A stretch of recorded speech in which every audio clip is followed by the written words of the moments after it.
listening to Radio Eastern FM 98.1. With live and exclusive coverage of the EFNL football season. Bringing you the match of the day with score updates from all divisions. And now we cross to our commentary team for the Radio Eastern 98.1 Match of the Day coverage.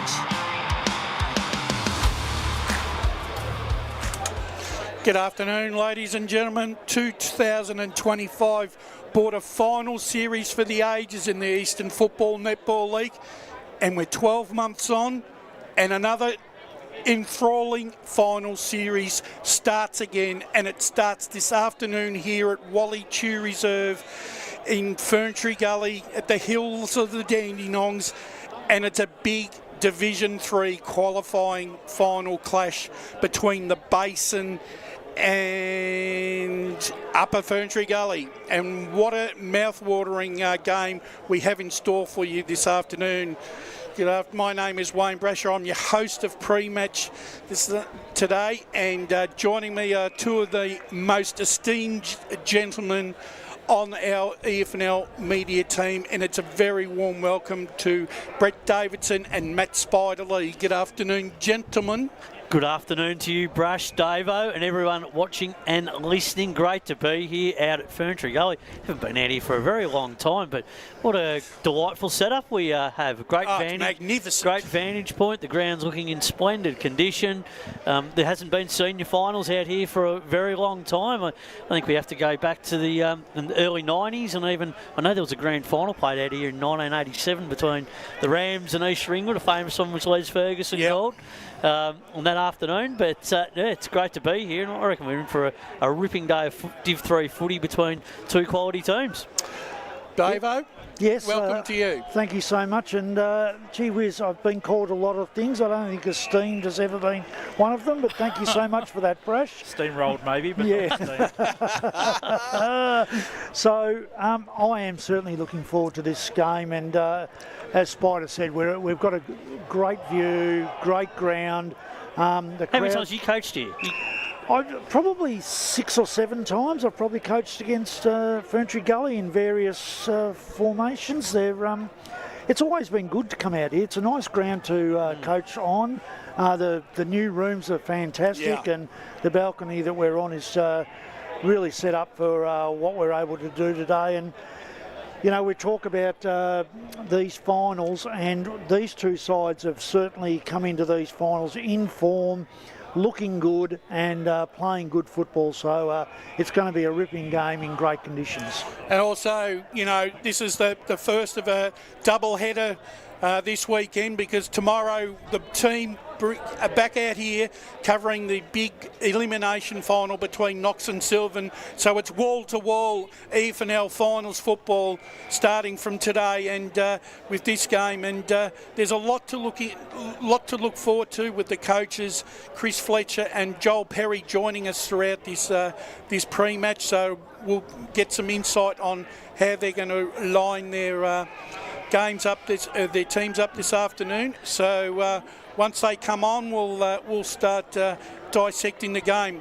Whilst we've got a few moments, we'll quickly start going through another enthralling round of EFNL football. There's still a rounds left in Division 1, 2 and 4, and 2 rounds left in Premier Division. And Premier Division, I think there's a lot of match of the rounds, but I'm going to go a little bit off cue today, because my match of the round happens to be at Belgrave South this afternoon between South Belgrave and South Croydon. And the reason why I'm going with that, because for me, whilst the finals is interesting, the relegation fight is going to go right down to the wire. To the wire, and I have a feeling that South Belgrave, with their ability to score this year a lot more consistently than South Croydon, gentlemen, I think they may get the points this afternoon. What are your thoughts? Well, this is just a game, Davo, that you've got to get yourself up for. If you're South Belgrave, this is virtually a grand final for them. I mean, South Croydon, you know, they've really got nothing to play for in terms of they can't go up, they can't go down, but they can actually dictate which team gets relegated over the next 2 weeks. Yeah, because they play them both, don't they? Yep. 2 weeks in a row, so they've got Noble Park next week. And you're right, South Croydon, we spoke about it yesterday. We talked about the fact that they've had a couple of big weeks in their preparation with the fact that they could alter some finals opportunities for some sides, and the celebration of Dan O'King's 350th. They've had a lot of big weeks. They're now coming to a situation where they play the two bottom sides in a row. I'm not 100% sure how switched on they will really be.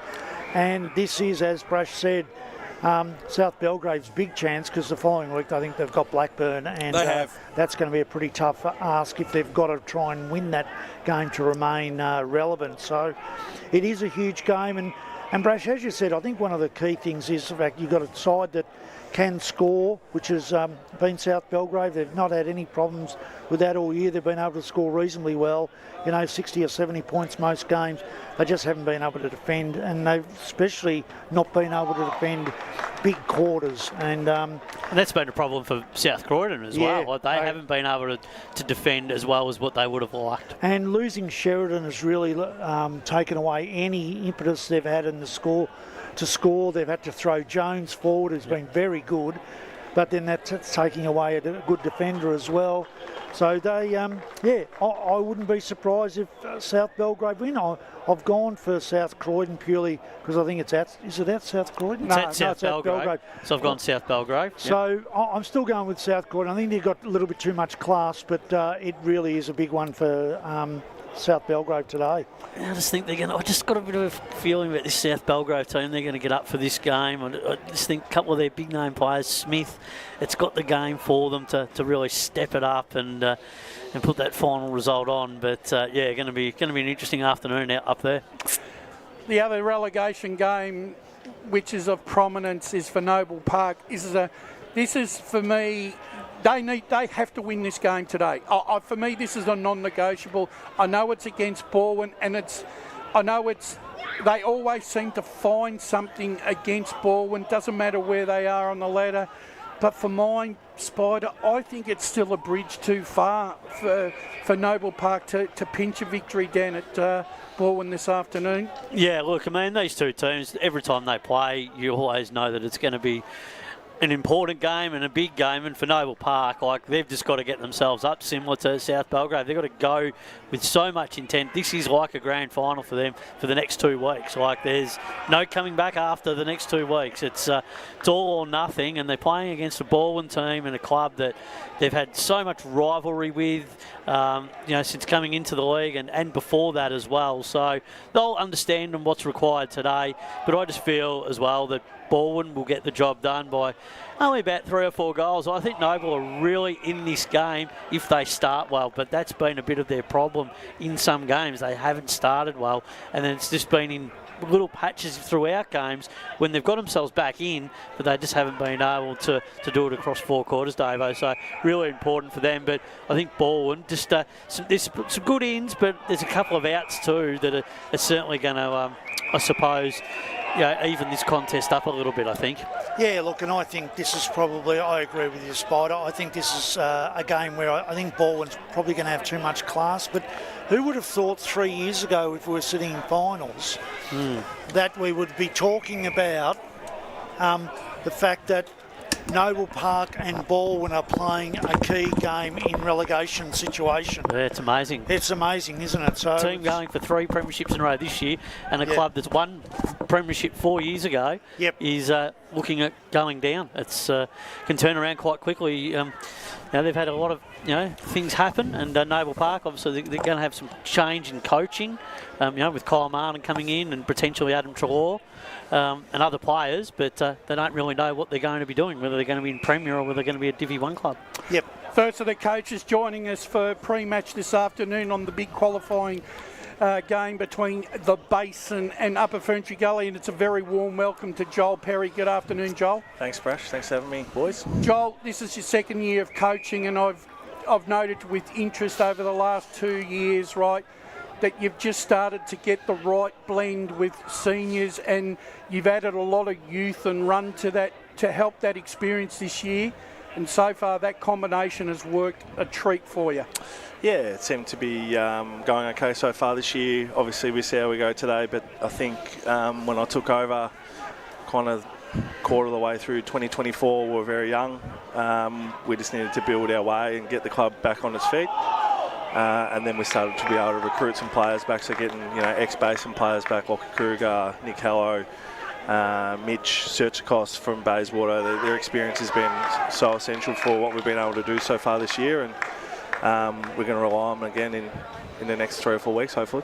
Joel, good afternoon and good luck this afternoon. Big day for your footy club, and it's been a really big year. You've had a great run of form from the coaching perspective. How do you try to manage and balance it out from what you've done over the last 10 to 12 weeks to what you've got to do this afternoon against an Upper Ferntree Gully side that are going to be hard to beat because they've been in some really good form themselves? Yeah, it's certainly, we all know finals is a different game, right? Like it's, there's no free running around, and it's Upper Gully bring a really highly contested brand of football. There's nothing really easy, so we've been able to counteract it twice this year, but finals are different. So I think the boys are prepared. I think for me, the message today is we don't need any heroes. We just need to continue to do what we've been doing, playing good team footy and the 22 doing and playing their role, rather than someone going out and getting 40 or kicking 10 goals. That's not what's going to get it done for us today. Let's expand on that a little bit more in terms of the messaging today and the key focus points.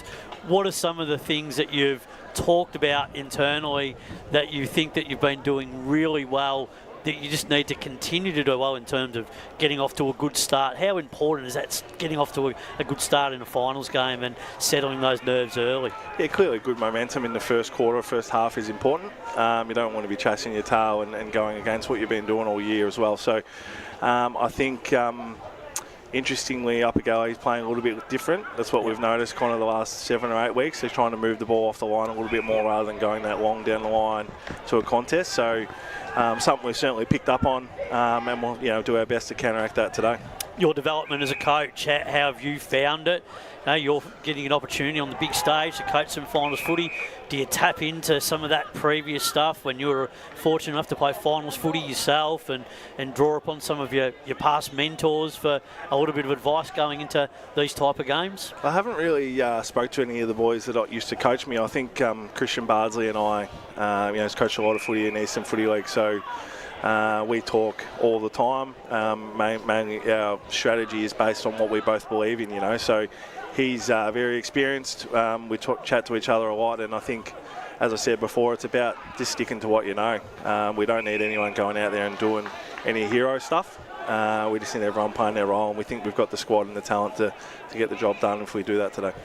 Just looking at your game over the last couple of years, I've just noticed that your defensive setup has been so much stronger this year than it has been in the past. It seems to be that you've got a really good balance there. You spread well in that area. I like the way you use the football outside of, you switch the ball extremely well. Has that been something you've really been working on, especially in this division? Yeah, I think so. I think, you've been around at the club for a little bit now, so 2.5 years. It's something that you work out what do we want to look like in a couple of years, So you start working on it and you just keep drilling it in and training the same stuff. And, as I said earlier, when you get Nick and Lockie Kruger back, and they just make things a little bit easier, Mason Byrne, because they're good players, they know what to do, they get a hold of the footy. So that combination of bringing them in plus what I've been able to teach the boys and how we wanted to play for that last couple of years is kind of now coming to fruition. So certainly we want to move the ball quick. We don't want it to be a shit fight, pardon my French, on radio, but we don't want it to be, very contested. We want to be able to make them defend us. So that, to your point, is what we try and do. Doesn't always work out like that, but yeah, that's certainly been an aim of ours all year. And that's what I was thinking about, the fact that you're also one of the highest scoring teams in the competition. I think 7 times you kicked 125 points plus. I think you've only conceded 100 once, and that's the Donvale, and that was early in the year.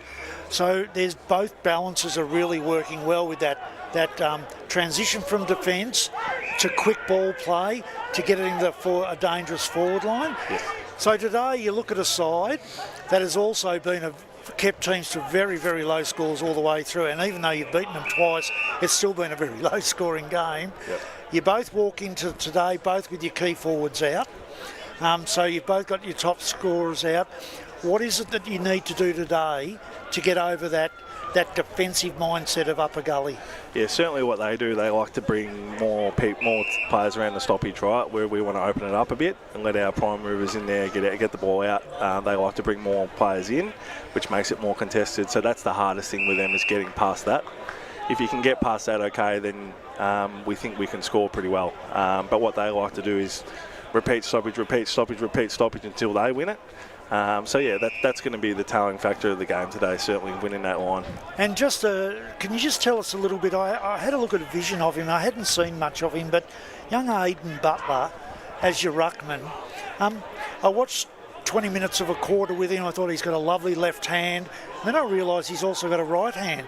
So for a kid to come in, I know he's a skinny young kid, but it's fantastic to have a kid like that come into your group and work the way he has in that ruck role. Yeah, 100%. He's a kid that didn't really play footy until he was late, kind of 15, 16. And then he's just, his size clearly is his advantage, but he's actually really aggressive at ground level as well. So he's kind of like a really good follow-up player. The ball's in front of him on the ground, he'll go and get it. He doesn't wait for the little blokes to get it. So he's been great. His combination with Ethan Power is certainly a strength for us. Ethan's a really good ruckman. He has been in this division and Division 2 for a long time.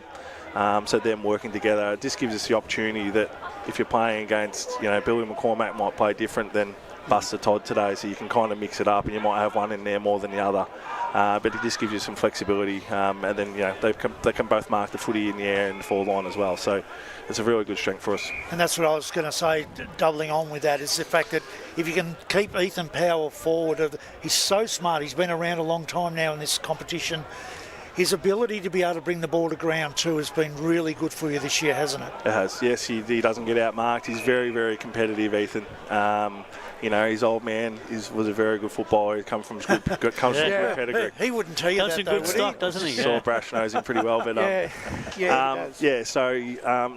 He's got a lot of talent. He's certainly a strength for us, no doubt about that. It's just trying to put him in where the ball's going to be, to be honest, is the key. When we move him around at times, it hurts him because he just wants to be around the footy all the time. Joel, a personal one, just lastly, like you said, you've been in the Basin job for two and a half years. How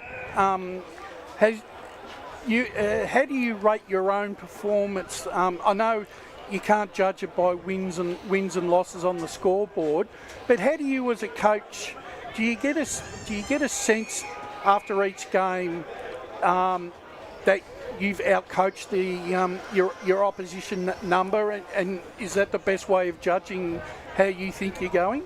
I think if you look at that, I don't like talking about that too much, but I wasn't meaning to be intruding, but no.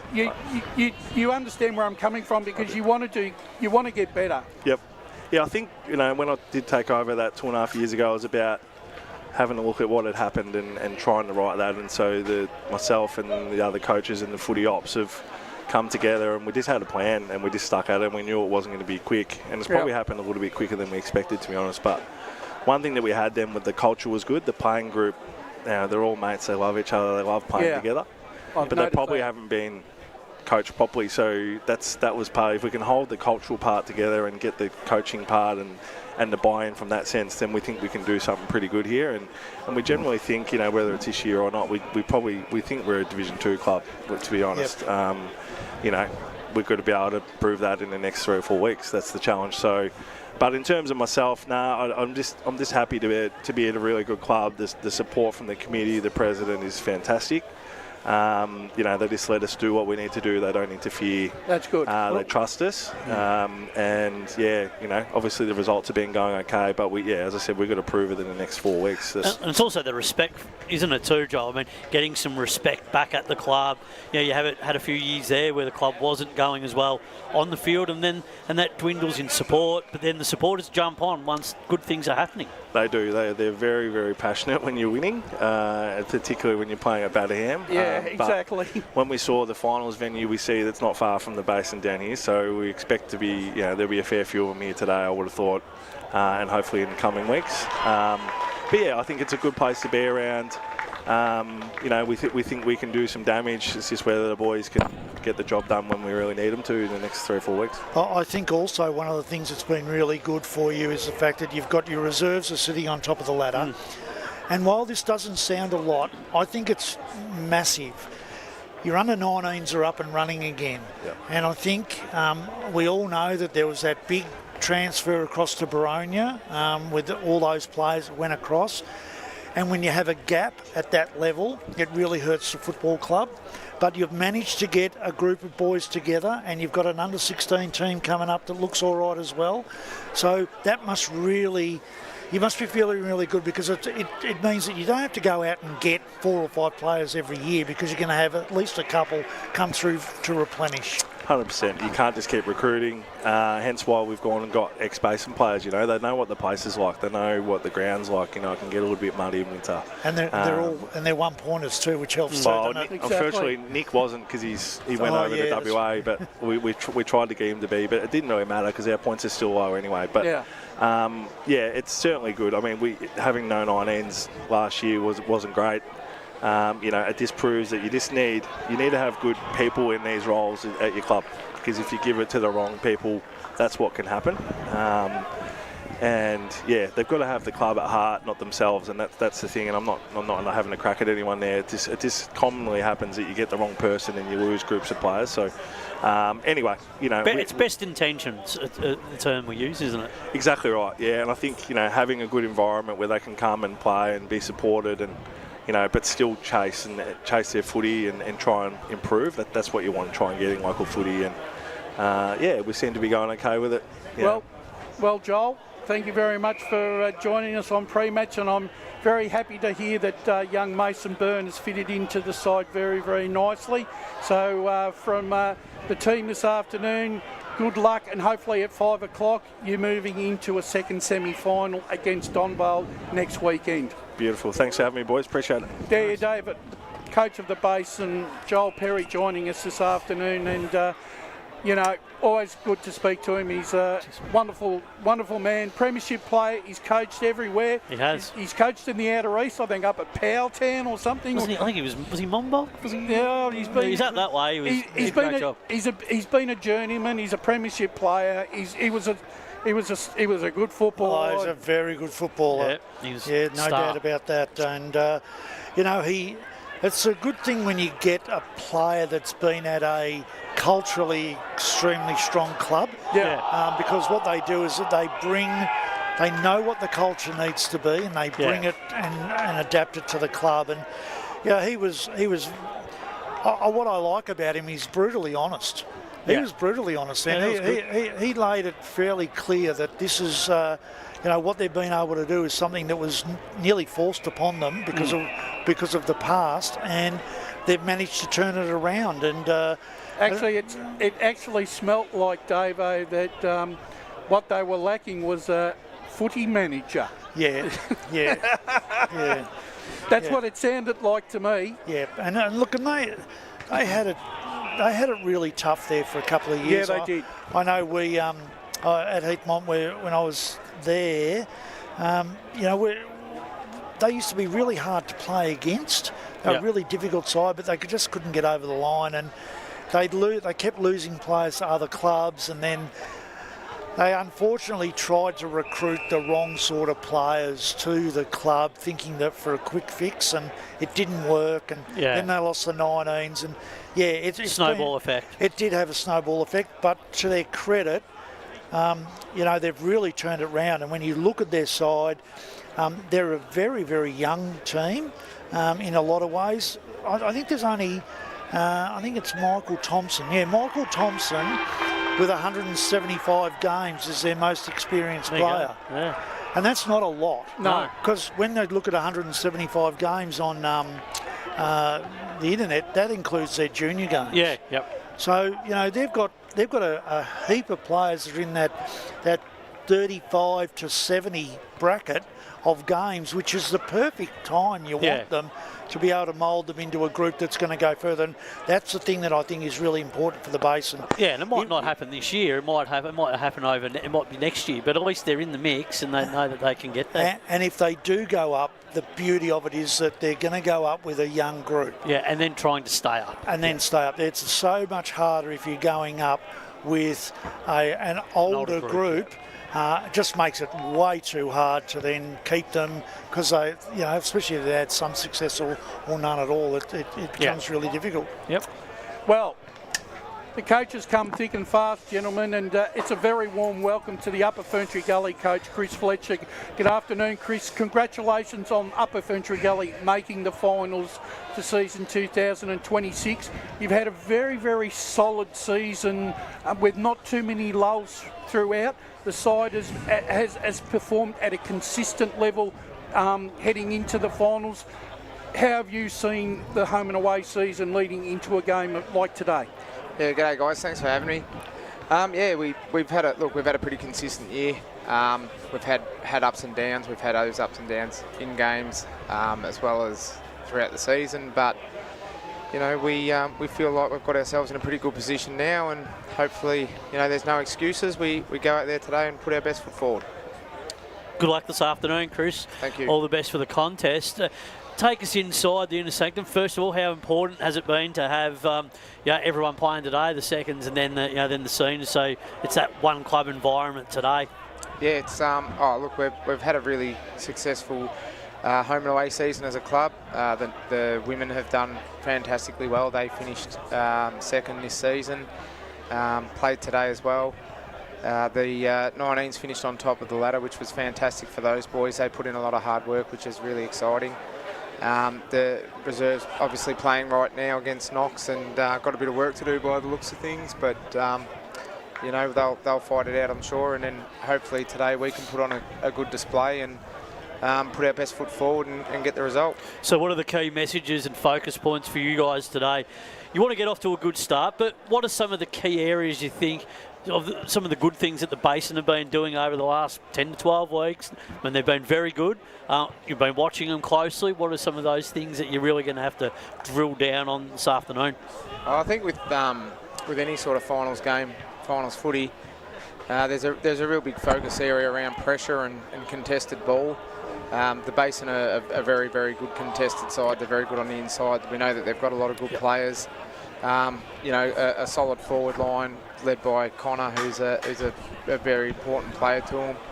But while they do have a few star players across their lineup, we also know that they're a pretty even side, and they don't necessarily just rely on one or two players. So they've been one of the more consistent sides all year and have built nicely into the season. And as it's gotten better, I feel like they're probably the side that's really improved as the year's gone on. And we know it's going to be a tough challenge today, but that's what footy's about. That's what finals are about. And we spoke at length this week about our ability to enjoy that. We want to be a relevant club in the competition, and part of being a relevant club in the competition is that you get that sort of attention and that focus put on you. And finals is about pressure, but we want to be in finals, so we understand that we want to be put in these pressure situations.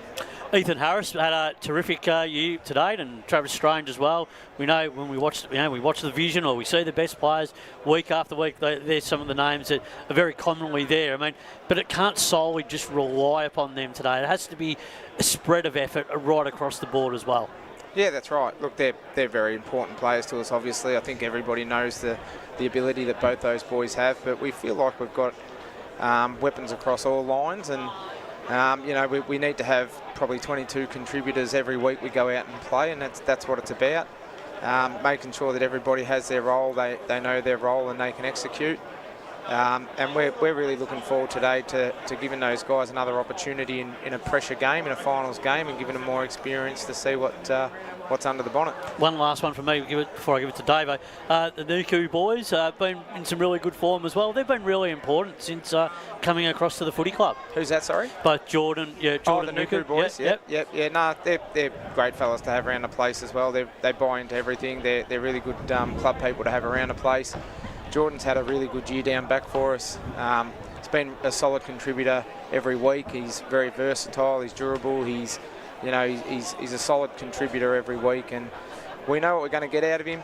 Dylan's a little bit younger than Jordan. Yeah, yep. Still under 19s eligible, but he's really matured this year, and he's sort of been pushed by Jordan to really develop his game, and and his maturity, and it's something that he's worked really hard on, and he gets the rewards, gets an opportunity to play senior finals, and you know, it's just an exciting time for him, really. It's got a long football career ahead of him, I think. So for both of them, I mean, they're both long-term players for your club. Yeah, that's right.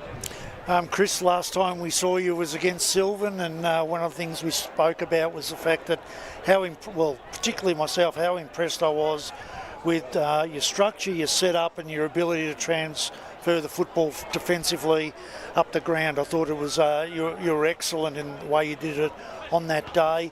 You're coming up against a side that plays a very high line, that's also got the ability to transfer the football out of defence quickly, especially with a switch kick and then by hand. They're a very high-scoring team when they get on the roll. You're a team that's been able to keep basically every side under 75 points for the year. Finals are won by a team that defends better than any other team. Do you think that's going to be a real key for you today? I think so. Look, I think the defensive side of our game is something we've really tried to pride ourselves on, and been really, really stingy in that area of the game. And you know, to the credit to the Basin, they've been managed to get on top of us twice already this year, and we're aware of that. Like I said, they've got some quality players through their midfield and forward of the footy, and they do score pretty heavily against most sides. I'm not oblivious to the other results that go on around the competition, but they're a very, very good side. They're a very well coached side. You know, they've got a good balance of players through the middle of the ground and forward of the footy, and yeah, like you said, they defend their ground very well. Their pressure around the contest is as good as what's out there in our division. And, you know, hopefully our boys today are up for that sort of a challenge, because, you know, we know when we come up against the Basin, it's going to be a four-quarter performance. It's going to be what's required, because they are a good side. It's what it's going to take against good sides. So both teams' key forwards are both out today. So you've lost Mason. I think he's not playing today, and they've lost Connor Edwards. So you take a slab of goals out of both teams, which just evens you up a little bit. Where do you get your scoring from? Because I think you'd agree that 75 points in this game nearly wins this game today, because of the way both sides are able to play. And this ground allows for a bit of scoring, but allows you to defend as well. So where do you get your goals from today? Yeah, I think from both sides, I'd be surprised if both sides weren't wanting to play a front half game, obviously. But I think that's what it's going to come down to, that front half pressure, and making sure you can lock it in your front half for sustainable periods of time. Give yourselves an opportunity to put some front half pressure on the opposition. You know, and we sort of pride ourselves on that a little bit. So I think, you know, with full ground pressure and ability to win the contest at the forefront of the game, that's going to give us most opportunities. And finally, from me, I look at your side. You're still very young. You're very inexperienced in a lot of ways. It must be really exciting coaching a group of young men who are coming into a final. A lot of them probably their first finals in some situations. It must be really exciting to do that. Oh, it is. It is really exciting. Look, the club's on a really good trajectory. You know, and when I was lucky enough to be appointed as coach, I'd identified the young talent that was at Upper Ferntree Gully. You know, and full credit to the players. They've bought into everything we're trying to teach and train and coach, and you know, they've done 2 years of good, solid, hard work, and they earned their opportunity today. We know that, you know, we're coming up against good sides, but that's finals footy. You expect that. You expect a good contest. You expect a physical contest. You expect a good game of footy, and you've got to be up for the challenge. But you know, these boys, they get their opportunity today. They've worked really, really hard for it. They're prepared for it. You know, we feel like they're ready to put their best foot forward, and hopefully they can put that showcase on today for everybody here, and in particular themselves, more importantly, because at the end of the day, you know, they've done the hard work and they deserve the opportunity. Yeah, finally for me, Chris, would be remiss of me not to talk about the your on-field captain in Rory Bailey. One thing I like about Rory, and I've watched him for many, many years, right? He's not afraid to change the dynamics because of his experience. He's proactive, and he'll go off on his own bat and try and make something happen before the message comes out. So it's really good for you on the boundary line knowing that you've got a really switched on skipper that can make a change and preempt a change for the betterment of the team. Yeah, Rory's been fantastic for us since I've turned up to the club, really. He knows we've been a young group and we're going to continue to develop, but the one thing that's impressed me with Rory is he's always trying to improve himself as well, not only with his footy on the field, but also his off-field leadership and his on-field leadership. It's something that we talk about a fair bit. You know, we have a pretty close relationship that the whole coaching group do with Rory. And, you know, he's very approachable, very easy to talk to. He can take the positive and the negative feedback. He's very, very good at portraying his messages across to the playing group, and he's got a lot of respect. And, you know, he wears his heart on his sleeve every time he goes out in the field. We know what we're going to get out of him today. Well, Chris, you know, you've spent the last 2 years, you know, working towards a game like this, and even though the loser gets another chance, it's almost like a free hit for both sides this afternoon.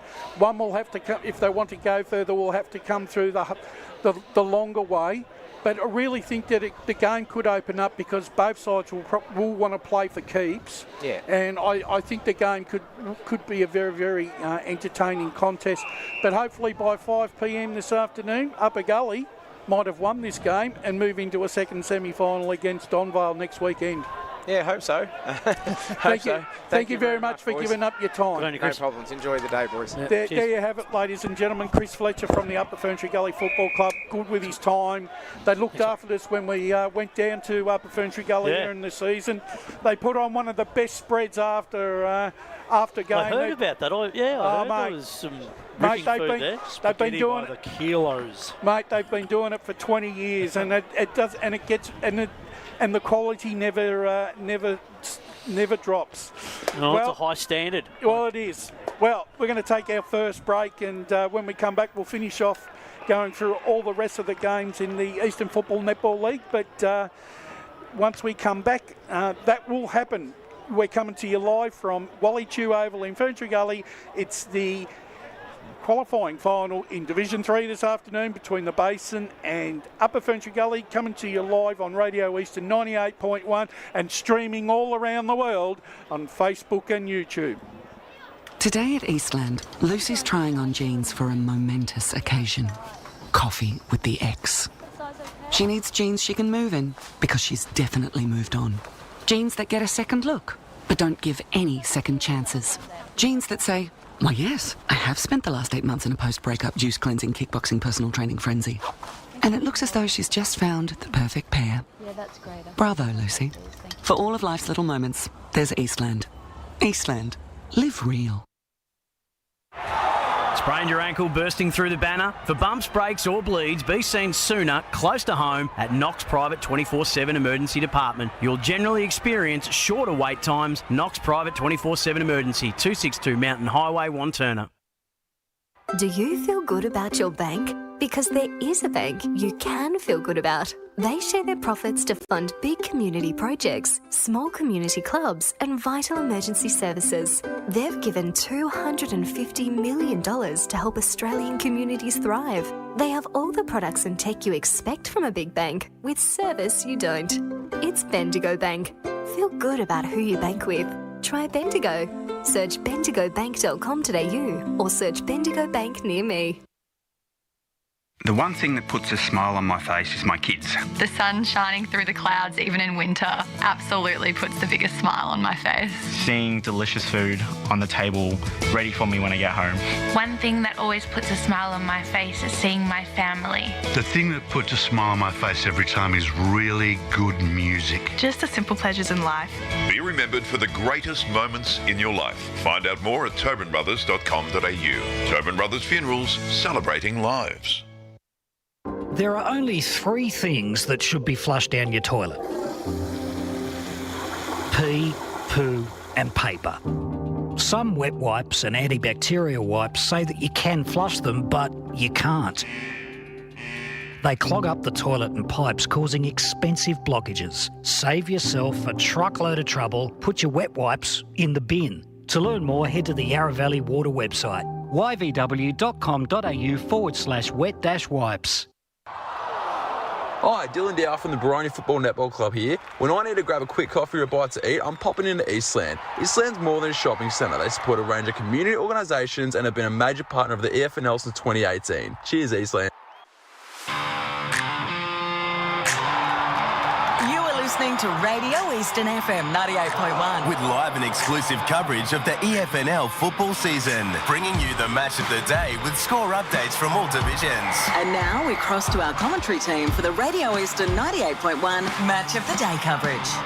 Welcome back, ladies and gentlemen. Game day comes to you live from Wally Chew Oval this afternoon. Brett Davidson, Matt Spider-Lee and yours truly, Wayne Brasher, taking you through pre-match this afternoon. Gentlemen, before the coaches came on, we were talking about Division 1. Let's get back to the discussion. And Anthony Fagan's put it on his side this week in the media, saying it's the biggest game in the season for Blackburn Spider, and they come up against a Berwick side who are going to be equally determined to hold that position in the finals. Yeah, they will be. Look, I mean, it's going to be an interesting clash. I mean, Blackburn, they've got some good inclusions today, so they are starting to build. So a really important game for them. But you can't underestimate a Berwick team that will go there with everything. They'll go there with their effort. They'll go there, very competitive. They defend strongly. In the midfield, they'll be up for the fight. It's just whether they're going to be able to kick enough goals up forward, and that's probably the area today I question a little bit. Defensively, Blackburn, I think they'll be, I think they're starting to get a few players back there, and obviously to get guys like Wood back into the team, start to get that nucleus of that midfield back up and running. I think today for Blackburn, they just got to get over the line. That's all they have to do, and nail down that final spot. So, you think Blackburn at home will get the job done, Davo, but Berwick, they'll push every step of the way. Yeah, and they've been really well coached this year, Berwick. He's good, Andrew Williams, yeah. Yeah, he's done a great job, and they've deserved the position they're in. I think the inclusions are important for Blackburn. Harry's a huge one to bring back. Their ruckman, they've missed him. Wood is another dangerous forward, and they've got a lot of dangerous forwards, and I think that's probably the difference. As you said, Berwick need to be able to score a bit more than what they have, and I just think that Blackburn will have too many strings to their bow today, and I agree with 100%.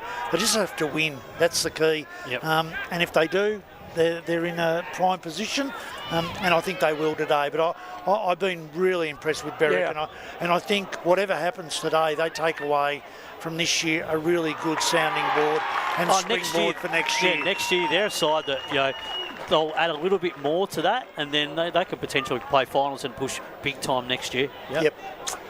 Roval is starting to look like, starting to see what life without Mav Taylor is, and as they head into a final series with a side that probably still looks a little bit undermanned, coming into a game against Doncaster East, who are in very, very good form. Shacky's still in good form.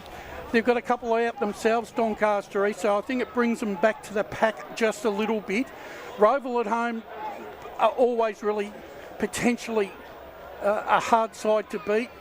I expect them to get the job done today, but I reckon Doncaster East are going to give them a huge fright. Yeah, going to be a close game, Brash, I think. I think that if the Hawks can lock the ball in that front half, make it hard for Donny East to defend, that's going to be the key to this game. And then the midfield battle, the way that the Hawks play, they like to play that chaos game, whereas Donny East like to use that offence. They like to transition the ball through the likes of Owens and Matt O'Brien, etc. They'll be really important for them today. So if they can get the ball down to Shacky and put the Roval defence on edge a little bit, who have been very good, the Hawks, and they get a few players back themselves. So look, I expect this to be close, but I think the Hawks might just find a way to get over the line narrowly. I don't think they either are going to show all their cards today, because they're probably going to play each other in a couple of weeks' time again. Davo, do Brolick and Owens play wide of each other, or do they match it, or do they go one-on-one match-up? I don't think they'll go one-on-one because they're two completely different footballers. You've got your Brolick, who's your in and under player, And if you take him out of that role, then I know they got Clough in there that can do the same sort of role. You've got Edwards as well. And Edwards, I think they'll have to keep an eye on Owens, but he's been in such tremendous form this year that his ability to transition the ball from a metre outside the contest has been outstanding. He uses the footy really well. I'm going to be interested to see the matchup with Verrill and Shaki. I think that's going to be a great matchup. I'm also interested to see Scrivenos come up from the twos at Rowville. He's a leading goal kicker in the twos. He had a game last week. He comes in, he's a young boy. He kicked a couple last week. He'll have another crack at replacing Mav Taylor in that forward line. And I think he's got a bit of size and run about him. But I think Stapleton coming in for Rowville certainly is a big plus. I've gone for Donny East. I've gone for them today because I've been way too critical of them in the past, I must admit, and they've proved me wrong a number of games. So I'm gonna maybe giving them a hoodoo, but I'm gonna tip them today, even out at Rowville. But it'd be a psychological edge going into a finals campaign, I think, for Donny East, just to know that they can beat a team like Rowville. I agree with that. There's probably more on the line for Donny East today than what there is for Rowville. Yeah, because I think Rowville know they're going to get 2 or 3 or 4 back for that from final. VFL. For that final being the last week of VFL too, they'll get all their players back. Yep. So I think I'm tipping him by under a goal. I reckon, gentlemen, if Verrill can hold Shaki to 3 goals, I'll take that as a win. Oh my goodness, yes. I don't think anyone's held him to... Well, if he kicks 5, they're probably winning. Yeah, that's right. Last game set down for decision. Vermont go in without Wale Buxton this afternoon in a crucial contest because they still need to win to maintain their momentum. And they travel up to East Ringwood Reserve. They won there last year, but I'm not 100% sure whether the result is going to be the same this year. But Vermont have made great strides since they were able to get back on their home turf after about round 9. And it seems it's almost South Croydon-like when they had that run a few years ago, where they had that big run of home games and sent them through to a final series. It's happening for Vermont, but I just think today I think the momentum maybe just stalled a little bit for a week. I think it's a little bit of a free hit for Vermont in the sense that they've had such a settled team over the last 8 to 10 weeks. Yeah, sure, there's a couple of guys missing today, but that gives a little bit of an opportunity for some players that might be on the edge, on the fringe of a final spot. I think East Ring would probably get the job done just in terms of the way that they play, through their midfield transition through offence and their defence at the moment. But I think Vermont will give a good account of themselves. I think this margin will only be a couple of goals in it, Dave. I think Vermont, when they play East Ring, they like to play a certain way, and I think they'll certainly give it a pretty good shot. But East Ringwood, a few good inclusions. I know they're resting a few as well, but I like the inclusions for them. Yeah, look, and I think fantastic history between the two clubs, which is always brought up. I think Vermont have been super impressive this year. Like from where they started to where they are at the moment, they've come along, they've settled, they've had a number of new players come to the club. They've really settled in their positions. Isaac's back into the defensive area. They've had Barjamov in the defensive area, which has been a real bit of a revelation because he normally plays did a good job last week, Barjamov. Yeah. So, and then their forward lines really, they've got that different look now with Wiedemann down there, big young Armu, who's down there as well. I really like their setup, but to be honest, I think East Ringwood are just chugging along the way they do, and defensively they're incredibly strong, and that's where they get their run, their carry, their wave comes from that area. And with Bilo back in super form, I think they're going to be a little bit too strong for Vermont, but again, I think it's only a 2-goal win. Yep. One young player that I've always had a lot of time for, I'm just seeing the eye and the tiger coming back into him, is Adrian Kalkowski. He's just starting to... New lease of life. He's starting to ramp up again.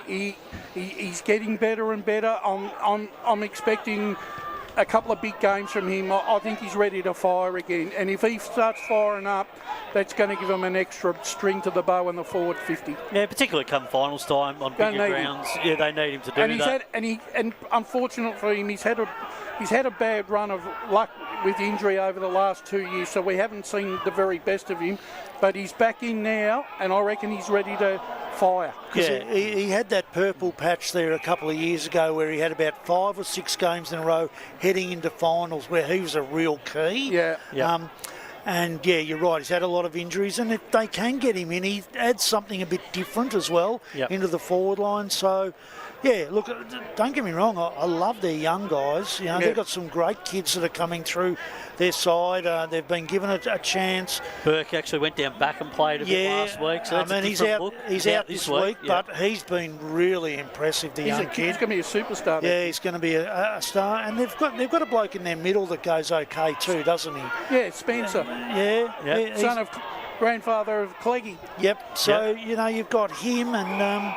good pedigree. And then, as I said, you know, you've got a bloke who's won a couple of BNFs that's running around in their ones that goes okay in the middle too, doesn't he? What's his name again? Johns. Yeah, Johns. Forgotten about him. Yeah, he doesn't do too bad. Yeah, he does pretty well, They've got some great players, and I think that's one of the things that'll make it a great game of footy. But I am still going with Donny East. I think they're just really settled, really structured up well. And they, East Ringwood, and they just run the ball so well. All right, gents, we've got 5 minutes left, I reckon. Let's quickly go through Div 1. Norwood get the job over Bayswater, and I think in pretty convincing manner, really. Yep. Interesting contest down at Home Park. Beaconsfield, for mine, have been a little disappointing this year. Montrose are resting players, you know, for a finals tilt. Montrose for mine, but just. Yeah, Montrose will win, but be careful. Beaconsfield will be looking to finish your season off. Ditto. Baronia have had a late season, a season of lost opportunity, basically, of injury. They come up against the North Ringwood side who are just primed for another finals tilt. I'm going to tip the Saints. Yeah, here. Saints to win. Top spot is on the line if they can get it. Yeah, I agree. They'll win that quite easily, I think. Another side that are sending a very, very strong message that they mean business is the Park Orchards Football Club. They come up against Mooroolbark, and I think they'll finish their season at Donomy in a winning fashion. Yeah, Park Orchards comfortably. Mooroolbark, it's been a pretty disappointing season for them. Yeah, I think they'll win it easy, and they're a bit of a smoky for finals this year, Park Orchards. Mitcham with one of the most scariest forward lines in Division 1 coming into a final series, take on Wantirna South down at Walker Reserve, and I think the Tigers, I reckon they're ready to pounce again. Yeah, they'll win today, Mitcham, and interesting to note that Mitch Johnson playing in the reserves today, so he's a prospect of returning in the finals as well. But it's looking like the Tigers, if they get that win today, they'll sew up the minor premiership. Yeah, I think they win today, and that is scary. If you think you can get Johnson in with Lovell, Olden, and Parenti, if you can get those 4 in their forward line, who's going to stop them? I don't think anyone. But today, they'll be too strong for Wanty South, even at Wanty South. All right, Div 2. Croydon are at home to Surrey. Big day for Croydon. Unfortunately, they need to win, but they're coming up against a side that just seem to have all the answers. Yeah, but so many outs for Surrey. Surrey, a number of outs. We're talking, 7 or 8 outs. We talked about it yesterday. I should change my tip to Croydon, Davo, and I think Croydon get this one. I'm still going with Surrey. You reckon they're tanking over? They've rested, so their entire midfield is out. Like Tom Smith, Josh Ward has pulled the cord Smith's on them. out, Williams is out, the Ruckman's out. Oh yeah, Laidler. So they've got a lot of players out. They've got their fullback out and centre half forward out. So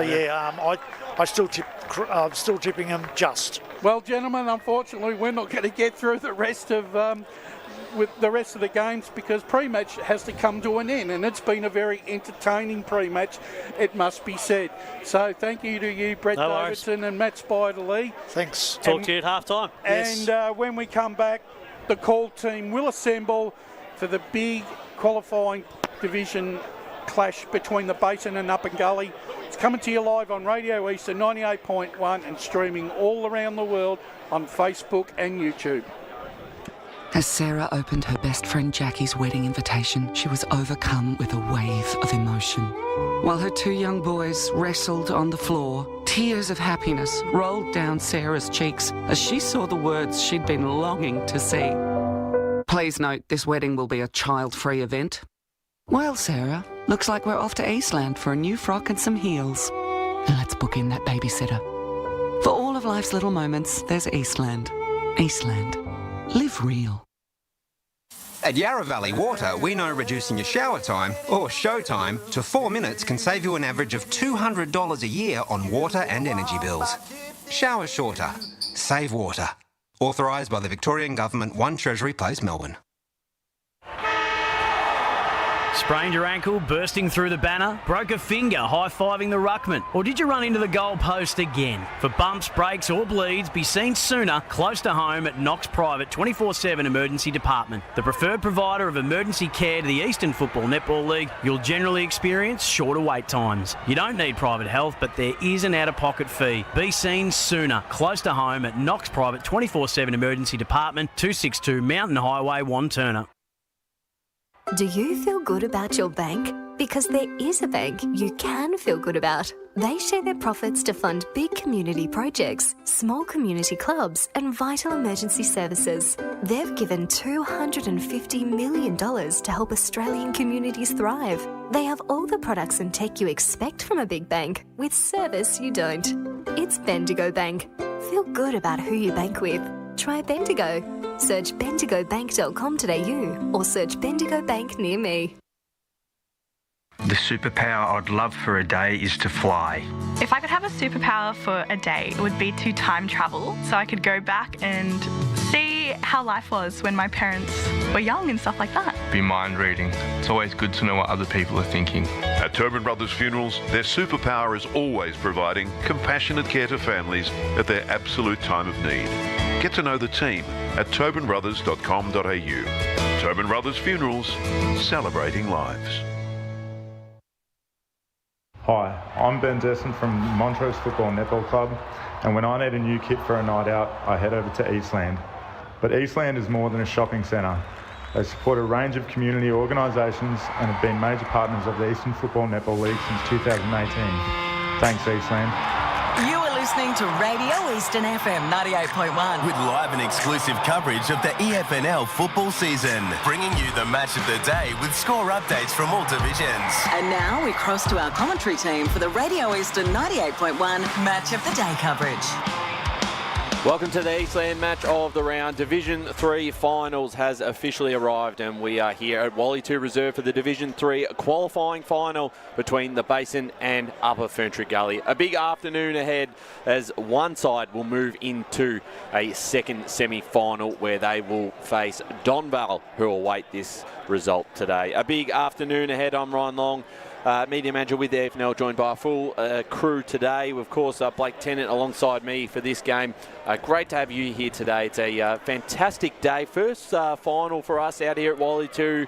Ground's in good nick. Great setup here at the balcony, which is new this season. So looking forward to obviously getting into everything today. Yes, thank you, Ryan. Good to be here as well. And I believe my first ever game was at Wally 2 Reserve, so brings back some good memories as well. Good to be out here as well. The facilities here are magnificent as well. And I just want to say a quick shout out to the Ferntree Gully Footy Club, Football Netball Club as well for putting in and getting the whole final series here too. They've been fantastic, like helping us out, setting things up, allowing us to set stuff up, sort of bring stuff in overnight, and what we'll do on the final. Are you sleeping? No, I'm not sleeping here.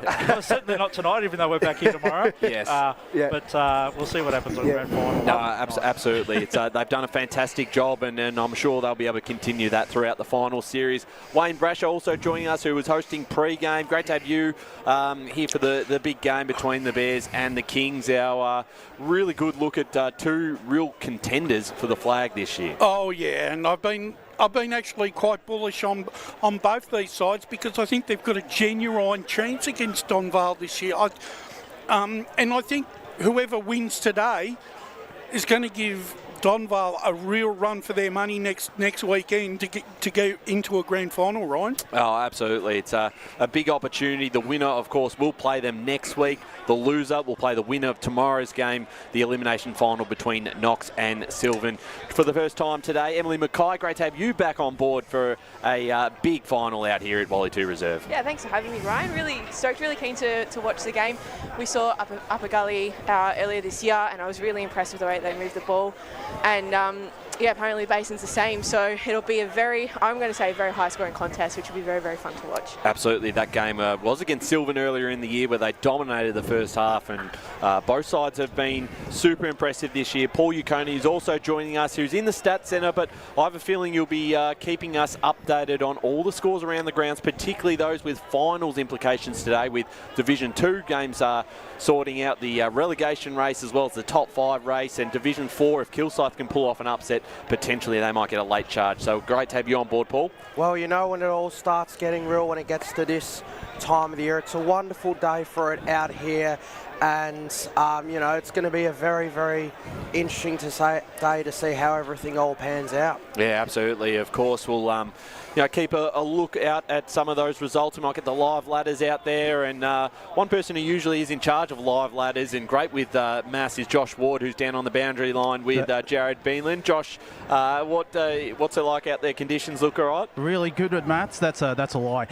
No, conditions are really good down here at Wally 2. The ground's pretty firm underfoot. It is a little bit cloudy overhead, but not too much of a breeze. The toss is just about to be done, Jared, but we're looking forward to being down here. And what is a pretty decent crowd out here at Wally 2? Absolutely. G'day, gents. Thanks very much for having me, and g'day to all the listeners. Very keen for this one to get underway. I'm really keen to see the Basin. They'd be my tip for this game. We didn't particularly see the best of them when we saw them against Donvale a few months ago. So, yeah, very keen to see what they have to offer in this final series. I've got them winning by 4 goals.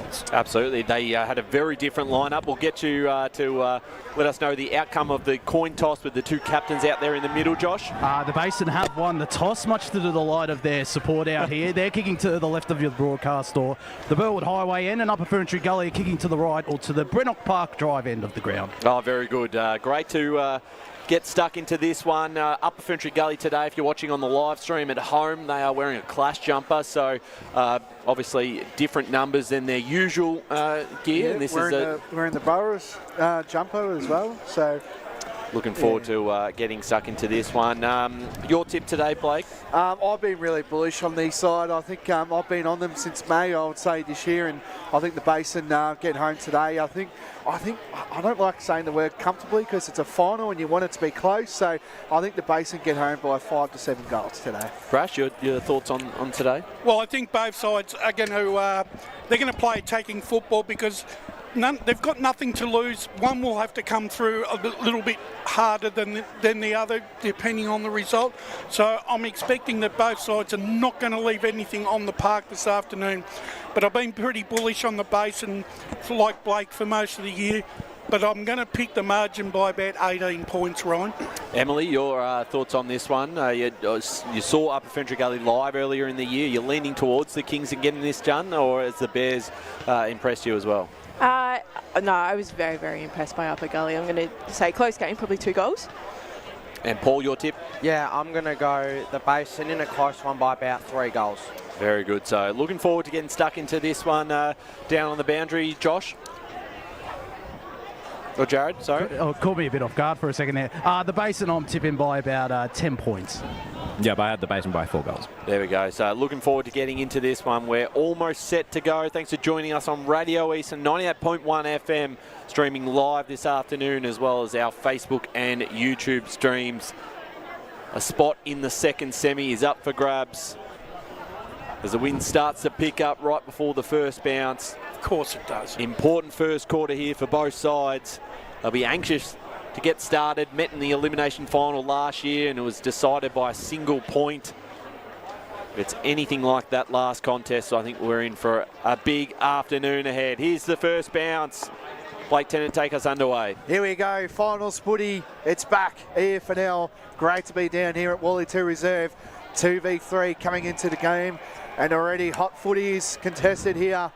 And getting that ball is Nicholson getting away for the Basin to start the game off here. They get the opening clearance. They go inside 50 for the first time. Big mark taken. Good mark. Good mark taken there. And that was again by the man who's just come in as well in Edwards. Coming in for the game today. There was a little bit of a doubt if he was going to come in, but he's coming in to this team.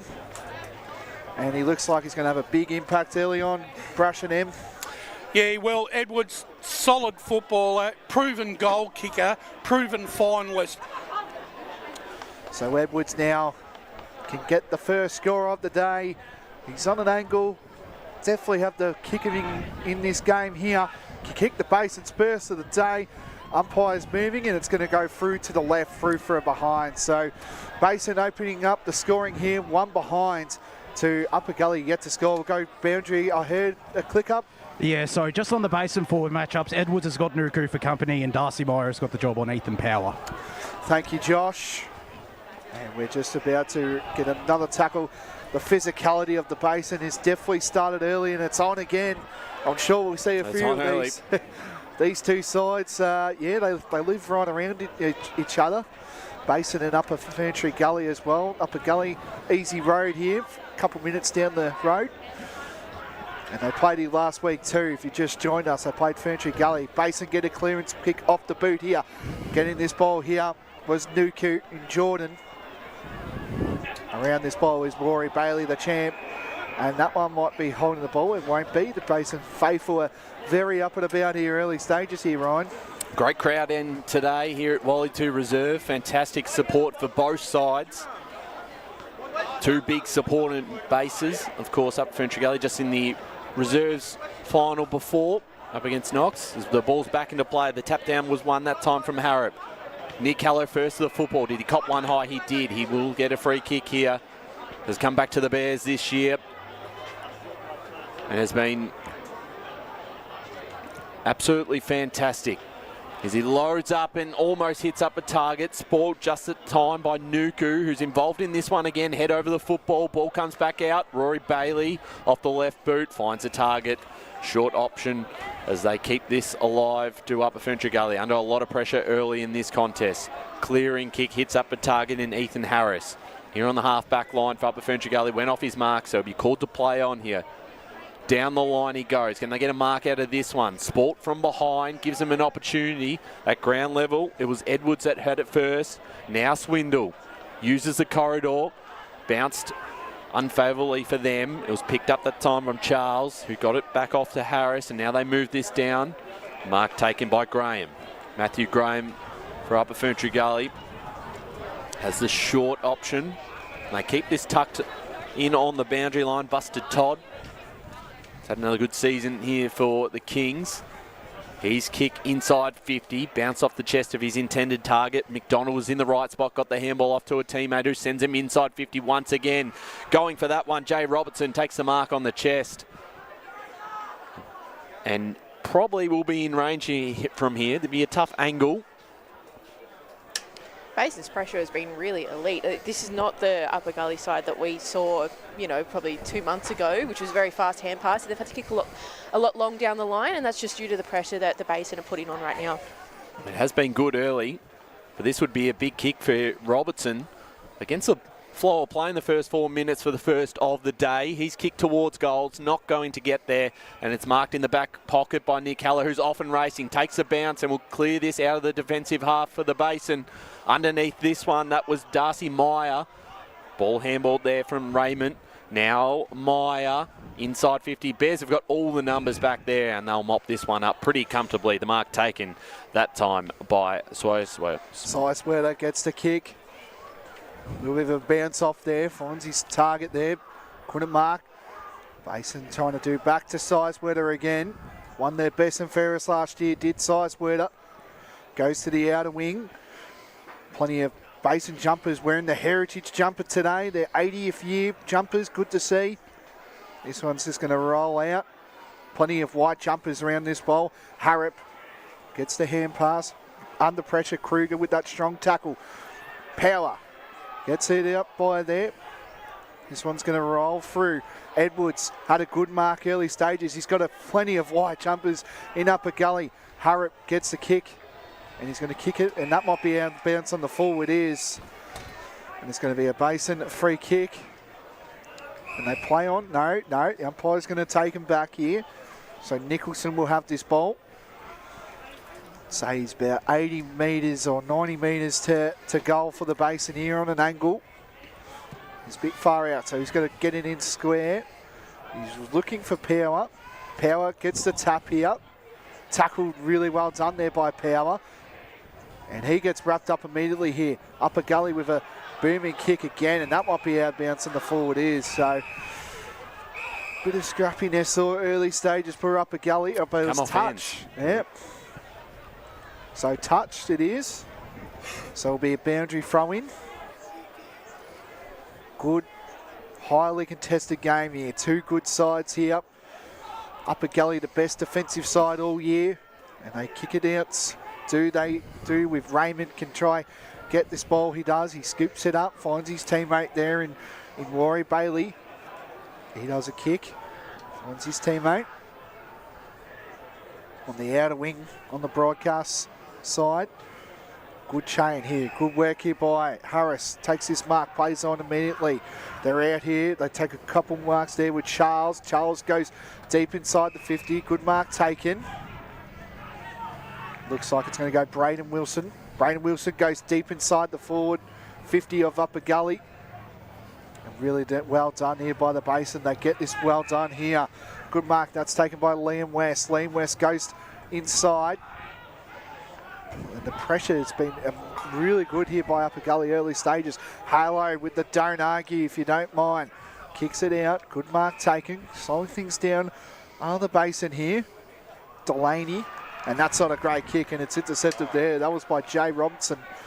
So the Basin are going to find it really hard to transition the ball from the back line into the forward line because Upper Gully have two players spare back. So it's not allowing that long down the line sort of contest, which means that they have to do what they've just done there and try and transition and switch the ball across the other side of the ground. But this is kind of what happens if you're not an accurate kick. So Robertson can line up here, kick Upper Gully's first of the day. Umpire moves, and it's going to go drifting to the right. So Upper Gully first behind and first score. One behind is all at the moment, and we've gone 7 and 50 into this first quarter, Ryan. Let's go down the boundary. Thank you, Ryan. It's now down in Upper Gully's forward line, so let's have a look at some of the matchups. I'll let you call this. So they're going to go back inside 50 potentially. Bateson goes back as now Bailey forward, trying to get to his intended target there of Dylan Nuku. It's been a free kick paid. Just quickly, Robertson, he's been tailed by Setsikos. McDonald's got Nicholson for company. You've got Aldens, who's got Swindle chasing him, and Wilson's got Delaney on him. Thanks, JB. As the Kings go inside 50 now, chasing this one. Ferguson did well, got the handball off, and trying to get out of trouble here, almost overdoing it. Ferguson lost control of it. Now the Kings will go inside 50 again. The pressure's been good from both sides. Can they get a mark out of this? They can't. They're going to mop this up now through Jai Gribble. Out of defence towards centre wing. They've got the numbers here. Doing well was Power. Handballed over the top to Kruger. Kruger goes forward. Now for Thompson. Gorn in trouble here. Mop this up is Wilson. And the Upper Gully defence do well towards the boundary line, going nowhere through the tackle from Nicholson. Holds up his opposition player, and we'll get a ball up right in front of us. Right in front of us? Yeah, the Basin had a bright start going forward, but Upper Gully have really evened up the forward territory. It's 6-6 inside 50s at the moment. Thanks, Paul. As the mark is taken here by McDonald. Handballs it past to the running Bateson, who now switches it towards the far side. I'll temper that, Paul. 6 inside 50s for 4 turnovers. Well, here they go, inside 50 now. The mark is taken right on the arc, potentially in range. 1 point apiece. Playing on now. Eldens sees an option. And once again, is that Robertson, who's taken a few marks inside 50, yet to get a goal on the board, but can this be third time the charm? Well, he does take a very strong contested mark in that forward 50, Robertson. So he's going to be a great foil for Upper Gully this afternoon. Certainly is. He's going to probably need to kick a few today for the Kings to get across the line as Robertson comes in. Better angle from this position. That's a goal. Put it through. The goal umpire made him work for it. But it's a goal to Upper Ferntree Gully. Robertson on the board. And the Kings move to 1-1-7 to 1 behind the Basin. Yeah, early stages here. Upper Gully are leading the forward 50 marks 3-1. So what they need to be doing is converting pretty early. It's going to put a lot more pressure on the Basin if they're able to get those goals, because then the Basin are going to really have to start thinking about how they're going to set up in that back line. And because they've been running those numbers back, they've had generally a +1 or +3, similar to the way the Upper Gully's been set up as well. But they're going to have to figure out how they're going to transition the ball out of the back line and put that pressure on before the ball even gets to the I agree with that. Let's go down to the boundary side. Sorry, accidental buzz. Oh, come on, Josh. Josh. What's that called again? It wasn't me. I had to throw Jared under the bus. The old pocket dial. Don't mind that. Let me tell you about No, that. that was me. Blake's full of pocket dials. So anyway, let's go back to the game here.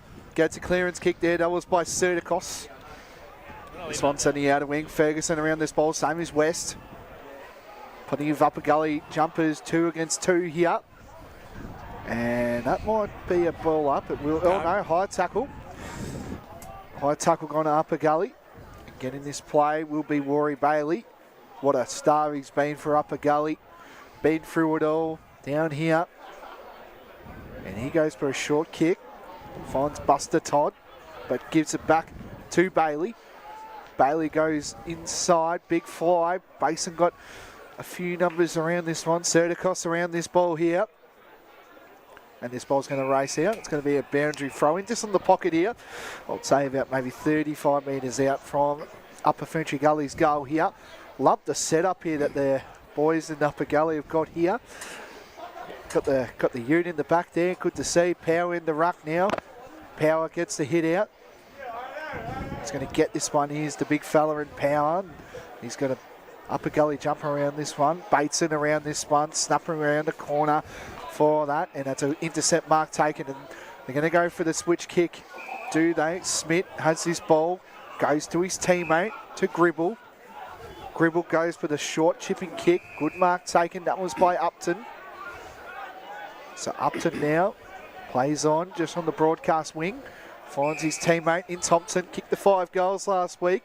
Was instrumental in the Basin's win over Whitehorse last week. And we're on the pocket. Edwards around this one. Took a great mark early. He's dangerous, but he's got plenty of upper jumpers around this one. West around this ball.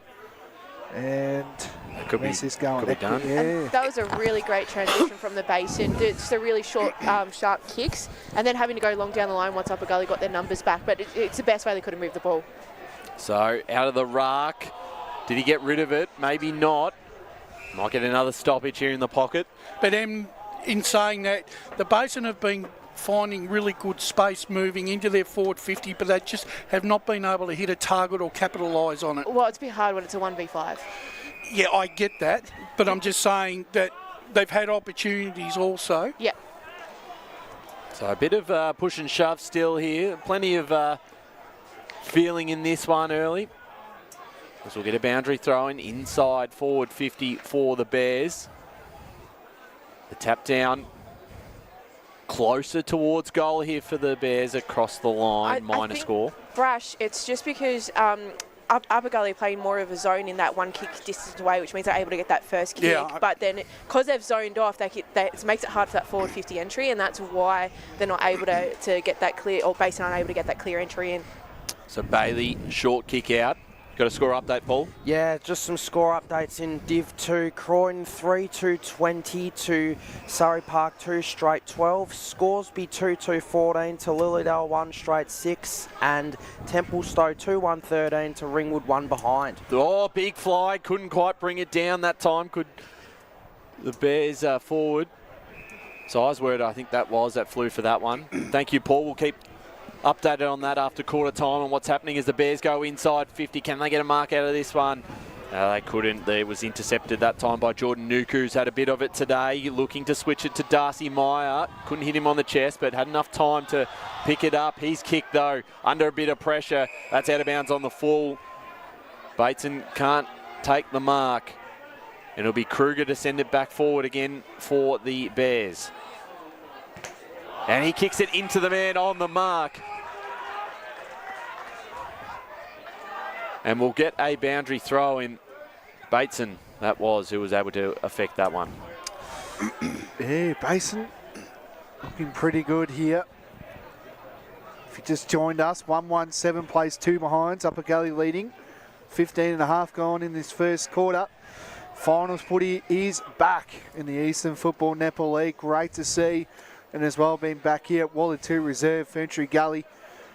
Hope you're enjoying the broadcast all around the world. And as well, if you're just driving around, flick that dial to 98.1 in the car. I'm actually not surprised, Dem, that this is a real typical finals game, isn't it? Real tough, uncompromising, no free ball anywhere or outside ball. Well, that's what finals footy is, and that's what it should be. Capitalise on your chances, but like Upper Gully's had so many opportunities, and they haven't been able to capitalise on that.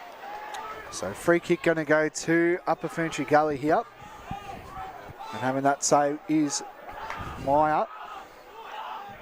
So Harvey Meyer will have this ball.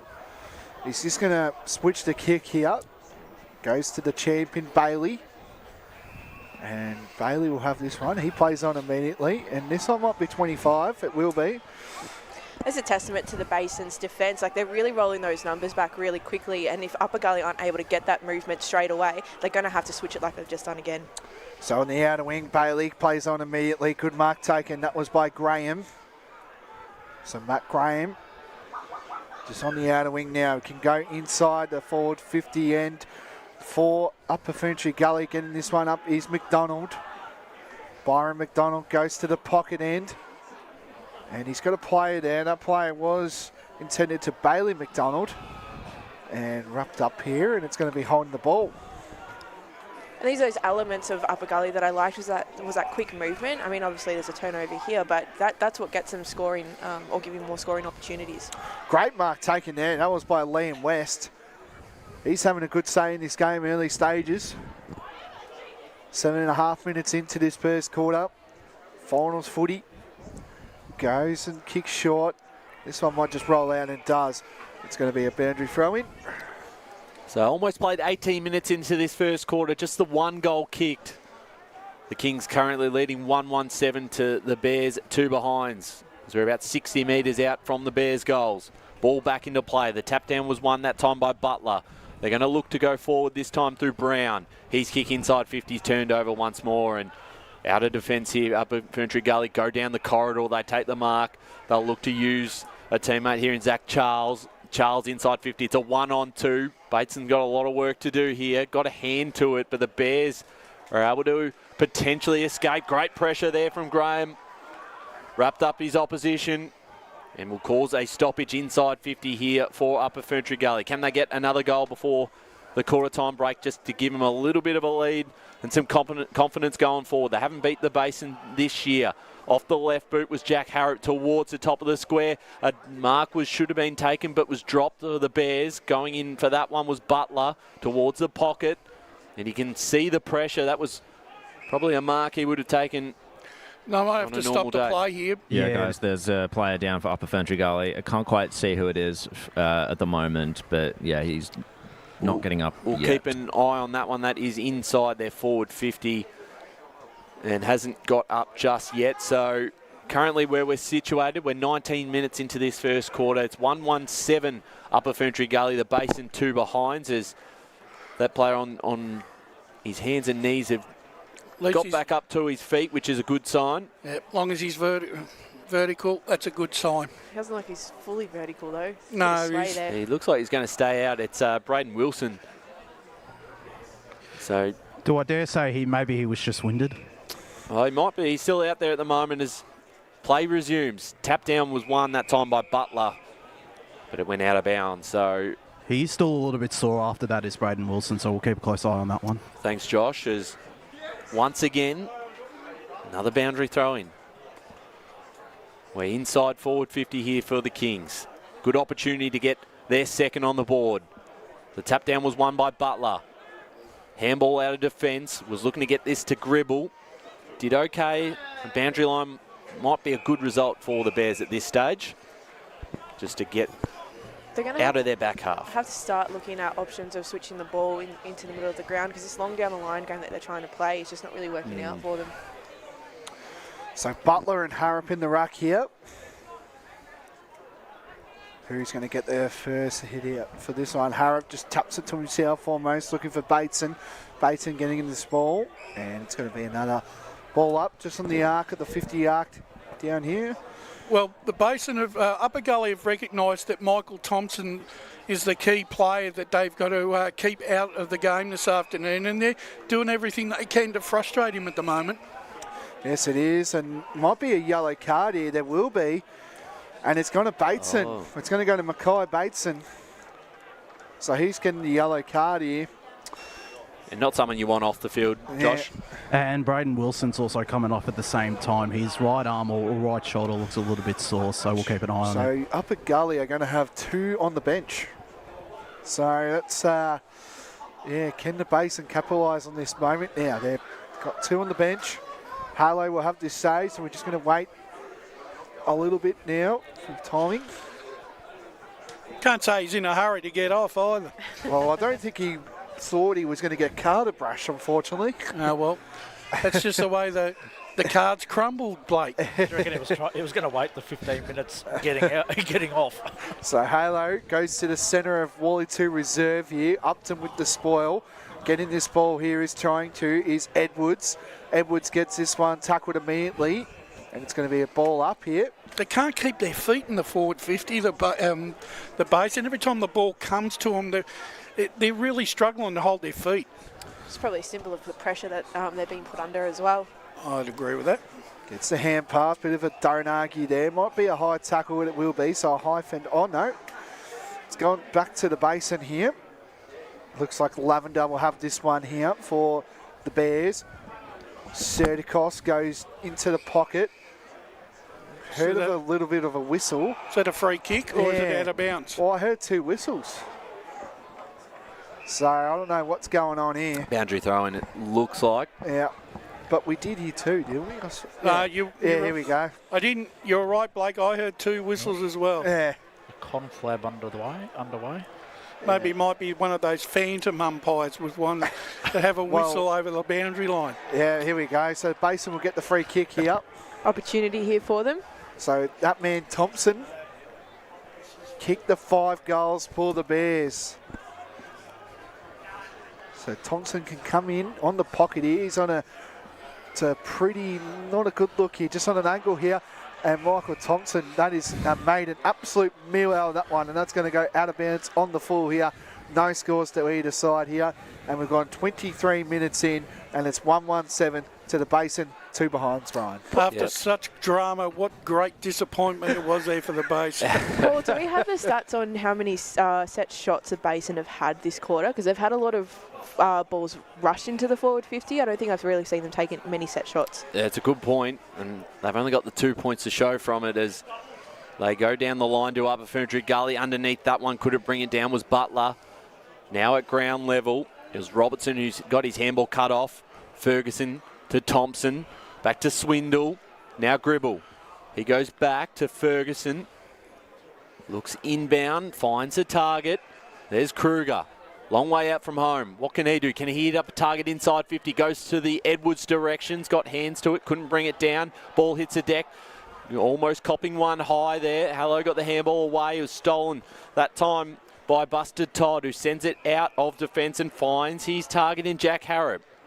Right on the far side here of Wally 2 reserve. Slows it right down. 24 and a half minutes gone first term. Not going to be a long quarter, you would think. Just the 1 goal kicked. Down the line. No mark taken. Can they keep this one in? The tackle by Robertson. And giving away the free kick in the process. A high free kick going the way of the Bears as they go backwards. Back in their defensive half of the ground. Working all the way back there is Tom Swindle. In the back pocket for the Bears. Dangerous kick. Bateson couldn't quite control it though. Overdid that. Almost now a chance this time for Luke Scott. I mean, right idea from the base, and it's the best way to open up the upper gully defence, but it's just that kick out of defensive 50 that they're really struggling with. Haven't had too many targets coming out of there. No, their disposal's been pretty poor out of that back 50 of theirs. Moving it forward was Todd. Big tackle in defence there. Kruger getting past one. Chose to go forward because he saw an option. Dropping the mark. That time was Thompson. Mops it up, gets the handball back. Handball over the top. Running into an open goal. First of the day, and it is Connor Edwards. That's great. The way that they had to move that ball is getting it on top of that Ferntree Gully defence. Like I said, Upper Gully. Upper Gully setting up really well that one kick behind. If you can kick it over the top, because they're all flooded forward, they're not there to set up defensively, and that's what happens. How good was Kruger then, just in the centre there? That's that kind of set it up, I reckon. Just You're right, he split the pack beautifully there, Blake. Yeah. Made the right call, made the right option. They almost mucked it up with the drop mark, but just got to get one on the board. So Basin get their first one, closing in on quarter time here, 26 minutes in to this first quarter. 1-2-8 plays 1-1-7. The Basin lead by a point. And we're closing in on quarter time down here at Wally 2 Reserve. They get a kick down on the top of the cricket pitch here. And Basin looking to get around this one. Who's going to scoop around? Butler gets the hand pass. Goes to Thomas Edwards. Big fly for Upper Gully. Getting around is Connor Edwards. Really looks like the Basin are the better contest team in a ball-up scenario. And that will do it. That is quarter time down here at Wally 2 Reserve here. The Basin lead 1-2-8 to Upper Ferntree Gully 1-1-7. That is quarter time here. Just single goal kickers at the moment. Jay Robertson has one for Upper Gully. He kicked the first, and as well as Connor Edwards, who also has one for the Bears as well. Stay tuned. We're going to have a coach's interview, and then after this, you'll hear the call team for the second quarter straight after this. As Sarah opened her best friend Jackie's wedding invitation, she was overcome with a wave of emotion. While her two young boys wrestled on the floor, tears of happiness rolled down Sarah's cheeks as she saw the words she'd been longing to see. Please note, this wedding will be a child-free event. Well, Sarah, looks like we're off to Eastland for a new frock and some heels. And let's book in that babysitter. For all of life's little moments, there's Eastland. Eastland. Live real.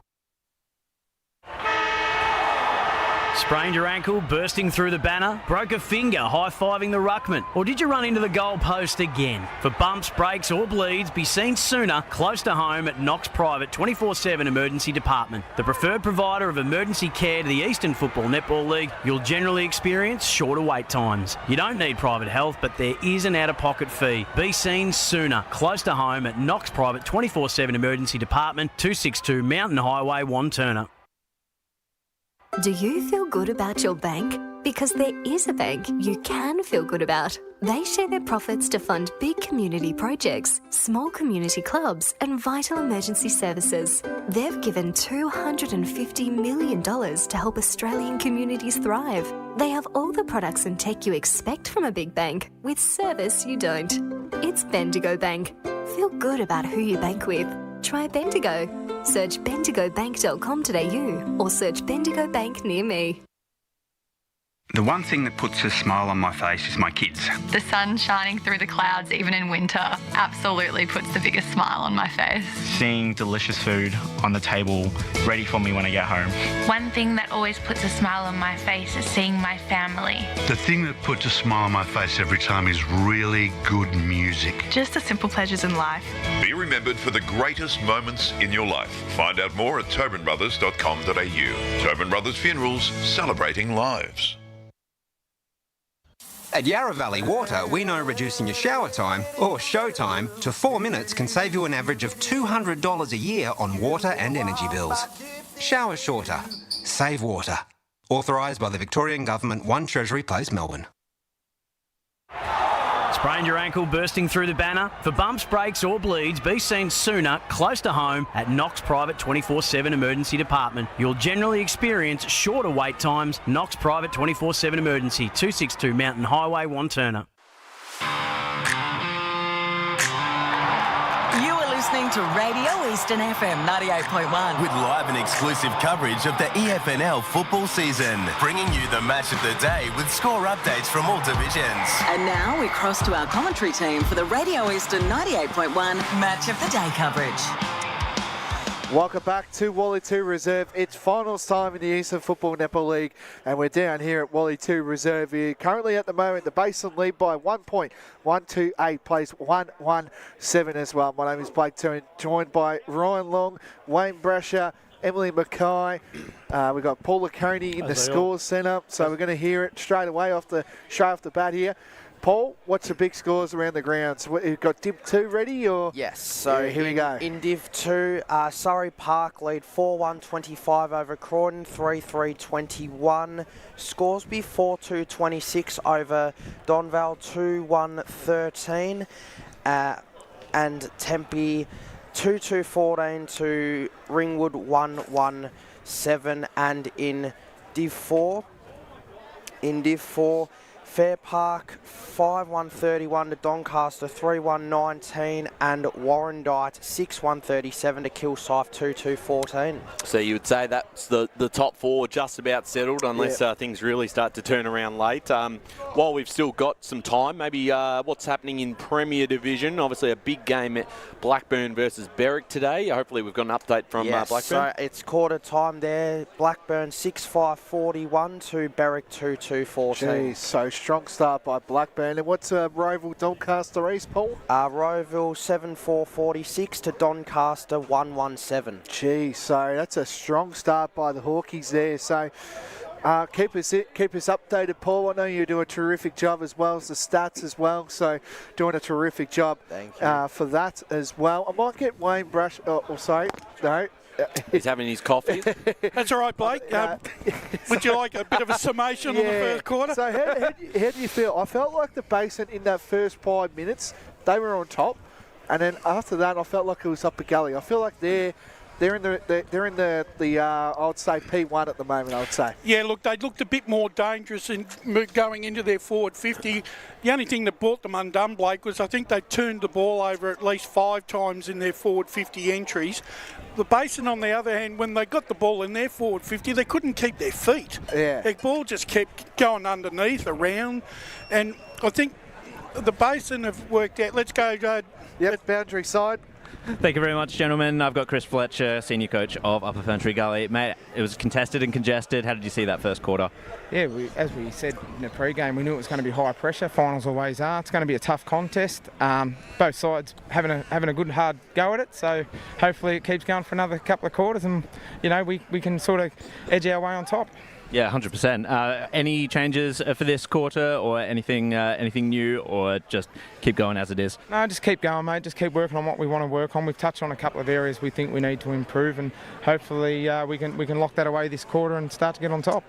Great. Good luck for the game. Thanks there to JB with Chris Fletcher. Josh Ward down on Boundary. Yeah, I was listening in to Joel Perry at his quarter time address, and they were pretty happy with their first 5 minutes, but then let Upper Gully play their game and allowed them to focus on the switch and get those uncontested grabs, which is something they're looking to take away. The midfield group also highlighted they want to their handball receive game is quite crucial heading into this final 3 quarters. Yeah, thank you, Wardy. Some good points from both huddles. I reckon too. Looking at the two sides, and if you look like you're looking for a playmaker, the one that could be the difference is Kruger from the Basin. He's just done some nice things in the last 10 minutes of that first quarter. Second quarter action, here's Ryan Long. So, free kick straight away from the middle of the ground, going the way of the Bears. So, chance to get involved early in this quarter. So, Tom Edwards. First kick of the second term, sends it long into attack. Can they get a mark at the back? It could have been a push that time from Con Edwards, and they have called it. So free kick going the way of Upper Ferntree Gully, who had a 2-on-1 in that contest, and Jordan Nuku was pushed out and goes the short option in the back pocket. Coming back this way, back to Nuku. Had plenty of it in the first quarter. Sends a long high kick. Intercepted by Ethan Power underneath this one. Handballed it off to Luke Scott running past. Scott inside 50. Who's going to fly for this one? Nuku was out the back. Right in the right spot was Liam West, who puts A shot on goal, misses to the left, so a minor score, but the Bears move to 1-3-9. Upper Gully 1-1-7 a minute into this third term. Bailey has the ball here, plays on immediately. Kicks to the outer broadcast wing where we are. Trying to get this on here is Braden Wilson, but there's plenty of Bears jumpers around this one. Edwards hand passes it to Halo. He's trying to get this one up here. Swindle's got this one tackled immediately by an Upper Gully player, and he wrapped up. We're going to have a ball up. Just joined us. The Basin have a 2-point lead. 9-7. Minute and a half into this second quarter. Tackled immediately. Hope you're enjoying the broadcast on Facebook and YouTube. And if you're driving around in the car, switch that dial to 98.1 for the Eastland match of the round. Finals footy. Great to be here. They kick it down to the outer side broadcast. And down here at Wally 2 Reserve. Tackled here, that was by Kruger. And this one's going to be a high tackle. And it's going to go to Upper Gully. Looked like Kruger wasn't happy with that. So Upper Ferntree Gully will have this say. So it looks like it's going to be Ethan Harris who kicks it on his boot. A big fly, couldn't grab the mark by Size Werder. Robertson had a good strong save, one-on-one here. Smith gets the spoil. This one might just roll out. No, it doesn't, and eventually does roll out. It's going to be a boundary throw-in just on Upper Gully's pocket end down here at Wally 2 Reserve. This is a testament to Basin's defence, making them go long down the line. Their forward 50 entries on the wing, very hard to, not on the wing, on the boundary. It's very hard to kick goals from there. Just a boundary for a quick comment. And that was something Joel Perry highlighted in that quarter-time address to force Upper Gully long down the line. Snap around the corner. That was again by Oldens. Power around this ball here. Really good here by the Basin. They get it out there. Defensive 50. A little bit of a push there by Thompson. Nothing called. West around this one. He's having a good strong save. Good handpass. Graham goes inside 50. And that's going to be out of bounds on the full. Serge Cross will have this ball right. Yes, in the defensive half of the ground here for the Bears. We'll look to switch the play. The mark taken by Ryan Smith. Slowing things down here before sending a long kick out of defence. Robertson might be able to fly for this one. At ground level, the Bears had the numbers. They move this down the line looking for Edwards. He applies the pressure. That's a dangerous tackle that time on, I believe that could have been Bailey Eldens. I like this switch kick, but it's very slow. It's still allowing Upper Gully to set up defensively, and it just results in ball ups halfway up the field. So we get a boundary thrown right in front of us. No one is able to get hands to it in the ruck contest. Now getting a chance at ground level. That was McDonald. It's a one-on-one. Wins out here to Upper Gully. That was Graham trying to push it forward. Another boundary throw-in. You can see that both sides want to take ownership of the corridor, but neither side are allowing it to happen. Both sides are being forced wide. And as we tick almost 5 minutes into this second term, it's still 1 goal apiece. 1-3-9 to 1-1-7. Here's a chance of Strange. Off the left boot, inside 50, hits up a target. If you needed someone to give him a bit of a spark, it's Travis Strange. And he's been able to find his target in Braden Wilson. Yeah, it doesn't need too many touches, Travis Strange, to impact the contest. He doesn't, but he'll have a lot anyway, as a very high disposal get up. And he was great last time we saw them as well. Yeah. So we've had a few key influences from them. They sort of probably stood out throughout the course of the season. So for Wilson, looked a little sore in that first quarter, back out there, and a great opportunity for the first of the second term. He'll be kicking from about 20, 25 metres out. Very slight angle. Wilson comes in off the boot. Not bad at all. Upper Gully get the first of the second term. And they move to 2-1-13 to the Bears. 1-3-9, 4-point lead with 5.5 minutes gone second term. And that'd be the first, if it wasn't the first, it'd be one of the very few shots that they've been able to have directly in front. So, I mean, great eyes to see that hit up target. But it's hard to score in this game because everyone's playing so long down the line on the wings. It's hard to get those proper scoring shots, which means that it's not going to be a very high scoring game unless something changes. And quite interesting, the way the Basin scored that goal in the last minutes of the first quarter because they went through the midfield. Absolutely. So what's going on here? High tackle. I thought it could have been another illegal count. And it looks like Buster Todd will have this one. So the umpires do have the mics, which is good to hit, good to have good vision there, and that one's going to roll out. It's going to be a boundary throw-in. The kick going into the forward 50 for both sides is not hitting the target so far this afternoon. Both sides can be accused of not being able to take full advantage when they win the clearance or the stoppage. So Robertson looks like he's just going to spoil this one here. Just on the top of Upper Gully's sort of goal here. I think what we're seeing is because Upper Gully like to go in the middle, they like to chain hand pass, so they're getting probably a bit more of that rather than the Basin who have tended to go on the outside and switch a little bit more. That's a bit more of their game plan coming out of defence. So Robertson and Powell in the ruck. Getting this one here for his Mitch Brown. Finds his teammate. Who's going to get there first? Plenty of jumpers around this bowl. Upton around this one, but he's got Meyer in company. He goes inside and a mark taken by Power. Ethan Power. Power name is a big name in EFNL football. And that might be a 25-metre free kick. It will be. The umpire's called play on as well. So they're two examples of just looking straight out to the wings rather than even contemplating going straight down the middle. So plays on immediately, does Power. Finds Nicholson. Nicholson, bit of a push. Nothing called. So intercept mark taken by Upper Ferntree Gully here. So they're going to go again. Good mark taken here. That was by Travis Strange. So with a massive, he's a very big disposal getter, knows where to find the footy. And he goes to the pocket. 2 grabs at it. Good mark taken there again by Braden Wilson. Already kicked one today. He's on the pocket here. Don't know if he'll... No, he's going to back himself here, Braden Wilson. He's probably, I would say, he's going to play on now. What's going on here? He's going back to his mark. He's going to fool us again here. So Braden Wilson can line up here. I would say he's about probably 48 metres from goal here, just on the pocket end down here at Wally 2 Reserve.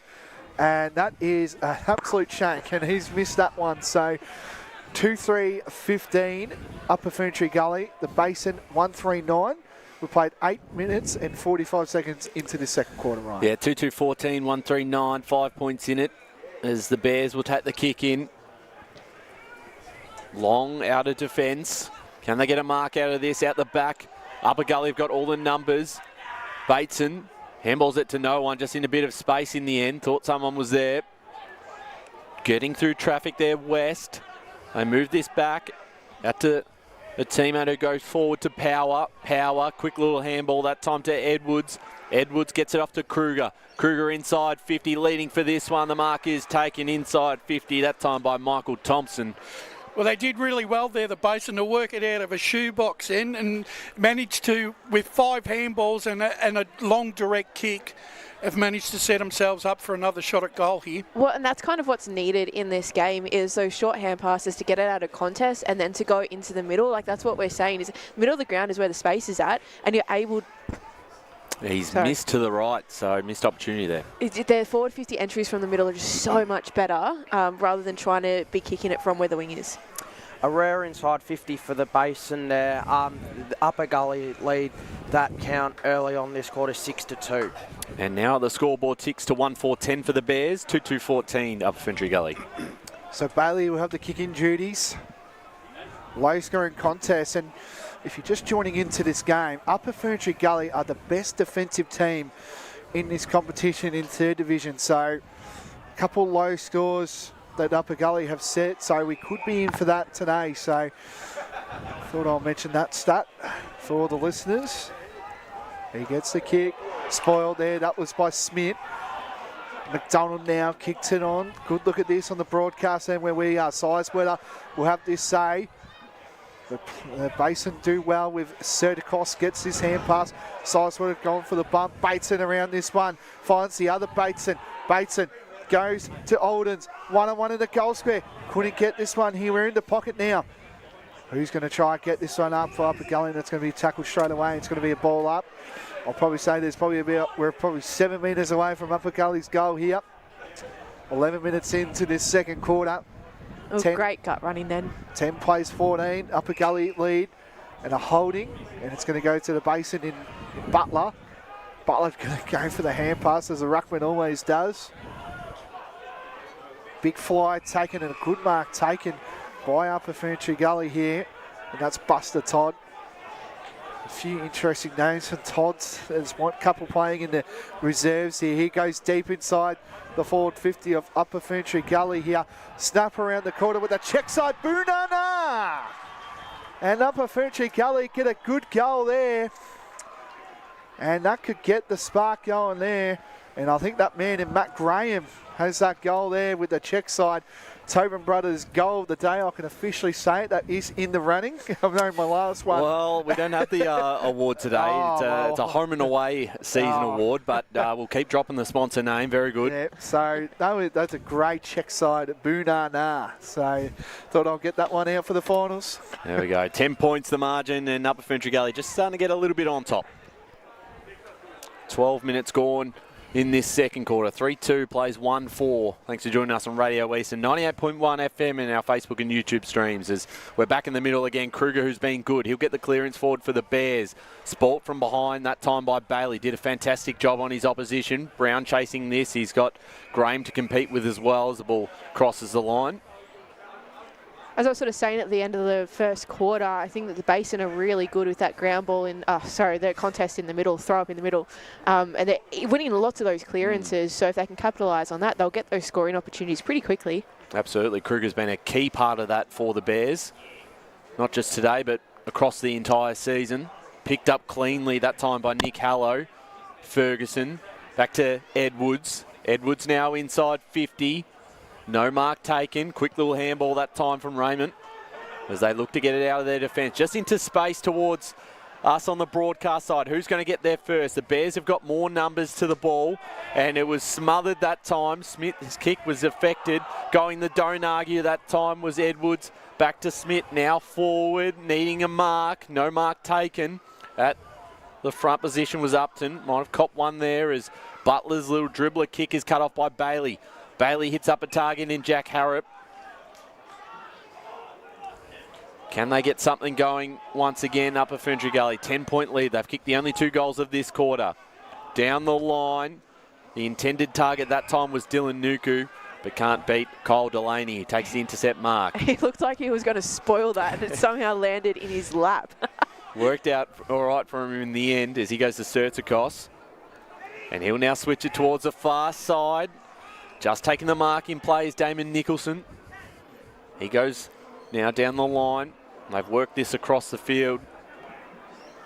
But they've slowed right down, struggling to work out the next kick. So Mason Byrne puts it in front of Ferguson. Gets possession of it. Wrapped up in the tackle. See, it's get a ball up on that far side. So easy to predict, and Upper Gully are getting those numbers back. It's generally going to be a ball up or a turnover at that kick, just out of defensive 50. It's almost them that they're conceding the switch to Upper Gully and just dropping the numbers back behind the midfield. So holding the ball, free kick. Looks like Mason Byrne will have this free kick for the Bears. 10 plays 20 if you just joined us. 14 minutes in, approaching the 15-minute mark. Second quarter action. Eastland match of the round. Kruger, what a game he's having for the Bears so far. Edwards goes back to Kruger. Kruger looking for his teammate. They get a kick 2. 2 against 1 here. And they get a clearance kick outside of their back line here, Upper Ferntree Gully. Around this is Swindell. Swindell on the pocket. Who's going to fly? Thompson around this one here. Same as Mitch Brown. Thompson dribbling kick. Don't tell me that's a goal, I think. It is. And it is as good as you ever see. Michael Thompson, take a bow, man. Actually, that was a very, very intelligent kick, keeping the ball very low so that there was no interference by any outside interference. Michael Thompson, wow, take a bow. Maybe that's what they needed, Blake, to spark them. 2-4-16 plays Upper Ferntree Gully, 3-2-20, 16 minutes into this second quarter.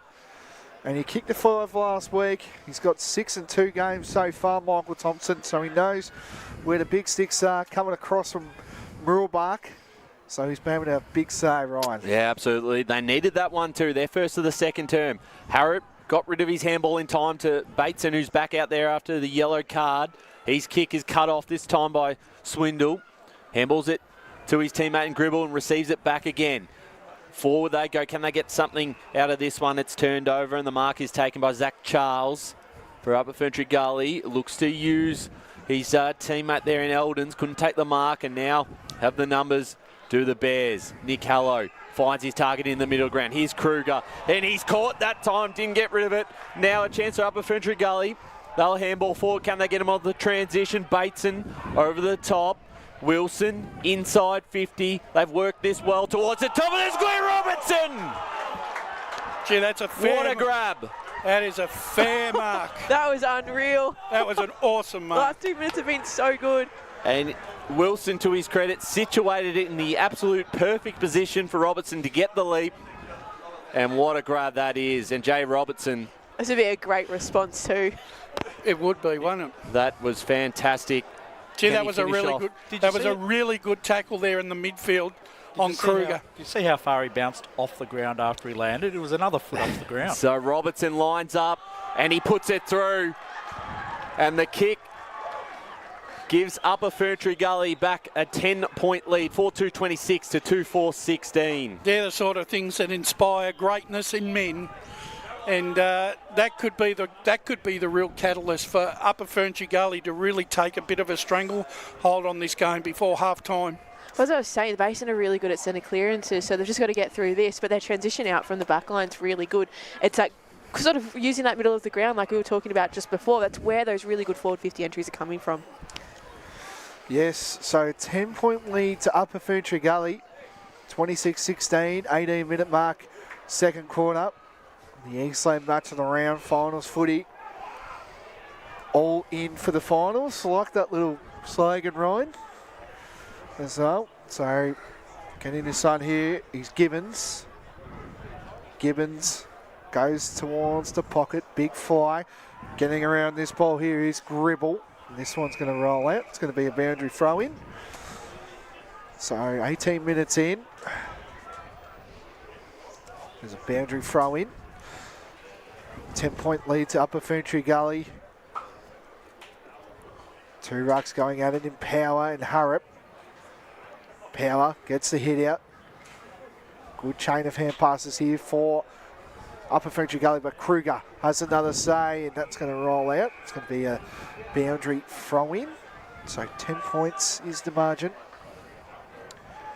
See it on the scoreboard there. Good to be back down here at Wally 2 Reserve. Eastland match of the round, finals football, Division 3. Good to be back here. So boundary throw in, 2 rucks at the moment, deep inside the Basins, attacking 50. Getting this on here is Harris. Harris tackled by Kruger, and that's going to be another boundary throw in. Again, more feeling. And it's going to be a boundary throw in, Ryan. So a boundary throw on that far side. Bit of feeling there between Brown and Strange. So we'll get the ball back into play here, right on the forward 50 arc. Harrop with the tap down. Clearing kick here for Upper Ferntree Gully on the far side, picked off by Power. So Power back towards their forward 50. No mark taken. Brown is trying to get through the tackle. He's been pinged for holding the ball. And Travis Strange will look to move this on straight away. Hayden Boyce now looking to go through the corridor. It's turned over. Bears have got some numbers. Sertzikos rode the tackle. We'll get a ball up back in the middle of the ground. Thanks for joining us. Radio Eastern 98.1 FM, Facebook and YouTube streams. The Division 3 qualifying final, 4-2-26 Upper Gully, 2-4-16 the Basin.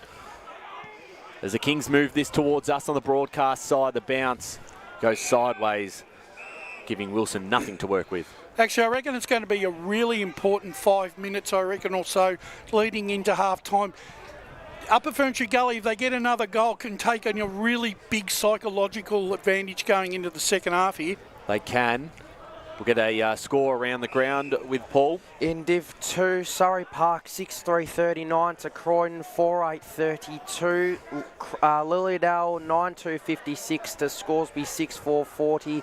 Templestowe 4-4-28 to Ringwood 2-2-14. And Waverley Blues 8-4-52 to Heathmont 5-3-33. Thank you, Paul. We'll discuss those at half-time on how that's going to impact the final round of the Division 2 season. We're back on the outer side here. Jacob Bateson moving this forwards, cut off, slipping over at the wrong time. That was Sizeword up, got the handball back out. Works okay, worked with Swindle as well as Sertzakos, who just handballs it up in the air because he's got nothing. Bateson driven to the ground that time by Swindle.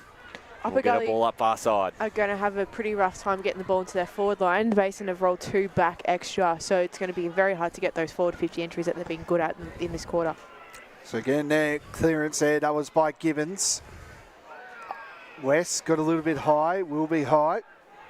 And play on here. Halo gets the hand pass. Basin look to go inside the forward 50 here. Thompson at the back, and a holding free kick. It's going to Butler. So Aiden Butler will have this one. The Bruckman having a rest down forward can have this directly in front. I would say there's a little bit of an angle there as well. Gee, he's a big boy. I went to school with him, Brush. He'd have to be 7, wouldn't he? Yeah, he's a big fella. Aiden Butler can line up, kick the Bears. Third, does so. Go umpire doesn't move. 3-4-22. To Upper Ferntree Gully, 4-2-26. Know him very well, Bratch. Tall fella, tallest bloke in this whole school. I can you not? He towers over some people there. So he would have been the one guy getting the basketball unstuck from the hoop, from the net. We tried to get him into basketball, but footy was always his sport. So good on him. Had a break, of course, and then coming to the Basin a couple of years ago. He's been a very good. A ruck adjudicator as well, Ryan. Yes, he has. He's had a solid afternoon so far. It's been a good battle between him and Jack Harrop in the ruck. And that margin now back to 4 points. So we've got a tight final out here at Wally 2 Reserve. Hopefully it stays that way across the afternoon. Back in the middle again. There's Butler. Gets the tap down. It's Harrop, though, out of the middle. He gets his handball. Trying to get a clearance forward here through Strange. Lost it. Now picked up nicely by Edwards. He gets the handball off Brown. Now off to Gribble. Just shrugs off his opposition and sends it forward. Has Edwards by himself. Takes the mark. Looked like he was out. Ferguson's a short option. Decides to go lateral and coughs up the kick. Catalano takes the intercept mark. And at least they're looking inside. I mean, that's a starting point. It's just about being able to execute it. Yeah, I didn't mind the option. As you said, just the execution of the kick, unfortunately, didn't pay off there for Edwards as Charles now out of defence for Upper Ferntree Gully. The bounce eluded Strange, but it worked well for Bateson, who puts it forward. The mark taken on the outer side here. They'll look to go in the corridor because Harris is by himself. Coming across from Beaconsfield, important part of the Upper Ferntree Gully lineup. He sends it inside 50, as said earlier by M. The numbers certainly favour the base, and it's worked out okay for Todd. Handball over the top towards the pocket. That was McDonald, and McDonald's put one right through from the boundary line. Another fantastic finish, and Upper Ferntree Gully moved to 5-2-32, 3-4-22 the Basin. There have been some amazing goals or amazing bits of play in this quarter. Very impressed. I love finals footy. It's been good. It's certainly the intensity's been there, and then after a low-scoring first quarter, we're starting to see a few more goals, and certainly some for the highlights reel. Most definitely. Let's go boundary side. That breeze has started to pick up a little bit more heading towards Upper Gully's end of the ground. And Kruger's back on the ground after a bit of a rest, so we'll see what he can do at stoppage. Yeah. Thank you guys on the boundary. Terrific job. So currently now back to 10 points. Upper Gully lead at the moment. Approaching half-time in, the major break. Upper Gully do get a clearance kick. This one's going to roll through, but who's going to try and get this on here is Wilson. Wilson gets a hand pass, looking for the 1-2. Well done there by the young fella. Wilson finds Bateshead, step around the corner, and it's through from behind. I love the idea then, what Upper Gully did. That was really, really clever. Just didn't come off, but gee, it looked good. They're starting to come into their own. This is their game that we've seen, during the season, and I think the dust has sort of settled from the first quarter, and they're getting to play the way that they want to play now. 5-3 plays 3-4. 11-point lead to Upper Ferntree Gully here. 26 minutes in. The Basin can win this clearance here and get the ball down into their forward 50. It's still game on, isn't it? It still is. Still time. We're 2 quarters in on the Eastland match of the round. Down here at Ferntree Gully, Wally 2 reserve. Power around this one. First to get there though will be Harris. Harris goes in a one-on-one. Down here, side splitter. That might be high. Nothing called. It's going to be a ball up. And we're looking at those extra numbers here from the Basin, just sort of setting 1 or 2 back to making it a bit harder for Upper Gully to get those good inside 50s. So Kruger back on, gets a clearance again. He's having a huge save for the Bears out here. And Brown might have this one. No, he doesn't. Plays on immediately here. Out the back here. Edwards can kick the goal, and he does. See, when they get the ball on their terms, the Basin, they certainly outnumber. If you've noticed, they actually outcommit Upper Gully in their back 50 then. Well, and the other thing is that when they've got the ball, because Upper Gully have moved all the way up, because Upper Gully putting that forward pressure on, pressure on from their back line. Anyway, so they're getting out over the top, and then that's why they're able to transition that ball easily. Important goal there before half-time. Moves it back to 5 points. 4-4, 28 to 5-3, 33. You said it better than I did, Em. 27.5 minutes gone in this second term. Not long before we get into the half-time break. I've watched a lot of footy. I'm not doubting that. So back in the middle we go again. The tap down works out well for the Basin as Edwards goes forwards, hits up a target. It's Ferguson at centre half forward here for the Bears. Looks to move this into the pocket because Edwards is there. Great grab. And Edwards, who has already got 2. So it's looking like 2 ways of transition into their forward line. The first one is if it's from their back line and they're able to get over the top, awesome, they're able to centre it. Otherwise, if they're getting the clearance from the middle, and he's played on straight away to find Nick Hallow in a better angle. It's generally going towards the wing or the pocket, and then if they can centre in, like better scoring opportunities, high percentages from here.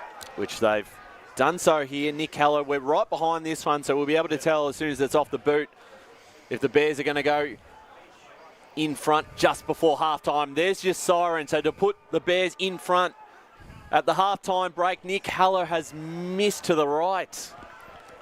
Bit of an opportunity, but it's just a minor score. So at halftime, the Bears will trail by 4 points. 4-5-29. Upper Ferntree Gully 5-3-33. This is your Division 3 qualifying final. Big second half to come. We'll bring in the halftime crew as we break down this game and all the scores around the grounds. As Sarah opened her best friend Jackie's wedding invitation, she was overcome with a wave of emotion. While her 2 young boys wrestled on the floor, tears of happiness rolled down Sarah's cheeks as she saw the words she'd been longing to see. Please note, this wedding will be a child-free event. Well, Sarah, looks like we're off to Eastland for a new frock and some heels. And let's book in that babysitter. For all of life's little moments, there's Eastland. Eastland. Live real.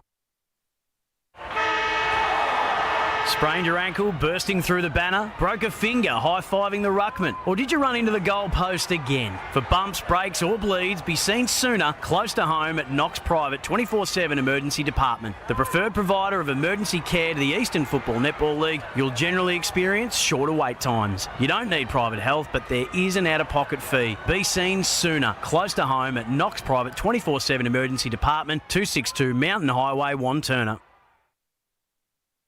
Do you feel good about your bank? Because there is a bank you can feel good about. They share their profits to fund big community projects, small community clubs, and vital emergency services. They've given $250 million to help Australian communities thrive. They have all the products and tech you expect from a big bank, with service you don't.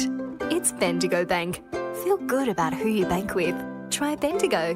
Search bendigobank.com.au or search Bendigo Bank near me.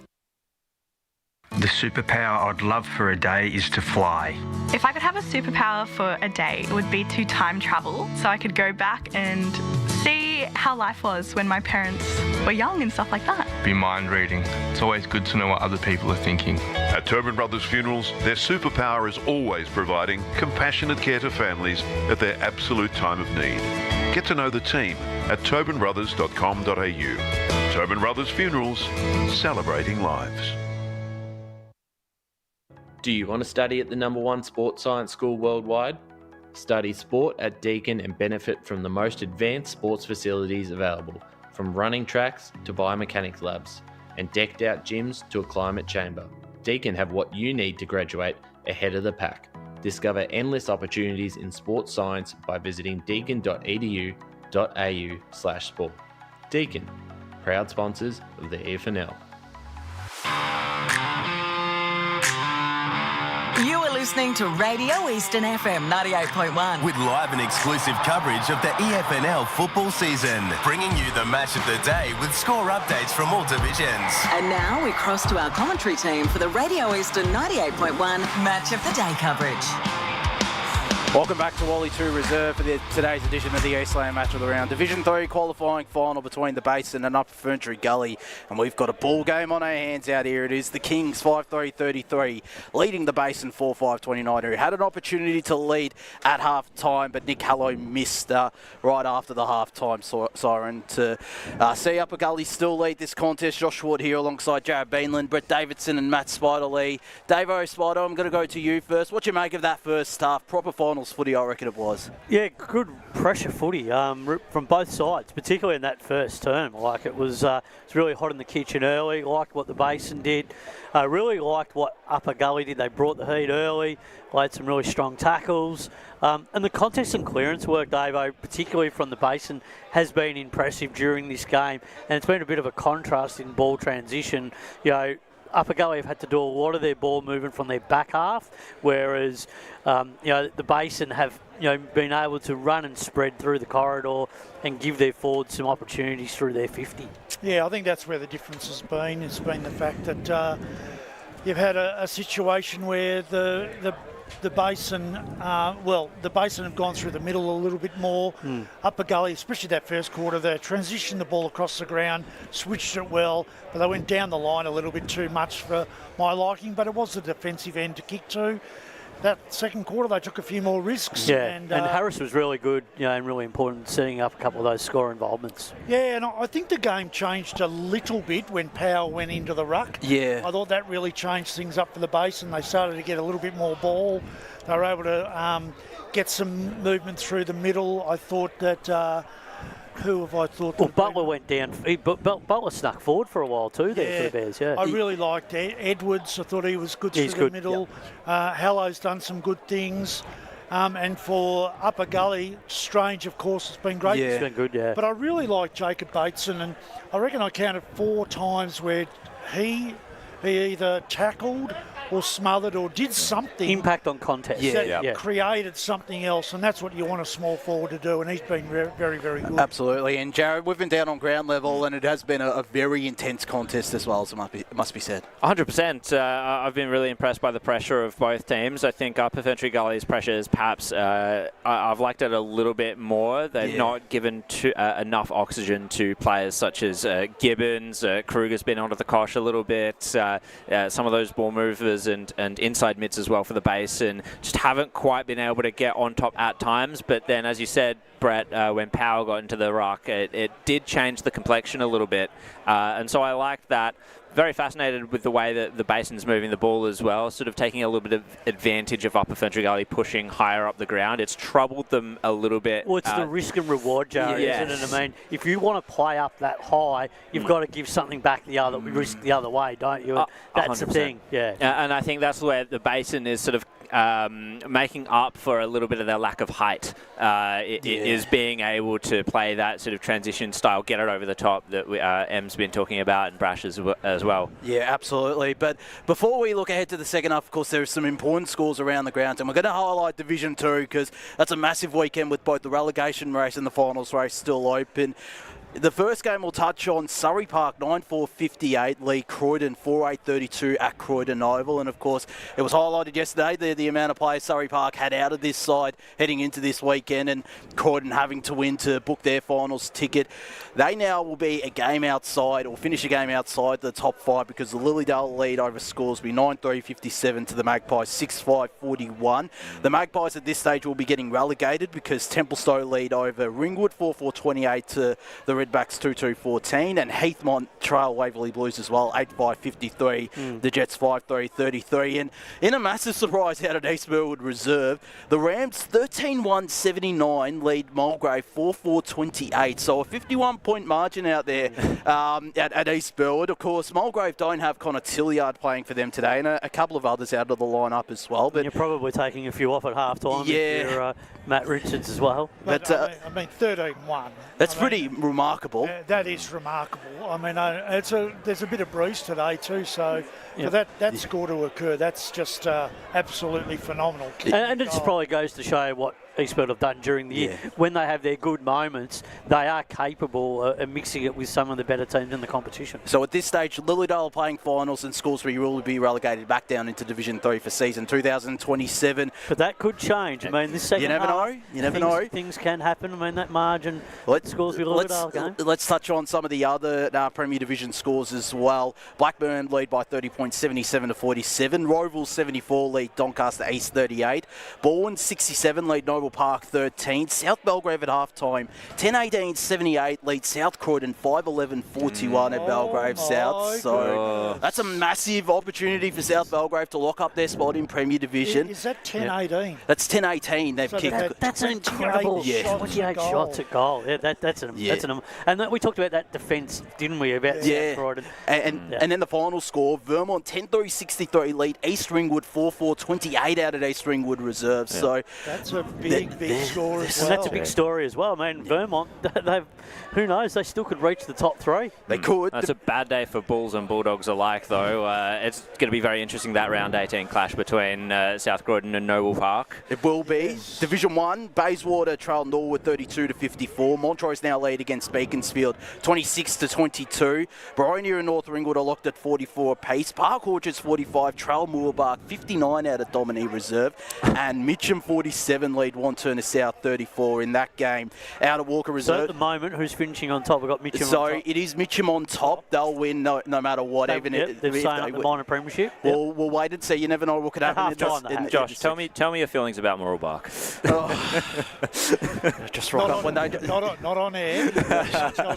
I will keep that to myself. And then finally, Division 4, Fairpark lead over Doncaster 54-32. Kilsyde trail Warrandyte 53-29. Churnside Park 121 lead Forest Hill 30, and Croydon North Emlock 106 lead Nunawading 19. So there's been some crazy results. Maybe not so in Division 4, which means Fairpark will play finals at this stage in 2026, and Kilsyth will miss out despite being mathematically a chance. But I think Premier Division and Division 2, there's been some curveballs thrown up so far. The Premier thing is now the percentage for Noble Park. That is the critical thing, but also that South Belgrave has that lead at half-time. So, yeah, and if they continue on that way and have a big win, who knows? It's going to be huge. Yep, it will be, and a game gap as well. But heading into this second half, are we still backing in either the Basin or Upper Ferntree Gully? It's been a tense contest out here at Wally 2.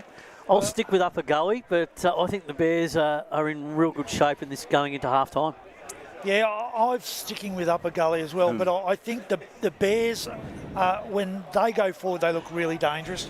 Yeah. If they continue to go through the middle and Upper Gully don't bring their defensive line down a little bit, they're going to be in trouble because they'll get scored over the top way too easily. But great game of footy. We're looking forward to being down there on ground level in the second half, Jared. Absolutely. I think I'm jumping ship. I think I've got Upper Gully in this one. I think the issues that they have to fix will be fixable, and I think they'll be too tall, especially when it comes towards the end. Niku playing a really good game down back. Jordan's doing some really nice stuff. Yeah, he is. Got the job on Connor Edwards as well. As we might go to one last break here. When we return, the call team will reassemble for a massive second half of Division 3 finals out here at Wally 2 Reserve. The Basin up against Upper Gully. Today at Eastland, Lucy's trying on jeans for a momentous occasion. Coffee with the ex. She needs jeans she can move in because she's definitely moved on. Jeans that get a second look, but don't give any second chances. Jeans that say, why yes, I have spent the last 8 months in a post-breakup juice cleansing, kickboxing, personal training frenzy. And it looks as though she's just found the perfect pair. Yeah, that's great. Bravo, Lucy. For all of life's little moments, there's Eastland. Eastland. Live real. Sprained your ankle bursting through the banner? For bumps, breaks or bleeds, be seen sooner, close to home, at Knox Private 24/7 Emergency Department. You'll generally experience shorter wait times. Knox Private 24/7 Emergency, 262 Mountain Highway, Wanturna. Do you feel good about your bank? Because there is a bank you can feel good about. They share their profits to fund big community projects, small community clubs, and vital emergency services. They've given $250 million to help Australian communities thrive. They have all the products and tech you expect from a big bank, with service you don't. It's Bendigo Bank. Feel good about who you bank with. Try Bendigo. Search bendigobank.com.au or search Bendigo Bank near me. The one thing that puts a smile on my face is my kids. The sun shining through the clouds, even in winter, absolutely puts the biggest smile on my face. Seeing delicious food on the table ready for me when I get home. One thing that always puts a smile on my face is seeing my family. The thing that puts a Listening to Radio Eastern FM 98.1. With live and exclusive coverage of the EFNL football season, bringing you the match of the day with score updates from all divisions. And now we cross to our commentary team for the Radio Eastern 98.1 Match of the Day coverage. Yes, welcome back. It's the Eastland match of the round down here at the wonderful picturesque Wally 2 Reserve, Ferntree Gully, hosting the finals here in 3rd Division. It's the qualifying final between the Basin and Upper Ferntree Gully. Both sides on the ground right now. And at scoreboard, if you just joined us and you've had your halftime snack and you're ready to join us for the second half action, it's Upper Ferntree Gully 5-3-33 to the Basin 4-5-29. My name is Blake Tennant. I'm joined here by Ryan Long, my co-commentator, with Wayne Brasher, Emily Mackay, Paul Laconey in the Stats Centre, and we've got a full crew as well with Josh Ward and Jared Beanland on the boundary. We might throw it to you, Paul. You've got a few interesting results. I'm going to throw you up here with Division 2. We'll start off with that. That's probably got the most interesting contest today. Yeah, in Div 2, Surrey Park are leading 9-4-58 to Croydon 4-8-32. Lilydale 9-3-57 to Scoresby 6-5-41. And Templestowe 4-4-28 to Ringwood 2-2-14. And Waverley Blues 8-7-55 to Heathmont 5-3-33.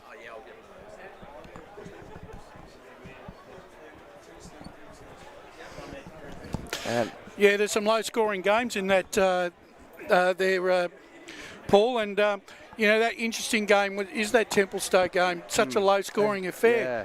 It's a bit of Blake. Would you say that's a bit of a worry for Templestowe coming into a final, that they're struggling to hit the scoreboard? Yeah, I think it's Premier Division just quickly. Blackburn Berwick, that's all. Yeah, Blackburn Berwick. Blackburn 12-5-77 to Berwick 7-5-47. And to bring us in for the third quarter is Ryan Long. So first clearance of the third quarter going the way of the Bears. It's Rory Bailey though here on the half-back line, who's in possession of the footy, wrapped up in the tackle. You've just joined us, entertaining first half, 5-3-33 to 4-5-29. The Kings leading this one. Charles under a lot of pressure. What's going to be the decision? It's a holding the ball free kick, and it's going the way of the Basin. And they are well and truly in range from here. And it'll be Liam West to take the kick directly in front, about 40 metres out. Normally, Ryan, I'd say the opening 10 minutes of the third quarter is really important. But in a game like today, I don't think it's going to count, because I think both sides are going to give as good as they get really here. It has been back and forth today, but a chance for West to put the Bears in front in the opening minute of this third quarter. Kruger has kicked out of bounds on the full. So the kick from West came off the side of the boot. She was lucky Kruger was there to make it half decent. Yes, no score out of that one, or in fact one behind, sorry. So 4-6-30 to 5-3-33. Walking through a bit of trouble there was Boyce. Got it through to Charles. Charles gets the handball off. And now they can take some time, take a bounce. As it's a 1-on-2. Wilson was the target. Did okay, evened it out until the Bears were able to clear it forward. And Nuku underneath this one. Bit of an unnecessary push from West, but nothing too much to say in that. I've seen 25 paid for that though, Ryan. I have, yes, me too. As Harrop goes inside, I think I'm happy with that, just to play it on. As Charles now goes to the far side to Bateson. Ryan does have to sit in the office with the head of umpiring, so we've got to be kind. Yes, we'll back him in as Bateson. Oh, he's missed his target. Now Power at the back. Got the handball off to Nick Hallow. Nick Hallow inside 50. Bouncing towards the boundary line. Won't be able to keep this one in. So we'll get a boundary throw in deep inside the Basin's forward 50. They trail this game by 3 points. Go, Bash. No, you go. Really great to see the ball in their forward half for the first couple of minutes. They've been crowding the middle of the ground, so forcing Upper Gully to have to go long down the line, and it's really working out in their favour. As we're inside the Bears forward line, early stages, third quarter, the premiership quarter, as some people like to say. No, he's out of bounds on the full. Having this is Jack Lavender. He's going to play on here. He's going to go deep inside the forward 50, looking for the power direction. Getting there first is Charles. Yeah, bit of a chop out there. Charles will get the free kick. So Charles gets it on his boot, but Kruger's there with a great grab. And he's going to have a kick here. We're going to quickly go down boundary side for a comment. Just as Zach Charles kicked that, the breeze started to pick up just that little bit for him. So Lockie Kruger, he's been a great pickup for the Bears. Unfortunately missed out that day that we were down there at Donvale. The Basin had 12 out, but Kruger can line up and kick this. He's been a great recruit coming from Bayswater this year. Lockie Kruger outside the 50 arc for the Bears. Go up high, does a little bit of moving, but I think that's a goal. It is.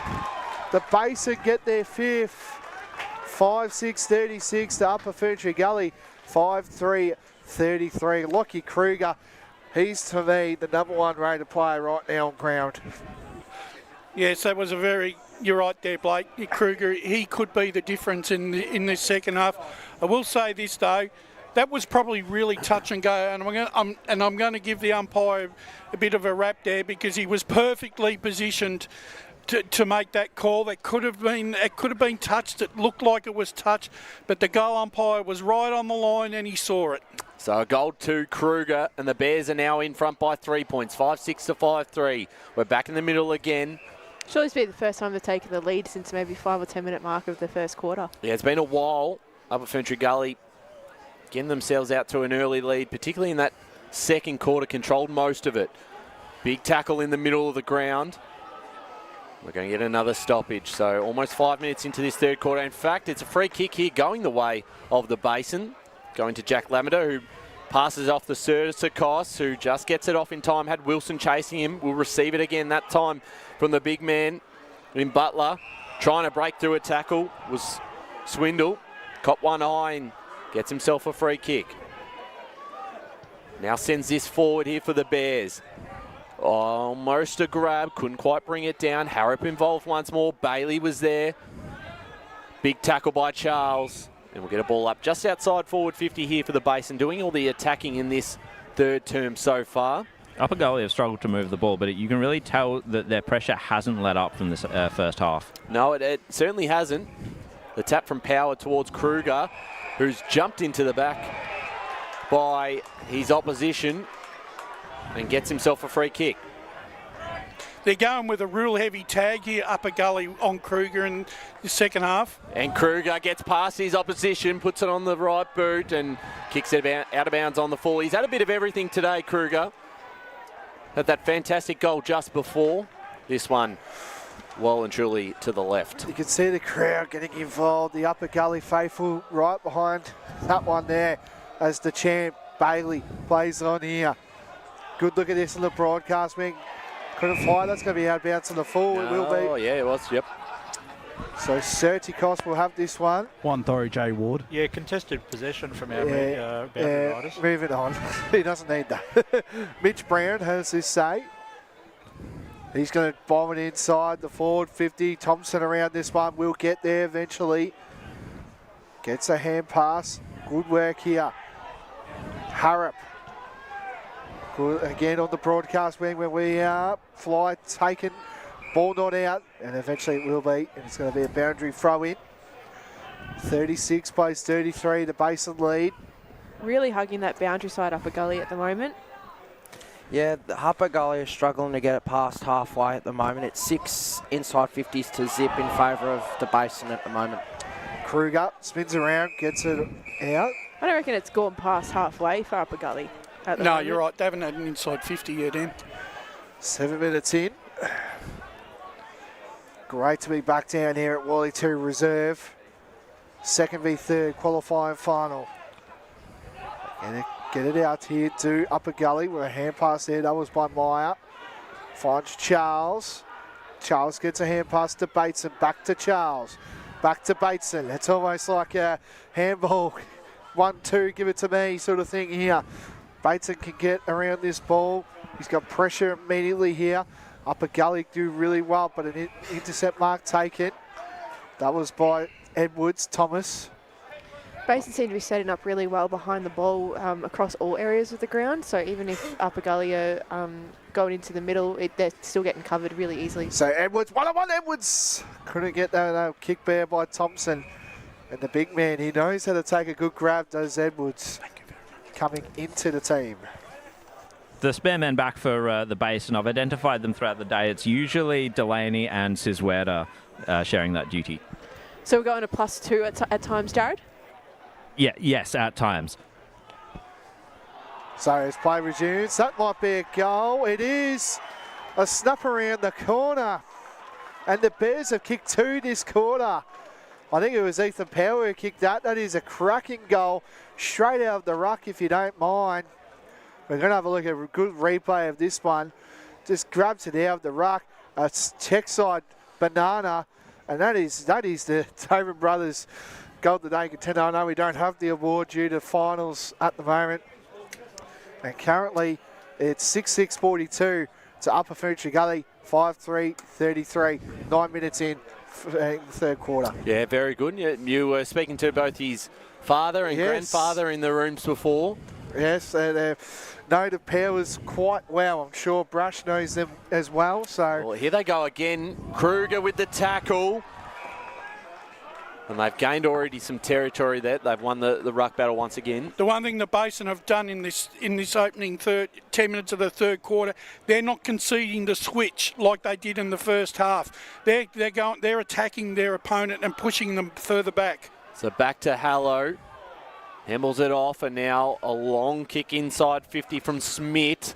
Almost a mark. I think that has been paid, and it's Edwards. I lost where the footy was. It was in his hands. Great grab. This guy plays a lot taller for his height. He's a really good contested mark, Connor Edwards. Has been for many years. He's been outstanding today in these one-on-one battles, and you are right, a great contested mark, and he's a good kick for goal as well. Already has 2. Rush is always right, Ryan. Yeah. As he lines up Edwards for goal number 3. He has put it through, and the Bears suddenly are now 15 points up. Really important goal, because that could be the psychological barrier that we've been looking for. is there going to be a point of no return?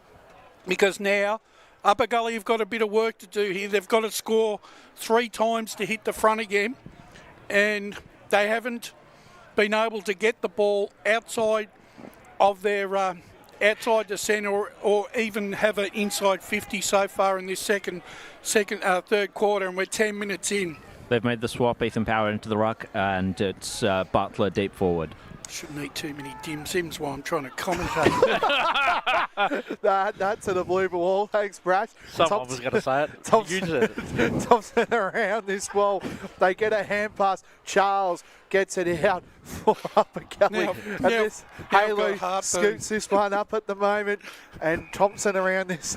We were going to ignore it, but you brought it up. I've got some Gaviscon in the van. We might go to Paul Laconi in the SAT Centre. Yeah, got some scores in Div 2. Ringwood have hit the front against Templestowe. Ringwood 6-2-38 to Templestowe 5-4-34. And Scoresby have gone back to 2 goals against Lilydale. Lilydale 10-5-65 to Scoresby 8-5-53. Thank you, Paul, in the Stats Centre. Bailey around this one. Gets a hand pass. Snap around the corner. Who's going to get out into this one here? Tackled immediately by Upper Gully. Swindle gets the hand pass to Power. Kicked up recent goal, the check side there. Tackled, game tackled by Upper. And that's going to be a ball up. 15-point margin. The Bears have kicked 3 goals. Upper Gully have not scored this quarter. Power gets it out. And tackle again. It's going to be another ball up. 12 minutes into this third quarter. Looks like a lot of Upper Gully players getting sucked into the contest. Basin actually had a spare play down in the forward line just before. Thank you, Am. Power gets a clearance kick. Who's going to Upton around this one? Charles gets the hand pass. And here come Upper Gully. They play on immediately here. 2, no one. He's kicked to absolute no one. Who's going to get this one up first for the Basin? They get a kick. And that is going to be a throw in. I don't think Upper Gully can afford to move the ball too quickly because their numbers are so far back that they're going to have to chain out, which is more of a hand passy game. But if they're kicking it out, there's too many Basin players there. So gets the hit out. Todd, that was. Tackled by 2 Basin players, and that's going to be another ball up. Nearly 13 and a half minutes in the third quarter, and Upper Gully still yet to have an inside 50 this quarter. And they currently trail now by 15 points, so got to get a move on soon and get something going. Let's go down to the boundary. I think they need a spark from somewhere because their body language is pretty flat. Maybe it comes through someone like a Mackay Bateson or a Travis Strange. I reckon you're a huge Mackay Bateson fan, Josh Ward. Just a little bit. As the ball moves forward, Wilson. More of a Trav Strange fan than a Mackay Bateson fan. It's just that you can. The Basin really have hunted the ball in this third quarter. Yeah, you're right. They've been super impressive. I think just more accountable also to what's going on outside of the contest as well. So again, they're covering the inside of the ground really well. They've got more numbers behind the footy in a contest. Really, really well played by them. Yeah, they have as the ball brought back into play. Tap down was won by Upper Ferntree Gully. Going through the pack that time was Gibbons. Strong as an ox, this guy. He just puts his heart and soul on the ground every week. He's a warrior, I'll tell you. Harrop punched down into a bit of space. Edwards will get there first. He knew where Lavender was and got the handball off to him. He's kicked forward. Power's got to go for this. Gets a spoil to it and works well for Ferguson. Did he cop one high? Umpire said play on. Inside 50. Gribbles had the kick. Out the back is Edwards. Just overdid it. Now a bit of pressure again for Upper Ferntree Gully. That kick's out of bounds on the full. And the Basin will reload once more. They are under a lot of pressure at the moment. He needs to check his stops, I reckon, Edwards, because that's multiple times he's gone down on inopportune times today. So Lavender is looking for the Edwards direction. Just overdid him. Tucked away in the pocket is Ferguson, who's got 2 Upper Gully defenders who wraps him up. Bateson and Meyer. And across the line they go. And they are just under siege at the moment are Upper Ferntree Gully. Got to really hold on here and get something going themselves. Kruger just got his hands away in time. Nuku's clearing kick's going to come straight back because it's marked by Sertzikos, who has plenty of options forward, takes his time, waits until he sees something in the pocket. It's Edwards, got a hand to it, out the back. Upper Ferntree Gully, a high kick. It's not going to escape the forward 50. Out of nowhere is Edwards, who worked hard to get to that one, to take the mark on the chest. And he's going to line up for goal number 4. That was great, relentless pressure from the Basin just there. They Upper Gully had at one point 16 out of their 18 players in that defensive 50. So to be able to get a result like this is really, really great from the Basin. Gee, this is a big opportunity here for the Basin. Really big opportunity. It is. Connor Edwards, we're right behind this. He's already got 3. It's been super important today. This will be for goal number 4. Makes no mistake. That's a beautiful kick off the boot. And Edwards has 4. And the Bears lead now to 21 points. 8-6-54, 5-3-33 Upper Gully. 16 and a half minutes gone third term. Just wouldn't want to give the Upper Gully bench a lipful just yet, my friend. He has. They have done that a couple times in this quarter in particular, I've noticed. There's still a lot of time in this game for Upper Gully to get back into it. Don't give anyone any extra ammunition, right, when you're taking control of the contest. Well, just saying, it's a 4-0 quarter for the Basin. Upper Gully have not scored once during this third quarter. Butler just gets it out with a big spoil fist in the ruck there.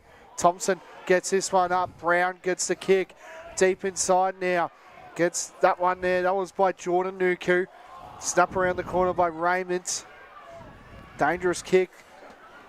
Lavender will wrap this ball up, and it's going to be a ball up. 7.5 minutes in to this third quarter. 54 plays 33, a 19-point lead at the moment to the Bears. Hand pass to Lavender again. He gets this one, gets around one defender, kicks around the pocket, and that's going to be out of bounds on the full. I mean, they are in a great position, Brash, the Basin are. Their contest work is really good, so they've got the upper hand on that and the momentum from the 4 goals. So Todd plays on immediately. Good spoil there. That was by Boyce. And this one might just roll out, and it does. So 18 minutes in. Still no score for Upper Gully. The Bears have kicked 4 straight. They look like they're going up and down in the one spot here, Upper Gully at the moment. It's because the Basin are covering middle of the ground. They've got no other option. I know, but it looks like it does, Em. 2 rucks colliding at it. Harrop and Butler. Butler gets a hand pass a bit high, and it will be. I don't know if it's going to be played back here, but it will be. So the Bears, they can get it out here for Nicholson, looking for Thompson, but a great intercept mark taken. Do you know how high he had to jump to actually get around to that guy's neck? That was by Darcy Meyer. He's on the outer wing. The Bears have just got numbers out the back here everywhere. Upper Gully kick to, and that's going to be another free kick for Ryan. Yep. And it's going to go to Ethan Harris. It is, and he wants to move this straight away. Dangerous kick in the corridor, finds Bateson, works it okay. Now towards us on the broadcast side. The kick's not perfect, but plenty of space there for Robertson, who pushes it forward. Is that a grab? It is on the second attempt there from Jack Harrop. It needed to be a mark because there was 6 Basin players within a 15-metre vicinity of him just then. They certainly were at risk of it coming back the other way. So Harrop inside 50. Might be the first time in this quarter. Can they get a mark out of this? Sport from behind doing well. It is the first inside 50 this quarter, Ryan. 13-1. 13-1. In favour of the Basin. So a dominant third term for the Bears has got them 21 points up. Can they get one back here before three-quarter time? Upper Ferntree Gully.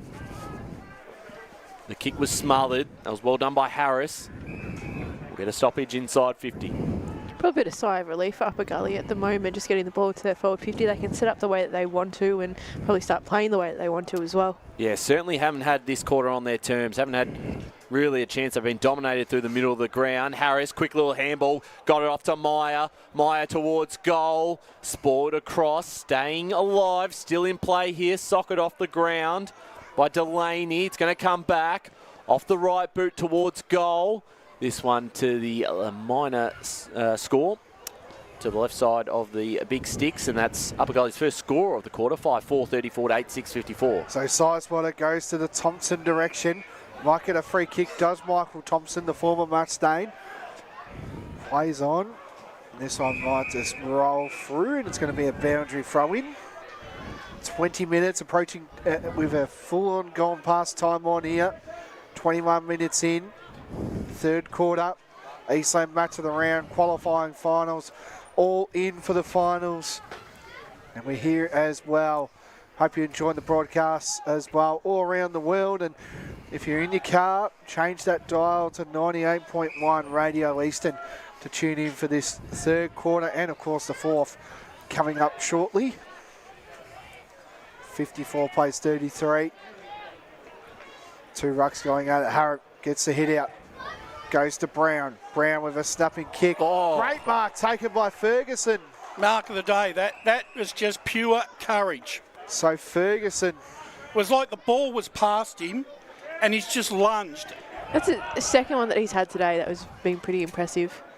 So or maybe I'm thinking of someone else. So Kobe Ferguson played at the Basin all of his junior career, been in the 19s as well, and wanted to take the opportunity in playing a first division club in Montrose, but comes back to the Bears last year, hoping to make a big impact.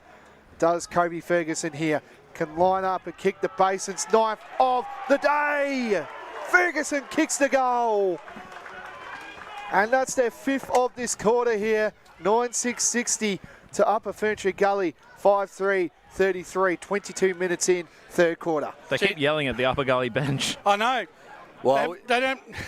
I don't know what they're going to do about that, though, Jared. And I think, right, there comes a moment in the game where you almost feel like there's a point of no return. 26 points down. Upper Gully look like they're going up and down on at the moment in the one area. They're getting totally run off the park here. It's strange. His handball was cut off by Edwards. Big clash. Again, Ferguson, who just kicked the last goal, and an absolute courageous mark there. Knew he was going to run into trouble and still brought it down. So the tap down that time won by Harrop. You have to say that Butler's been super impressive for the Bears in the ruck. I've been impressed by their third quarter, the Basin. They have really come out and sent a message here. They have really taken Upper Gully to the sword in this quarter. Yes, and I've seen a few Donvale people in the crowd today, probably just taking a few notes off this quarter. Now, a bit of a wait for the ball up to be done back here in the middle again. Bateson lost it. Under a bit of pressure here. So we're almost 24 minutes gone in this third quarter. It's 26 points the margin in favour of the Bears. Massive quarter. They need a goal here, Upper Ferntree Gully, to give themselves some hope. Need the momentum back. Here's Bateson using his body well, though, in defence. The mark was taken by Sizewerder. A long, high kick towards the half-forward line. Spoiled across by Nuku. So we're officially 24 minutes into this third term. What have Upper Ferntree Gully got left in this game? They've come out flat from half-time after a really, really positive second term. No free kick out of the ruck. Power lost it. Picked up by Harris. His handball didn't hit up a target. And now it's an opportunity for Ferguson. Gets it off. Was looking for his teammate on the boundary line there. Thompson. You're not going to get a free kick like that, Michael. You just can't dive.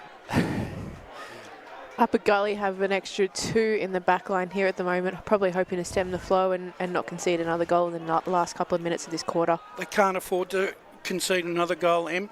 There's a boundary throw in. Power with the tap down. Nuku ran into a bit of trouble. We'll get a ball up inside 50. In fact, it's coming back. It's a sling tackle. Kick. Are they going to... Yellow card. Yellow card. They are, so... Bit of time off here. They're going to have to move those players back. For who got the yellow card? 34. Taylor Remmett got that one. Nuku taking his time. They're going to No, plus I think it's Nicolo who's gotten that yellow card. Yeah, it just looks like he was throwing it in his direction. Thanks, Josh. No worries. Oh, well, yeah, he can enjoy 15 minutes just to reflect Although on his wrongdoing. Yeah. So Jordan Nuku will have this kick. So just on the broadcast where we are at the moment, Butler involved here, and free kick call. Where's this going to go? It's going to go to Butler. He's played a big third quarter, this young man. Only a 22-year-old, I believe. You should know. You said you went to school with him. Yeah, well, I think he's. Well, that was over the mark. That gets smothered ball. That's going to roll through. I think his birthday's later in the year, so that's why he's 22. So I thought you'd know that, Boy Blake. He was a year above me, so there you go. The 6'7" beanstalk. Yeah. Very good player. Been a good player for the Basin this year. The two racks going at it. Scanning this ball is the Basin in West. And just think, we've got another big game coming up tomorrow too. This could be the, if this is what finals footy is going to be like again, I'm looking forward to it. Thank you, Prash. This one's just going to roll out. It's going to be a boundary throw-in. I've just had a look, and I know this is a boundary throw-in, but Scoresby have hit the front, people, 72-66 over Lilydale. So keep an eye on that one. Yeah. I can tell you what too, Blake. There's some big floggings happening in Premier Division this afternoon too. But Ringwood lead 45-34 over Temple-Stowe. So we'll hear a bit more after the three-quarter time break. As we're approaching that time right now, as we speak, Brown around this ball here. And sure. You go on, Paul. Sorry. And sorry, Blake. Croydon are trailing against Surrey Park. So Surrey Park lead by 32. So at the moment, Lilydale are still in 5th. Thank you, Paul. So Bateson. Sure, we go long down the line here. Yeah. So Bateson plays it, going to the pocket end of Upper Gully's goals here. And that's not a good kick. Made a mirror of that one. So that's going to be a out the full sort of kick here. And it's going to be Upper Ferntree Gully free kick here. So I'll say the Basin might flood the back line here. So what, I reckon be lucky if this is their third inside 50 for the quarter coming up. So Oldens gets the kick deep inside. And Butler again, that man has been sensational this quarter, Ryan. He has. He takes the inset mark and goes to the side, finds his teammate in the pocket, Sertzakos. Out of the defensive half of the ground, spoiled over by Bailey. Ryan, 6 intercept marks to 1 in favour of the Basin this quarter. Thanks, Paul. And with probably a minute or so left in this game, in this third term, do Upper Ferntree Gully just shut it down and not try and concede one, or do they try and just desperately take the risk and get a goal out of this? I'd say take the risk. It's a final. So, I mean, most people would go shut it down and whatnot and then regroup. But if the ball's in your forward half, which it is, if they can get that opportunity and throw Basin off, that'd be great. It would be a big momentum goal before three-quarter time as Kruger gets a handball off. Big tackle there on the far side. That's rewarded. So Upper Ferntree Gully will get the free kick out of this one. Not long to go before three-quarter time. We've played 29 minutes in a 5-goal-to-zip quarter for the Bears. Using the corridor this time. Getting the handball away. Bateson will receive it. Has a runner coming past in Raymond. Uses him now. Off the right boot. A short chip forward. Doesn't hit the target as Harrop. His kick won't count. Almost bounced through in the end. No, it did count. It did? I think the umpire... It was after the siren. No, hasn't been. Well, the goal umpire moved to... The game doesn't finish till the umpire blows the whistle. So if the siren goes first, it does mean the game's over. So it looks like at three-quarter time, it'll be a 26-point lead to the Bears. 9-6-60 to Upper Ferntree Gully, 5-4-34. We're going to take one last break here and then hear from Joel Perry at three-quarter time before we get stuck into this final quarter of action at Wally 2 Reserve. As Sarah opened her best friend Jackie's wedding invitation, she was overcome with a wave of emotion. While her 2 young boys wrestled on the floor, tears of happiness rolled down Sarah's cheeks as she saw the words she'd been longing to see. Please note, this wedding will be a child-free event. Well, Sarah, Looks like we're off to Eastland for a new frock and some heels. And let's book in that babysitter. For all of life's little moments, there's Eastland. Eastland. Live real. At Yarra Valley Water, we know reducing your shower time, or show time, to 4 minutes can save you an average of $200 a year on water and energy bills. Shower shorter. Save water. Authorised by the Victorian Government, 1 Treasury Place, Melbourne. Sprained your ankle, bursting through the banner? Broke a finger, high-fiving the ruckman? Or did you run into the goal post again? For bumps, breaks or bleeds, be seen sooner, close to home at Knox Private 24/7 Emergency Department. The preferred provider of emergency care to the Eastern Football Netball League, you'll generally experience shorter wait times. You don't need private health, but there is an out-of-pocket fee. Be seen sooner, close to home at Knox Private 24/7 Emergency Department, 262 Mountain Highway, Wantirna.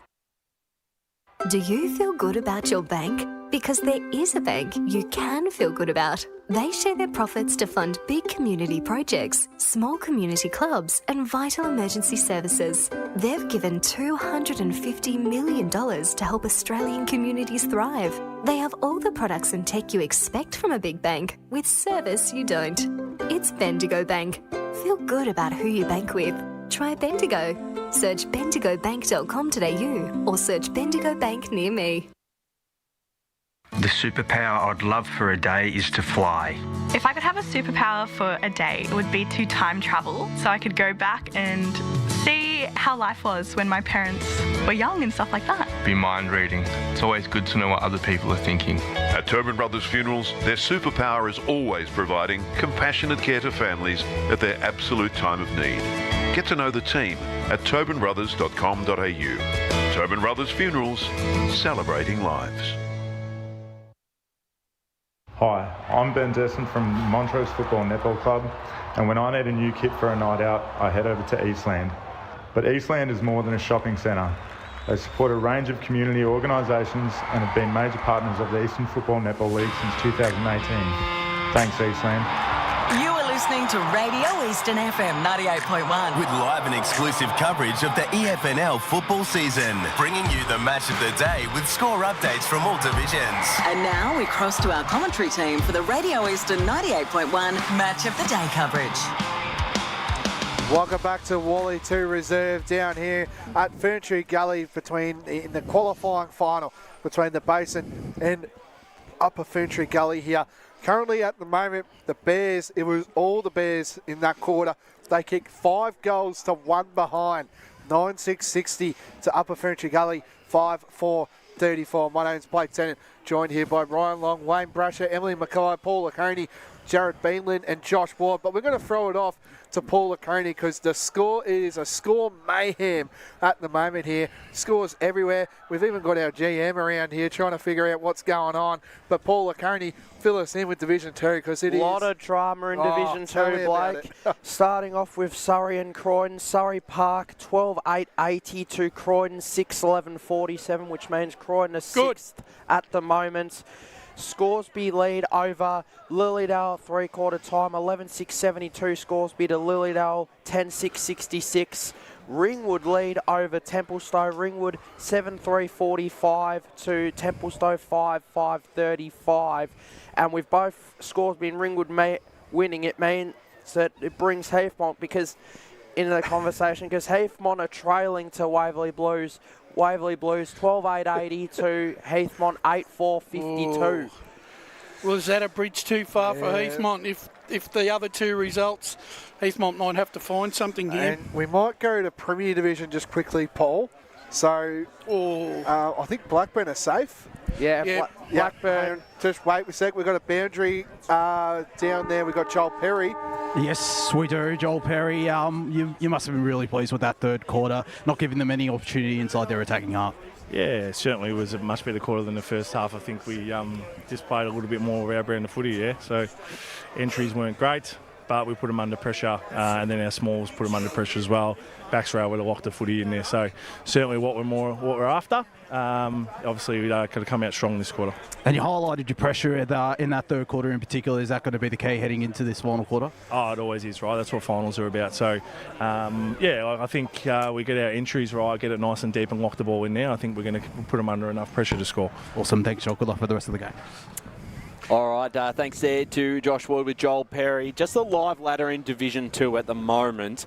If it finished right now, looking at the ladder, Heathmont, Ringwood and Scoresby would be all tied on points. The Jets, 77.84%, 77.03 for Scoresby, and then 82 for Ringwood. So in that scenario, Scoresby are still 10th. Now I hear that Lilydale are kicking with the breeze in the final quarter, which has been a factor down at Scoresby today. So we'll keep an eye on that one in this last quarter. Lilydale at the moment are looking like they will take the final spot with Croydon currently trailing quite a bit against Surrey Park. Let's go down the boundary, Jared Beanland. Thanks, Ryan. Chris Fletcher, he threw down the gauntlet to his Chargers, and he's challenged them to take the game on. Not just bravery in terms of the contest, but also bravery in terms of where they're kicking it to.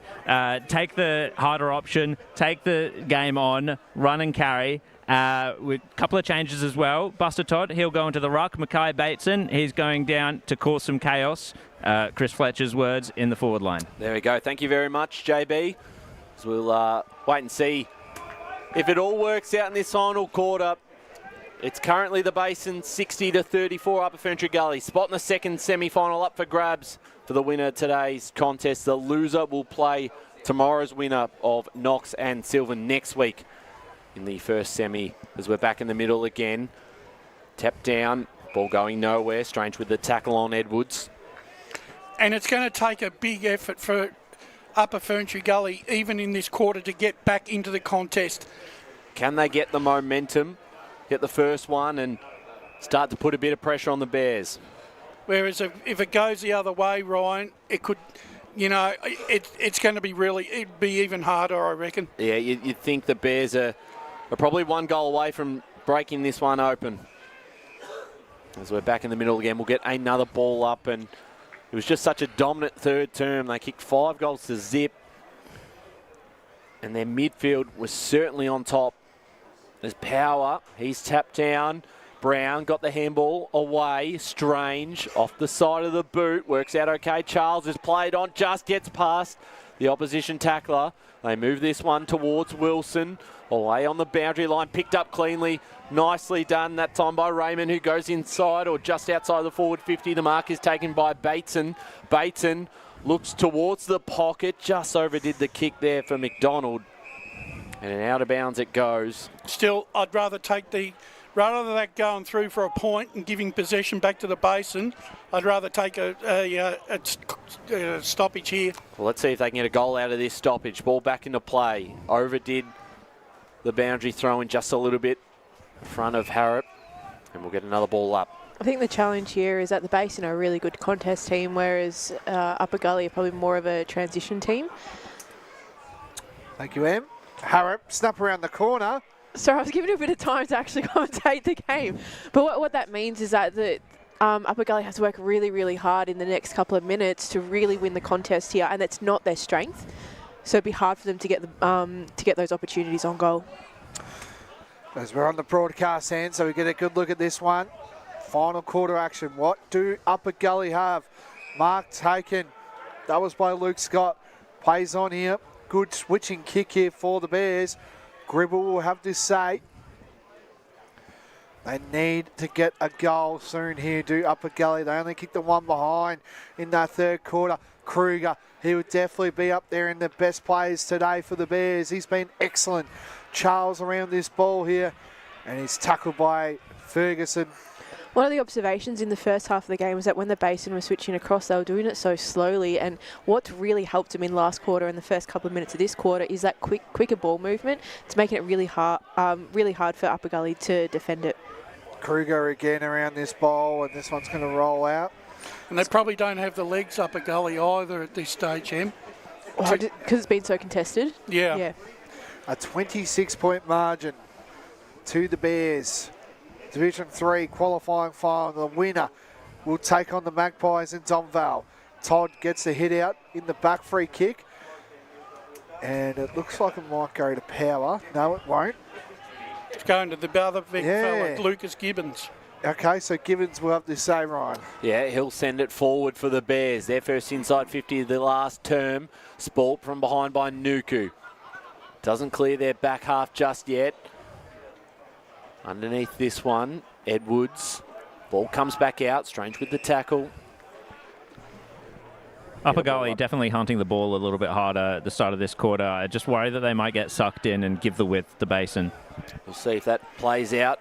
Is the tackle not rewarded? Handball back out to Harris, trying to trap this one. Caught by Brown. Well, Jared, they've always generally had an extra 1 or 2 behind stoppage, but they've been able to fan out and spread, which that was what they were doing in the first half. They couldn't do that in the third so much because of Basin's numbers.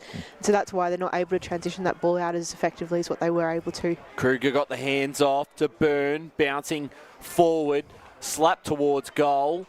Who's going to get there first? Bailey, clean pick-up for Upper Ferntree Gully, did extremely well, just couldn't quite keep it in.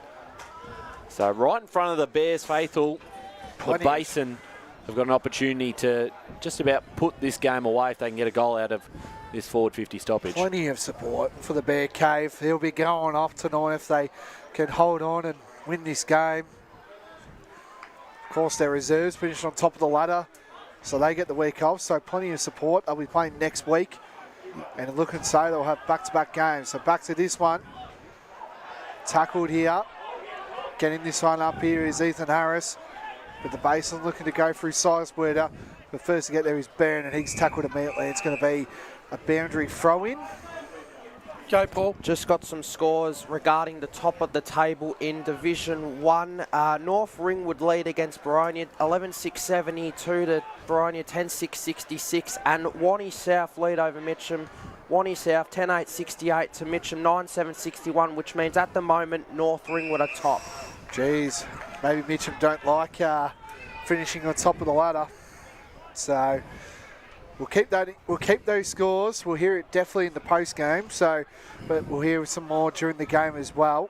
You just got to love the last round in the Eastern Football Netball League. Just throws up a few curveballs. Oh, it's great to see so many conundrums coming to the fore. Yeah. So if you want to hear this one, it's a 26-point lead to the Basin. And if you want to know extra, it was a 5-1 behind. As here come Ethan Harris, gets it deep inside, looking for Basin, but first to pick it up there is Scott. Scott plays on, finds his teammate in Gribble. So Gribble on the outer wing now. Mark taken there by Bailey. Oh, the candy shows it off there. He's going to take a couple bounces. Goes for the pocket end down here, and a mark taken by Bateson. So Mackay Bateson. His running patterns have been absolutely fantastic in the whole first quarter, really. Really posing a bit of a threat. And Basin probably just don't have someone with the speed to be able to defend against him. He's always out in front. Yeah, Luke Scott's the guy that's gone to Mackay Bates, and he's been good with ball in hand this quarter. He's been getting himself in the right spots, but he's just lost Bateson in transition there. So Upper Gully need this one here. Mackay Bateson. Can he kick this through to get them back in touch? Goal umpire moves to the left, and it's through from behind. So 5-5-35 Upper Ferntree Gully to the Basin 9-6-60 Ryan. You just don't know how many opportunities they're going to get this quarter. So currently still 25 points the margin. This one out of play. It's almost worked out perfectly. Just couldn't quite bring it down that free time kick for Delaney. But given the free kick in amongst two Upper Ferntree Gully forwards, did well enough to gain a free kick out of this, and now we'll just send it down the line. That kick should be out of bounds on the full. It is. It's been a lot of out of bounds on the full this game. Particularly on this side of the ground, right in front of us. Been misjudged a bit as Darcy Meyer. Not sure if it looks like Robertson's in the middle of that one. That was the intended target. Strange off the left boot. That's a fantastic kick. Puts it into a dangerous position of the ground inside forward 50. Umpire says no free kick. We'll get a ball up inside their forward 50. Basin are doing really well to position themselves front shoulder in front of Upper Gully, so they're able to intercept those balls really easily, causing these ball ups now. Tapped down by Robertson. Plenty of numbers here for the Bears as they'll see it over the line, and they'll get Nick Hallow back on the ground pretty soon, coming back from a yellow card. At the moment, they haven't conceded a goal in this final quarter, so they'll be pretty pleased with it. They're one step closer to a second semi against Donvale. Still plenty of time on the clock. Robertson tapped down. Going nowhere that time. Gibbons will get another ball up just inside the forward 50 arc here for Upper Ferntree Gully. They need something, the Upper Gully. This could be it with Robinson, Mackay, Bateson involved, and that's going to be wrapped up through for a ball up. So hard when they're basing a Butler in the ruck that's winning every single contest. It's very hard for them to get the ball from stoppage. They've also got the dual ruck combination too with power. Butler just gets it out of the ruck with a fister. And here come the Basin. Lavender. Here come the Bears. Thompson plays on. No, he doesn't. He's got to play. He's got Kruger down the end if he wants him. But one-on-one there. Here comes. There was Edwards. But it's out here. Well done, Upper Gully. They got out of that one. Out in the full. And that's going to be out of bounds on the full. And Joel Perry, he's used to taking a big clunk. He gets that one. Kruger had so much space. Yeah. So Power will have this one. He plays on. Gets it down to the hot spot. Thompson involved. Gets the spoil. And this one's going to roll out. It's going to be a boundary throw-in. So it was a quick and easy transition for the base, and Upper Gully are playing a zone, and they're just rolling all their numbers too far up so that when the Basin get the ball, it's very easy to just roll over the top of them, and then they've got an outnumber there. Great to see the Basin faithful win finals yet again.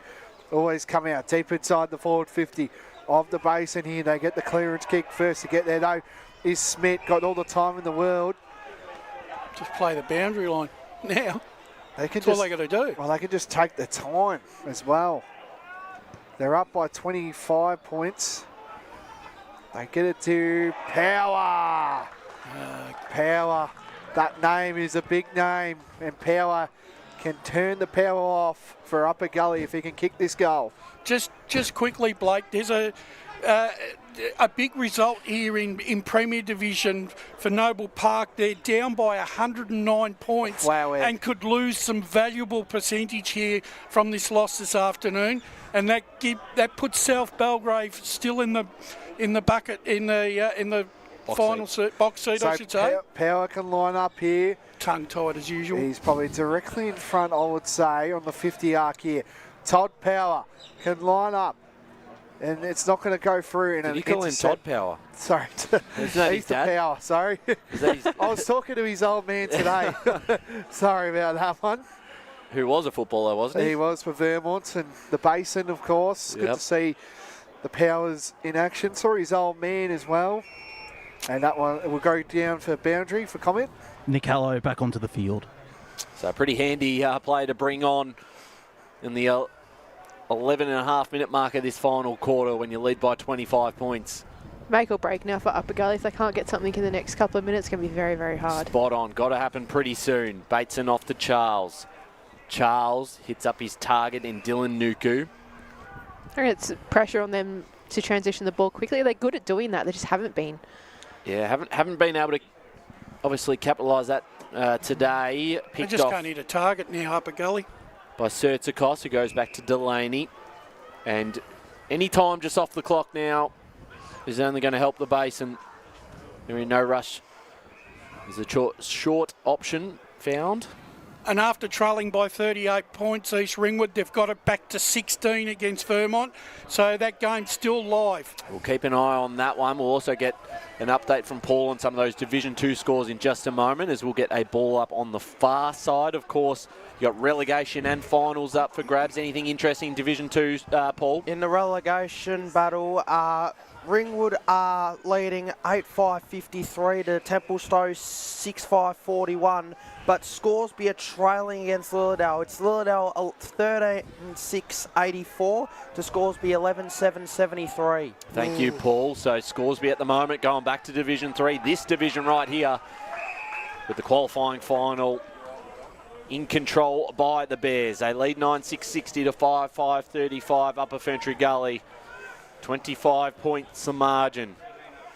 Blackburn are 69 points up over Berwick, so Blackburn look like they're heading to playing finals in season 2026 again. Which They means will. Baldwin and Berwick are out. Yes, as Gribbles kick forward. Bouncing across and went right into the lap of Ferguson, who hits up the target in Power. Ethan Power, of course, not his father, Todd, who's not playing today. I don't think he's been playing for years. Could it get back out, you reckon? No. Vets. I'm sure his grandfather will be here this afternoon. No, he was. He is. Brian, Yeah. I'm Yeah. sure. Great club man at Vermont, Brian Power. So Ethan Power, this will be a very, very tough angle from here. He's on the boundary line. He's liable to kick it though. Well, this would be the goal of the day. Not a bad kick. It's just going to fall short. Punched across the line, so minor score. 9-7-61, the Basin now. 5-5-35, Upper Gully. 14 minutes gone, final term. Upper Gully need to do something here. And he's just going to do the bring back the barrel sort of mark there. Good mark taken by Sizewerther. So a 26-point lead to the Basin still. 14.5 minutes in to this last quarter of football. Nuku tried to go up there, but Brown, snapping ball. And it's going to be out of bounds on the full. Right in front of the Basin faithful, where you don't want to be if you're an Upper Gully player. You're funny this quarter, Blake. Trying to bring the jokes out. Oh, come on. They're probably trying to give him some nice feedback here, the look Upper at Gully this. player. Jack Harrop, that is. He loves a bit of that, I reckon. Former Eastern Ranger. You got many mates down at the Bear Cave, Blake? Well, pretty close with Kobe Ferguson. He's when he was there for 2 years. Not saying the club, you should know that, as Harrop goes on. Kicks it outside to the Basin huddle sort of thing. That's a good mark. I think that, Sizewerther gets around this one and he's tackled immediately. It's going to be a boundary throw in. So 15.5 minutes in. We might get some scores, Paul, if you've got any available. Second division. Not much update from second division at this stage, but when there is, we'll... Yep, no worries. Thanks, Paul. Can we just check, is Heathmont getting relegated or nah? No, looks like Scoresby are down. So I presume Scoresby at this rate will be going down to third division. We've got a pending score coming up from South Belgrave and South Croydon, so that game may have finished already. We'll bring you that score as soon as we find out what it is, because it's got major implications for Premier Division this afternoon. I could try to find that out just quickly, but we'll get back to this game. Got an injury for Upper Gully? Yeah, is that Buster? Yeah, Buster Todd looks like potentially an ankle. We'll keep an eye on it though. Thank you, Josh. As forward from Butler, he's kicked, almost kept alive that time by Harry Upton. Goes across the line. So 16.5 minutes gone in this final term. 9-7-61 to 5-5-35. No goals kicked from either side in this last quarter, but after the Bears 5-goal to zip third term, they're going to walk away with a win and move into the second semi against Donvale. Strange kept it alive, goes back to Charles. They link up now through Meyer.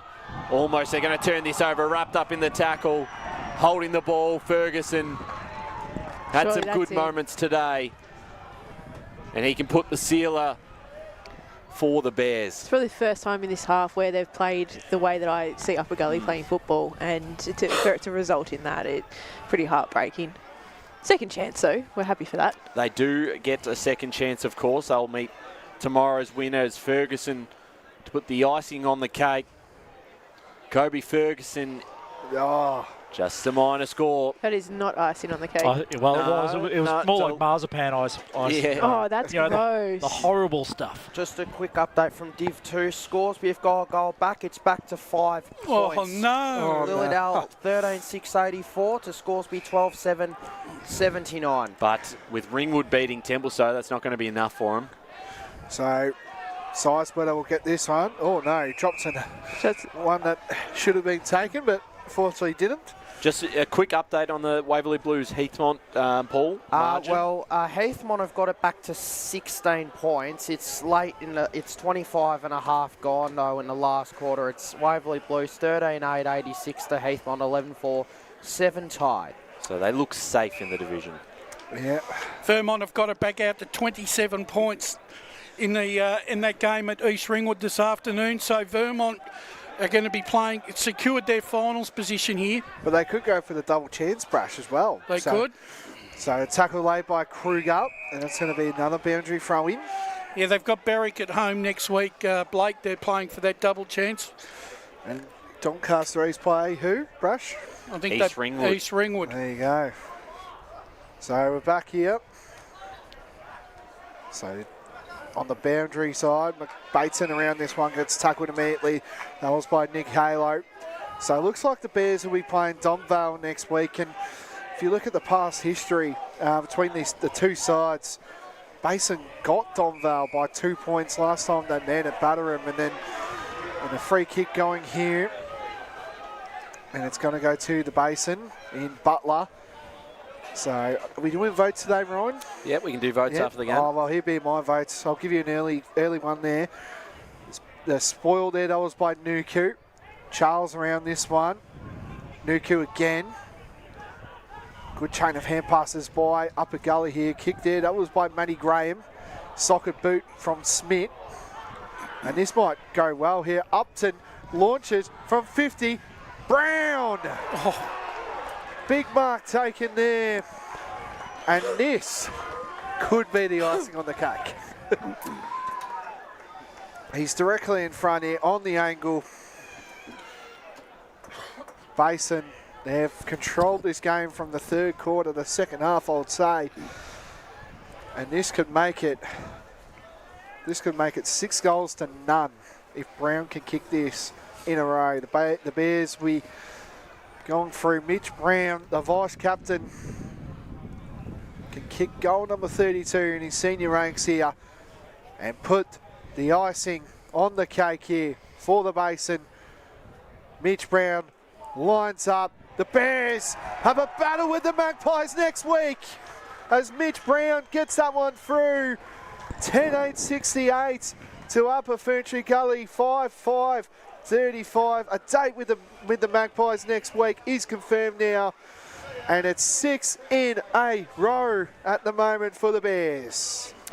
It is, and they've been super impressive today, the way they've responded. In this second half, they've just been absolutely dominant. So they've got a real chance next week. This is it win number 11 in a row? I think it's 12. 12 in a row. So that is a pretty good record to be heading into. I think that loss against Donvale, ever since they've had that one, they've won every game since. Pretty incredible stuff as we're back in the middle again. It's now a 33-point lead as we tick into time on here at Wally 2 Reserve. Upper Ferntree Gully, their season not done yet. They will play next week on the Sunday back here at Wally 2 Reserve against either the Falcons or the Cats, which will be live streamed tomorrow afternoon.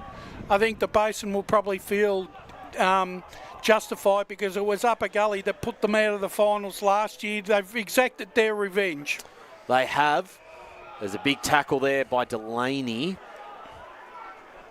And a little slow to get up that time was Wilson. That was as good a third quarter of football that you want to see in a finals perspective from the Basin this afternoon.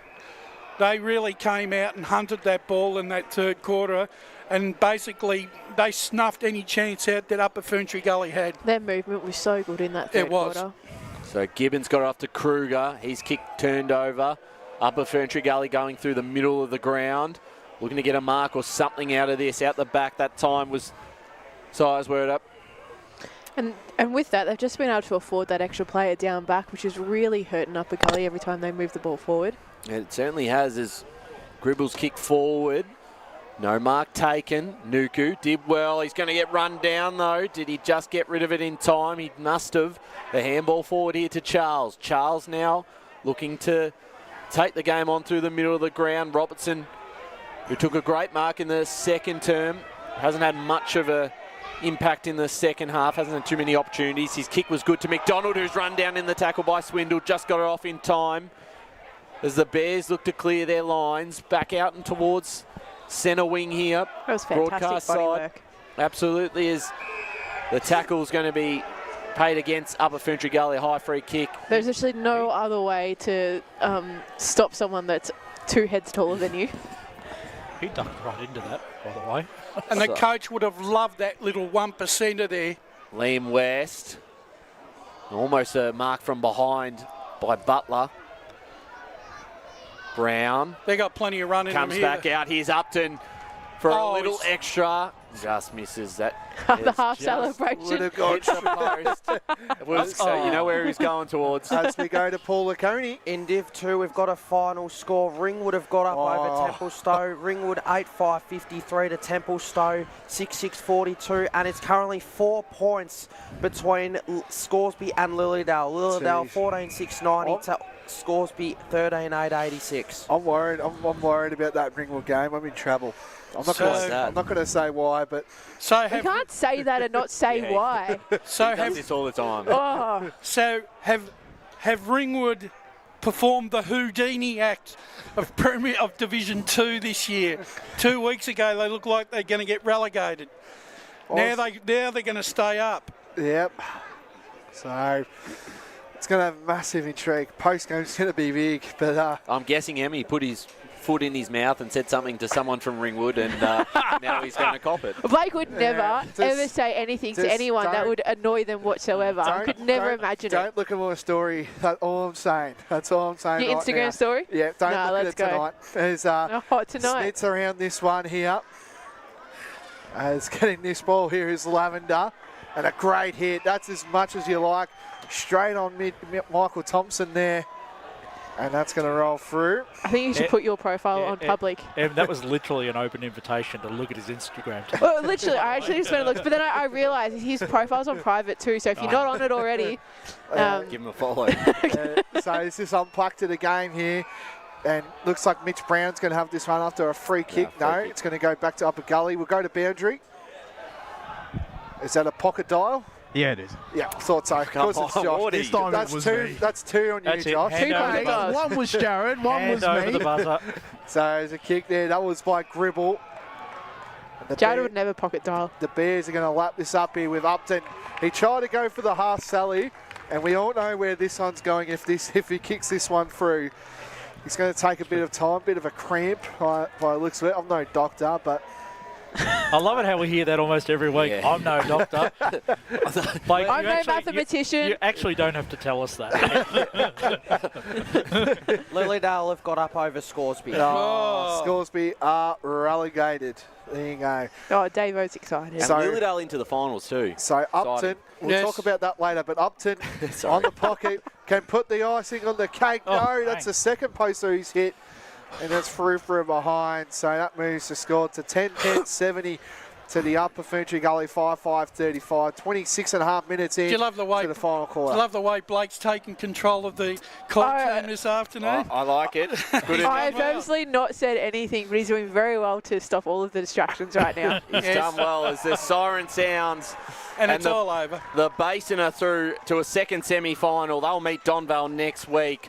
10-10-70, they've defeated Upper Ferntree Gully 5-5-35, all off the back of a excellent third term, 5 goals to zip. Yeah, excellent excellent win here by the Basin. Like I said, you play if you're in sometimes in finals, you got to play. You need one quarter of football where things go right. They did everything that they needed to do in that third quarter to win this contest this afternoon. Yeah, it was great considering the first half was just so tightly contested with both teams going at it within the actual contest itself. Yep. But also that, the coverage of the middle of the ground, so forcing everyone to go long down the line. So for the Basin to be able to convert in that third was so strong. And this, in finals, that's a winner. And it really sets you up because it's so hard to come back from that. Yes, indeed. So we're going to get an interview here with Josh Ward and Jared Beanland. I wonder who Josh Ward will go to. He always... Macca Baton, no way. Go on. He's going to go to Edwards. It's only to say stuff it to me, surely. Well, we'll go with Connor Edwards, one of the star goal kickers. Connor today and key in the Basin's victory. Con, you must be very happy to book a second semi-final date with Donvale with a performance like that. Yeah, stoked. 100%. The boys played really well today. Couldn't be prouder of them. How do you think of that third quarter as well? You really started to lift the intensity. Was that one of the better quarters you played this year? Yeah, we knew we didn't give it as much as we could in the first half. So, it was good to get out there and play how we want to play in the third quarter. And how do you feel about going up against Donvale next weekend with a spot in the grand final on the line? Yeah, just another one. We'll get it done, mate. Absolutely. Thanks, Connor. Good luck for this next week. Guys, I've got Ethan Power, mate. Basin's first finals victory since 2015, a long 11 years. What does it mean? Well, it means heaps, yeah. But, there wasn't much talk about it going into the game. It was just another one to tick off the list. If you get in your own head about it, it comes harder, and it's a mental game. So, yeah, I think we did the job. And what do you reckon the impact Joel Perry's had on this club? Because it seems to have really reinvigorated the boys at Batterham. Yeah, for sure. He's taking it slow. He's realistic about what the club wants to do, and he came in at a rough time. Obviously, I think we lost 19 in a row or something like that, and then he's brought us back to we're here now. He's doing well, so yeah, I think we all support him. We all back him. Awesome. Thanks for your time, Ethan. Go well for next week. Thank you, Jared, for that. We might take a short break, and then after this, we will get our votes and, talk about an interesting post-game. So if you just joined us, the Basin winners by 25 points. We're going to head into a break, and then after this, we'll tell our votes and as well as post-game scores. As Sarah opened her best friend Jackie's wedding invitation, she was overcome with a wave of emotion. While her two young boys wrestled on the floor, tears of happiness rolled down Sarah's cheeks as she saw the words she'd been longing to see. Please note, this wedding will be a child-free event. Well, Sarah, looks like we're off to Eastland for a new frock and some heels. And let's book in that babysitter. For all of life's little moments, there's Eastland. Eastland. Live real. Sprained your ankle, bursting through the banner? Broke a finger, high-fiving the ruckman? Or did you run into the goal post again? For bumps, breaks or bleeds, be seen sooner, close to home at Knox Private 24/7 Emergency Department. The preferred provider of emergency care to the Eastern Football Netball League, you'll generally experience shorter wait times. You don't need private health, but there is an out-of-pocket fee. Be seen sooner, close to home at Knox Private 24/7 Emergency Department, 262 Mountain Highway, Wantirna. Do you feel good about your bank? Because there is a bank you can feel good about. They share their profits to fund big community projects, small community clubs, and vital emergency services. They've given $250 million to help Australian communities thrive. They have all the products and tech you expect from a big bank, with service you don't. It's Bendigo Bank. Feel good about who you bank with. Try Bendigo. Search bendigobank.com.au or search Bendigo Bank near me. The one thing that puts a smile on my face is my kids. The sun shining through the clouds, even in winter, absolutely puts the biggest smile on my face. Seeing delicious food on the table, ready for me when I get home. One thing that always puts a smile on my face is seeing my family. The thing that puts a smile on my face every time is really good music. Just the simple pleasures in life. Be remembered for the greatest moments in your life. Find out more at tobinbrothers.com.au. Tobin Brothers Funerals, celebrating lives. At Yarra Valley Water, we know reducing your shower time, or show time, to 4 minutes can save you an average of $200 a year on water and energy bills. Shower shorter. Save water. Authorised by the Victorian Government, 1 Treasury Place, Melbourne. Sprained your ankle, bursting through the banner? For bumps, breaks or bleeds, be seen sooner, close to home at Knox Private 24/7 Emergency Department. You'll generally experience shorter wait times. Knox Private 24/7 Emergency, 262 Mountain Highway, Wantirna. You are listening to Radio Eastern FM 98.1. With live and exclusive coverage of the EFNL football season. Bringing you the match of the day with score updates from all divisions. And now we cross to our commentary team for the Radio Eastern 98.1 Match of the Day coverage. Welcome back to the Eastland match of the round. Post-game out here at the Basin and Upper Ferntree Gully. Division 3 qualifying final, the Bears in the end. Winners by 35 points, 10-10-70 to 5-5-35. A 35-point win sees them moving to the second semi-final against Donvale next week. And for Upper Ferntree Gully, not all done just yet. They've still got a chance. They will play the winner tomorrow's game between Knox and Sylvan in the first semi next Sunday. Back here at Wally 2 Reserve, of course, we've still got an award to give out. We've got the Cryo Stay Young Eastland Best on Ground Award. So we'll try and get everyone's 3-2-1 in just a moment. We've also got a lot of scores around the grounds. I just want to, before we go through them all, just to clarify a couple of things. Division 2 scores will be relegated. They couldn't get over the line over Lilydale, even if they did win, because of Ringwood defeating Templestowe and Heathmont not losing enough by their loss to the Waverley Blues. They will get relegated even if they had pinched that win. So they will move back to this division, Division 3 next season. Final spot, Lilydale's win confirms they will move into the final series for the first time since, I believe, 2018, 2019. 2018 when they played Donny East in that grand final. There you go. So it's been a long time between drinks for Lilydale. Great to see them back in the finals. Croydon were, unfortunately for their sake, unable to get over the line against a Surrey Park side who were missing some key stars today. According to someone. Yes. Yeah, they were. Did you not look at their lineup? Yeah, move on. So I reckon we might go from don't think your mic's on, Em. Emmy, I think you've left your mic off. Man, and that was funny too. Rookie error.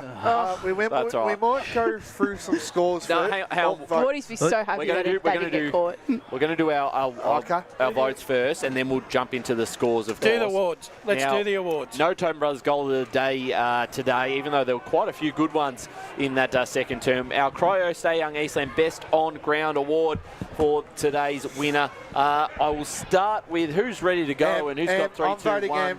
Davo always likes to start first, and I'm going to go Em to count the votes. She hasn't done it all year, so I'm throwing it off to you, Em, to count it. No worries, Blake. At least I won't cook it. Rightio, we Talk ready about to throwing count? someone under the bus. Well, she does it to me every game, Elmy. Yeah, but you cook it every single time. All right, Davo, what do we got? Rightio, 1, 2, 3. so I'm going 1 vote to Connor Edwards. I thought when he only kicked 10 goals in a game, I think he kicked 4. That's enough to get a vote from me. I'm going 2 votes to young Aidan Butler. I thought his ruck work was absolutely sensational throughout the game, and I probably am going to apologise for Lockie Kruger because I couldn't get him in, but I'm going to give 3 votes to Ethan Power. I thought he changed the game in the second quarter when he went in the ruck, and then I think he went forward and took a couple of big grabs, went back into the ruck again when they got into some trouble, gained them the ascendancy, so I'm giving him my 3 votes. There we go. All right. We've got Josh Ward. Your 3, 2, 1. I've gone similar. I've gone 1 vote Lockie Kruger. I thought he was really good through that midfield area. I'm going to give 2 votes to Aidan Butler, but I think the difference on the day was Connor Edwards' third quarter. I was more recognising the impact that certain players had, and his third quarter was quite key in the Basin's victory, with I think 3 of his 4 goals coming in that quarter as well. He gets my 3 votes for today. There you go, Jared Beanland. Sorry, who was the third one? Connor Edwards. Oh, I've given I've got a little bit different. I've given 1 vote to Carl Delaney. I thought he plugged away really well as the sort of occasional loose backman down there, and I feel like he set them up pretty well occasionally. I'm going 2 votes to Connor Edwards and 3. This is? It is. A lot of pressure. We've got Matt Spider Lee. I just can't find the right players. Spider, your 1, 2, 3. Yeah, my 1 vote. Thought Lockie Kruger for 1 vote. Thought he played a really important role through that midfield when the Basin really needed, to take the game to another level, particularly in that dominant third term.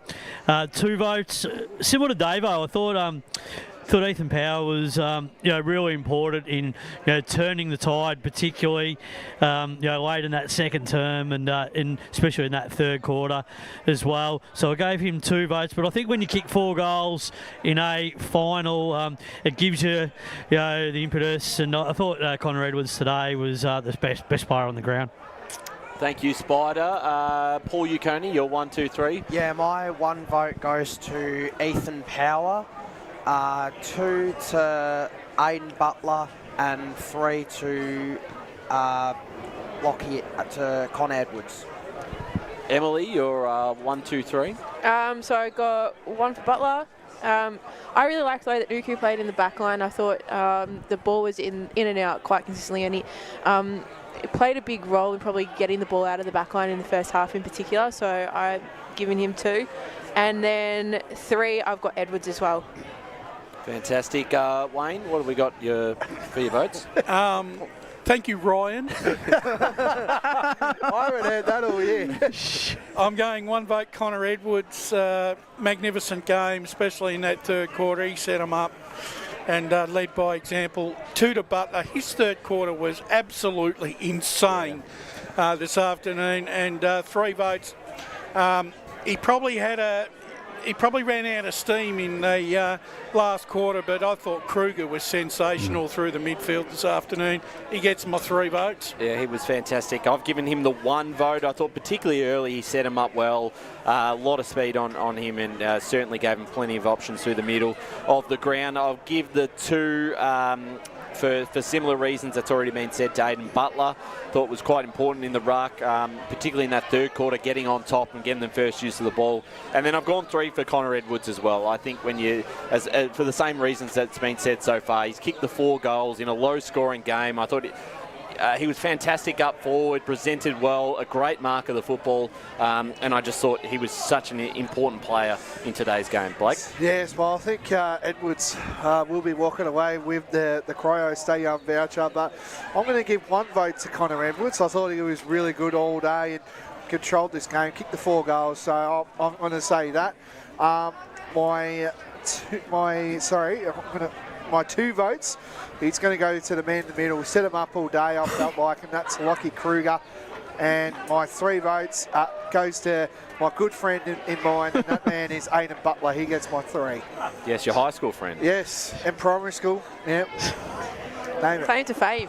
Yeah, so who won that, Em? Yeah, Edwards, easy. Edwards won easy, mate. There you go. So if I could just do the maths, yes. that's your favourite saying? Anyway, so he gets the... Yeah, it wasn't funny, was it? We could use some creative accounting to change it for you, Blake. So Connor Edwards gets the Cryo Stay Young Eastland voucher as well. So he came into the side, which is crazy to think as well this game. So he kicked the 4 goals. So that's probably Foxen. They'll probably Foxen. Well, I think he was out last week, and we've of course discussed it a fair bit about clubs managing players. And so week 1 of finals. Yeah, was he injured? Yeah, I'm not too sure. There was a bit of doubt because I spoke to the team manager, and they didn't know if he would get up and play today, but he did. Yeah, so it's an injury. That's a big story as well. So why throw to me? Then why didn't you throw to Blake there? He has more intel. But this Blake way, is a smart man, you know. Oh, very smart. Blakey, they knew this morning he was playing. Let's not sugarcoat it. Yeah, well, he wasn't on the Play HQ app, so I had to chase that down. Which I did. That should be a fine. Yeah. So as we throw it off to Ryan Long. More to Blake. Yes. Yeah, well, so obviously, firstly, congratulations, Connor Edwards. Cryo Stay Young Eastland Best On Ground Award. But there are club packages available as well. Yes, I saw that photo of Josh Tovey. Yes, of course. I was down there with him at the start of the year or the end of last year and trying out everything at Cryo Stay Young Eastland. So get involved. You can check out the website for more information on that for club packages and discounts as well. On the game itself, we'll talk a little bit about that in a moment, but we're going to recap all the games around the grounds. Of course, this division finals time, but for a lot of other divisions, it was the final round of the season or it was the second last round of the season for Premier. I believe Paul has got some scores. Let's talk about Premier, recapping the results from today's games. Yeah, starting off with Blackburn and Berwick. Blackburn 23-10, 148 to Berwick 10-20, 80. Rowville 21-14, 140 to Donny East 11-5, 71. Balwyn 20-12, 132 to Noble Park 2-4, 16. And South Belgrave got over South Croydon. South Belgrave 12-15, 87 to South Croydon 12-13, 85. And Vermont 16-7, 103 to East Ringwood 11-8, 74. So the high likelihood of Noble Park going down to Division 1, yeah. that is huge. Well, their percentage gap is 10% now. So that's it. They're not going to make that up next week. So that's a first to see them drop to Division 1, which will be very interesting next year. The division shake-up, Rush, obviously following working at Vermont and being associated there for a long period of time. Their first relegation? Yes. It'd be very odd not seeing them in Premier Division next year. Most definitely. And, look, I think the writing was on the ball last year. And I think this year they just weren't competitive enough for long, and other sides were able to turn them over either early or late. And look, that's a massive win for South Belgrave. I mean, it's almost like it's the double whammy, really, because not only do South Belgrave get the win, but they get added percentage that they didn't have to accumulate. And just touching on the top 5, which is locked in, can we see Vermont potentially jumping up into 3rd spot? Because Doncaster East, I know they don't have a lot to play for in the final 2 rounds of the season. Their final spot is locked up, but that was disappointing today to go by that big of a margin to a side you're sitting alongside on the Premier Division table. I think, Josh, what's probably been considering that Roval probably didn't have on paper one of their strongest sides in, and they've won by 70 points at Seabeck. You'd have to think that I would think Doncaster East would be disappointed with that. So just a ladder recap just quickly. So East Ringwood on top, then it's Roval, then it's Doncaster East. So that game is vital next week. Vermont take on South Belgrave, I believe. No, they play Berwick. Berwick, sorry, that's the one, and that's at Vermont Recreation Reserve. Donny East play East Ringwood next week. So Vermont, it's crazy to think, if you would have told me after round 3 Vermont would be getting a double chance, I'll say you're kidding yourself. So I agree.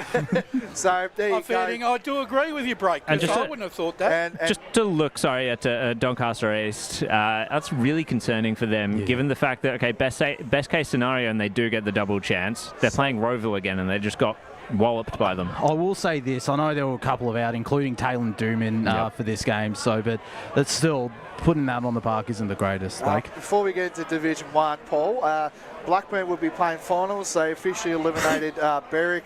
So there you go. In the bottom, and also eliminated Baldwin as well. Yeah, I think Baldwin were eliminated last week, officially eliminated. So Paul, let's go through Division 1.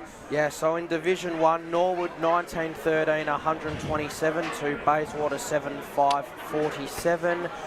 Montrose 12-10, 82 to Beaconsfield 9-9, 63.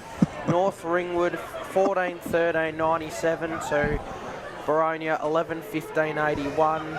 Park Orchards 15-13, 103 to Moorbark 13-15, 93. And Wanney South 13-9, 87 to Mitcham 11-10, 76, which means North Ringwood will finish top. There you go. So Mitcham. Sorry, could you repeat that for me again? No, moving on. So next week, we'll officially can name it now. So next week, Mitcham will take on Park Orchards. That's at Tormore Reserve on the Saturday. That's going to be a good game. That's cracker. That's going to be Montana South, I should say that.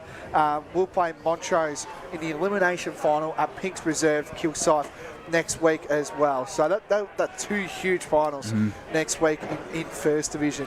2 massive finals. Paul, we recapped the results a lot during that last quarter on Division 2, but summarise those ones and then we'll talk about what's happening next week in the Division 2 final series. Yeah, so in Division 2, Surrey Park 14-11, 95 to Croydon 10-16, 76. East Burwood 28, 128 to Mulgrave 9-10, 64. Lilydale 14-6, 90. Oh, 28. 13-9, 87. Ringwood 8-5, 53 to Templestowe 6-6, 42. And Waverley Blues 13-8, 86 to Heathmont 11-4, 70. Yeah. What a weird division. It is. So next week's finals, so Surrey Park, we all heard it. They got the minor premiership, so they'll have a week off. Templestowe will play Mulgrave in the qualifying final. That we played at Walker Park. and then as well Waverley Blues. And as we mentioned, Ryan, Lilydale were playing finals for the first time since 2019. I actually believe That's so. fantastic. Isn't that great? Just coming from where they were last year. Yeah. I think they didn't get relegated, but they did finish bottom of the ladder. Is that correct? I think a lot of us predicted them and Croydon to be in the bottom two of the Division 2, but what do we know? Well, as a Lilydale resident, it's great to see them playing finals. Are you jumping on that bandwagon now, Blake? I don't think he believes too much about Montrose, so he's jumping on the Lilydale one just in case. So we moved to Division 4. We obviously know what happened in that result, so we go to Division 4. Paul Laconey? Yeah, so in Div 4, Fair Park 16-16, 112 to Doncaster 9-3-57. Churnside Park 35-18 to all right. I just want to... Forest Hill 7-3-45. Blake. So Trent Cussedine kicked 11. So and Josh Swift kicked 8. So all right, moving on. Go. Yeah. Warrandyte 18-9, 117 to Kilsyth 11-13. Gee, that's a good win. 79. Big win, yeah. Croydon North Hemlock 31-14, 200 to Nunawading 6-12-48. When have Hemlock ever kicked 200 points in a game of footy? That's got to be the first time they've ever cracked the double ton. And Bailey Cheong has kicked 10 goals for them as well. So Doncaster only finished 6th. Yeah. It's a good effort in their first season back. Yeah, I'd be pretty choked. I'd be pretty stoked at that for Doncaster. I mean, because they've come from nowhere. Yeah. You know, they've had to restart that football club and to finish 6th, and they had some good wins. They got some decent floggings as well along the way, but you know, they've made second half of the year has been they made a pretty good fist of it, I reckon. Yeah, so just on next week. So Warrandyte will get the week... Oh, no, they won't, actually, due to the 4-team comp here. So Warrandyte will play Churnside Park. They got the double chance. So that will be the qualifying final. That will be on the Saturday. That will be down at East Ringwood Reserve. And then Bull and Templestone will play Fair Park, and that will be on the Sunday, I believe, down at East Ringwood Reserve. So that's the finals for you. We've got 10 minutes. I'll throw it up to you, people. Yeah, what has been the biggest surprise today? What's been the key talking points, you reckon? Well, I think if you want to ask actually biggest surprise, I'd say Vermont knocking off East Ringwood so convincingly and giving them a chance of the double chance. I also think Mitcham's loss to Wanturna South comes as a bit of a surprise, and I was starting to think that they might have just done enough to lock in top spot, but they're going to have to do it the way they did it in 23 and 24 and win through from the qualifying final. So North Ringwood, they lock up top spot, and it puts them in a very good position, get the week off, potentially they get a couple of players back in the second semi another week ahead. Yeah, they had a few changes out this week, and so, you know, some of those people will be getting, or those players will be getting 2 weeks off. But I think, again, it's just that we've said it the last couple of weeks, it's a testament to the competition of the Division 1. Like, it's so close. Anyone in that top 5 can win. So, like, one turner knocking off Mitcham, you go, like, pretty rough for Mitcham, but also not surprising at the same time, just in the way that division's kind of been going. And just as well with the Mitcham forward line as well, that was a really big win by Wanturna South, considering what they had to match up on. I know Johnson was playing in the 2s reserves today, so that's going to be another major inclusion next week, I believe. Yeah, well, that will be a talking That's great, coming through the 2s. Yeah. Is there anyone else that they're missing as well? Well, they've still got the skipper and Jesse Uren to come back into the lineup. Did Ali play this week too? I believe so. I think he was listed from memory. So they had a very strong side on paper. So that's a fantastic win by Wanturna South. And didn't Monty South have Jake Denez and a couple of others out as well? They did. No Denez. I know they got a couple back. I think maybe O'Keefe and Nathan Denez. But either way, and as you said, your point is very, very key here. Anyone in the top 5 on their day. Yeah, sorry, Ali played today as well. So pretty much, you'd say close to all those top 5 sides, they all had players missing, whether they were through choice or whatnot, as in, you know, you're resting players because that's a bit of a tactic going into finals, but all of them were doing that.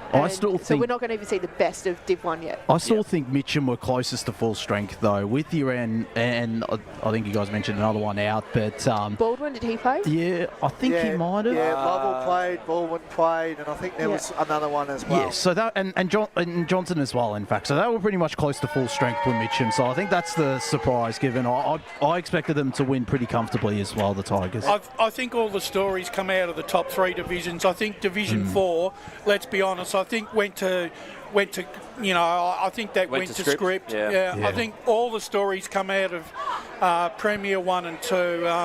I still think that probably the most significant story for the weekend is the South Belgrave survival in Premier Division. That's great. It's just nice for a team to go up and not get relegated back down. I think my biggest one, and I know we have a support, sort of thing that likes them, but North Ringwood's minor premiership, I think that's a big one as well, considering where they were 2 years ago. I even go back 2 years ago, compared to where they are now, they have improved. And I said it last year on the review podcast or preview that they are the most improved side. They made a prelim last year, and to get that minor premiership, I think that's probably the first time in about a decade that they've actually got the minor premiership when they won that flag in 2014. So. But it also helps, Blake, when you bring in a coach that knows how to structure a side, right, and understands his playing group and puts those players where they're going to get the greatest benefits. And when we say benefit, it's not just about where they're best positions, it's also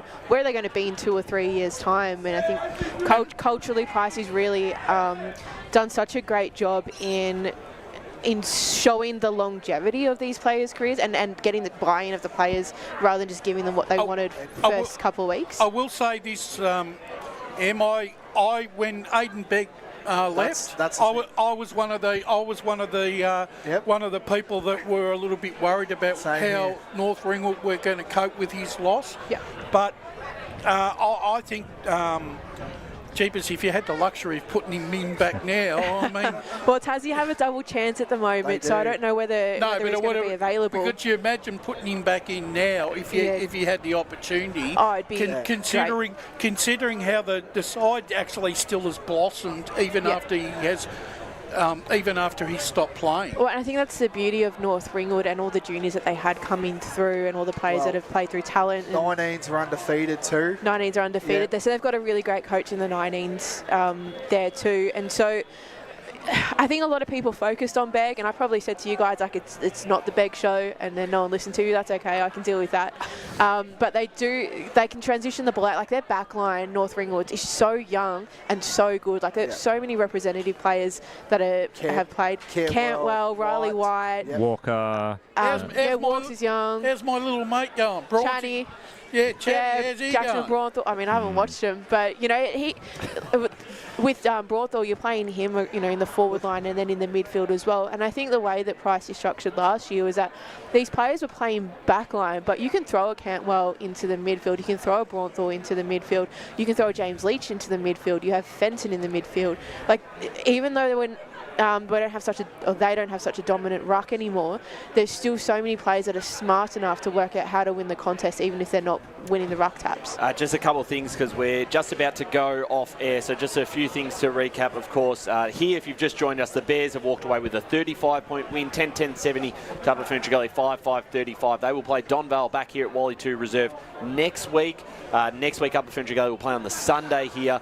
They will play the winner of Knox v Sylvan. So you can catch all the action live tomorrow from 1:15 p.m. It is Knox v Sylvan. So we'll have pretty much a lot of the people here back again tomorrow to break down the game, cover that live. It's going to be fantastic again to see the Cats back in the finals. The Falcons have got something to prove. So looking forward to that one. No weekend recovery podcast. I'm just going to continue to push that out because I do not want emails coming through of where the podcast is. You're not going to see it. Yes, you can sleep in. You're not going to hear that. So just listen to the pre-match and you'll get a recap of yesterday's games. Absolutely, you'll get a full recap of all things EFNL at the moment. Of course, the senior women's played in their first week of the finals today.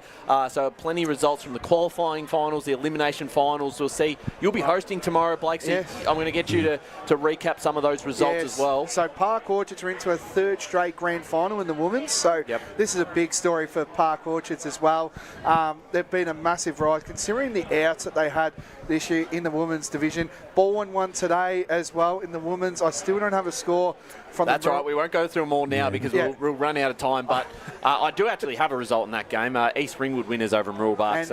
Okay, and I can say this. I'm going to say very this quickly. Here we go. Quickly. Here, go on. Montrose women's into a third straight grand final. Very good.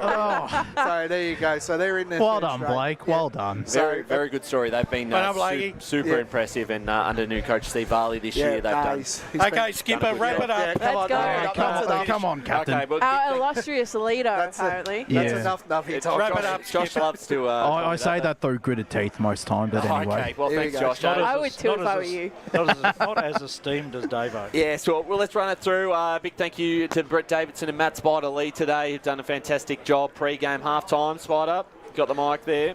Well, he does now. Thanks, Josh. Great to be here today. The Bears were thoroughly deserved winners, and another chance for Upper Gully next week. Looking forward to seeing what happens tomorrow, and now off to the G tonight. Yes, sure you enjoy that one. Davo, we've got Davo. He's great game today. Looking forward to tomorrow, and I need to go to bed early because 2 days in a row is too much for me.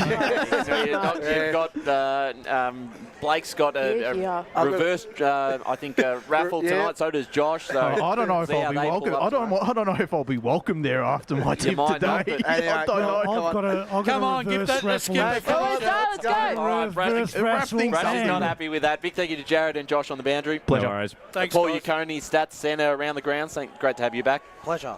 Emily Mackay and Wayne Brasher Thank in you. the special chair today. Fantastic job, you two. Thank you very much. A big thank you to you, Blake Tennant. Great call from you, mate. No, thank you. Well done, Blake. Very good. Superstar, Blakey. We love Blake. Nah, thank you, guys. Thank you. I haven't had this in a long time since the Montrose game. Oh, no. All right, big thank you to Megan Green on the camera, both games today. Lee Green, who does all the work behind the scenes. Great job. It's all done here at Wally 2 Reserve. The Basin 10-10-70, Tarbell Fentra Gully 5-5-35. Yo, little beauty.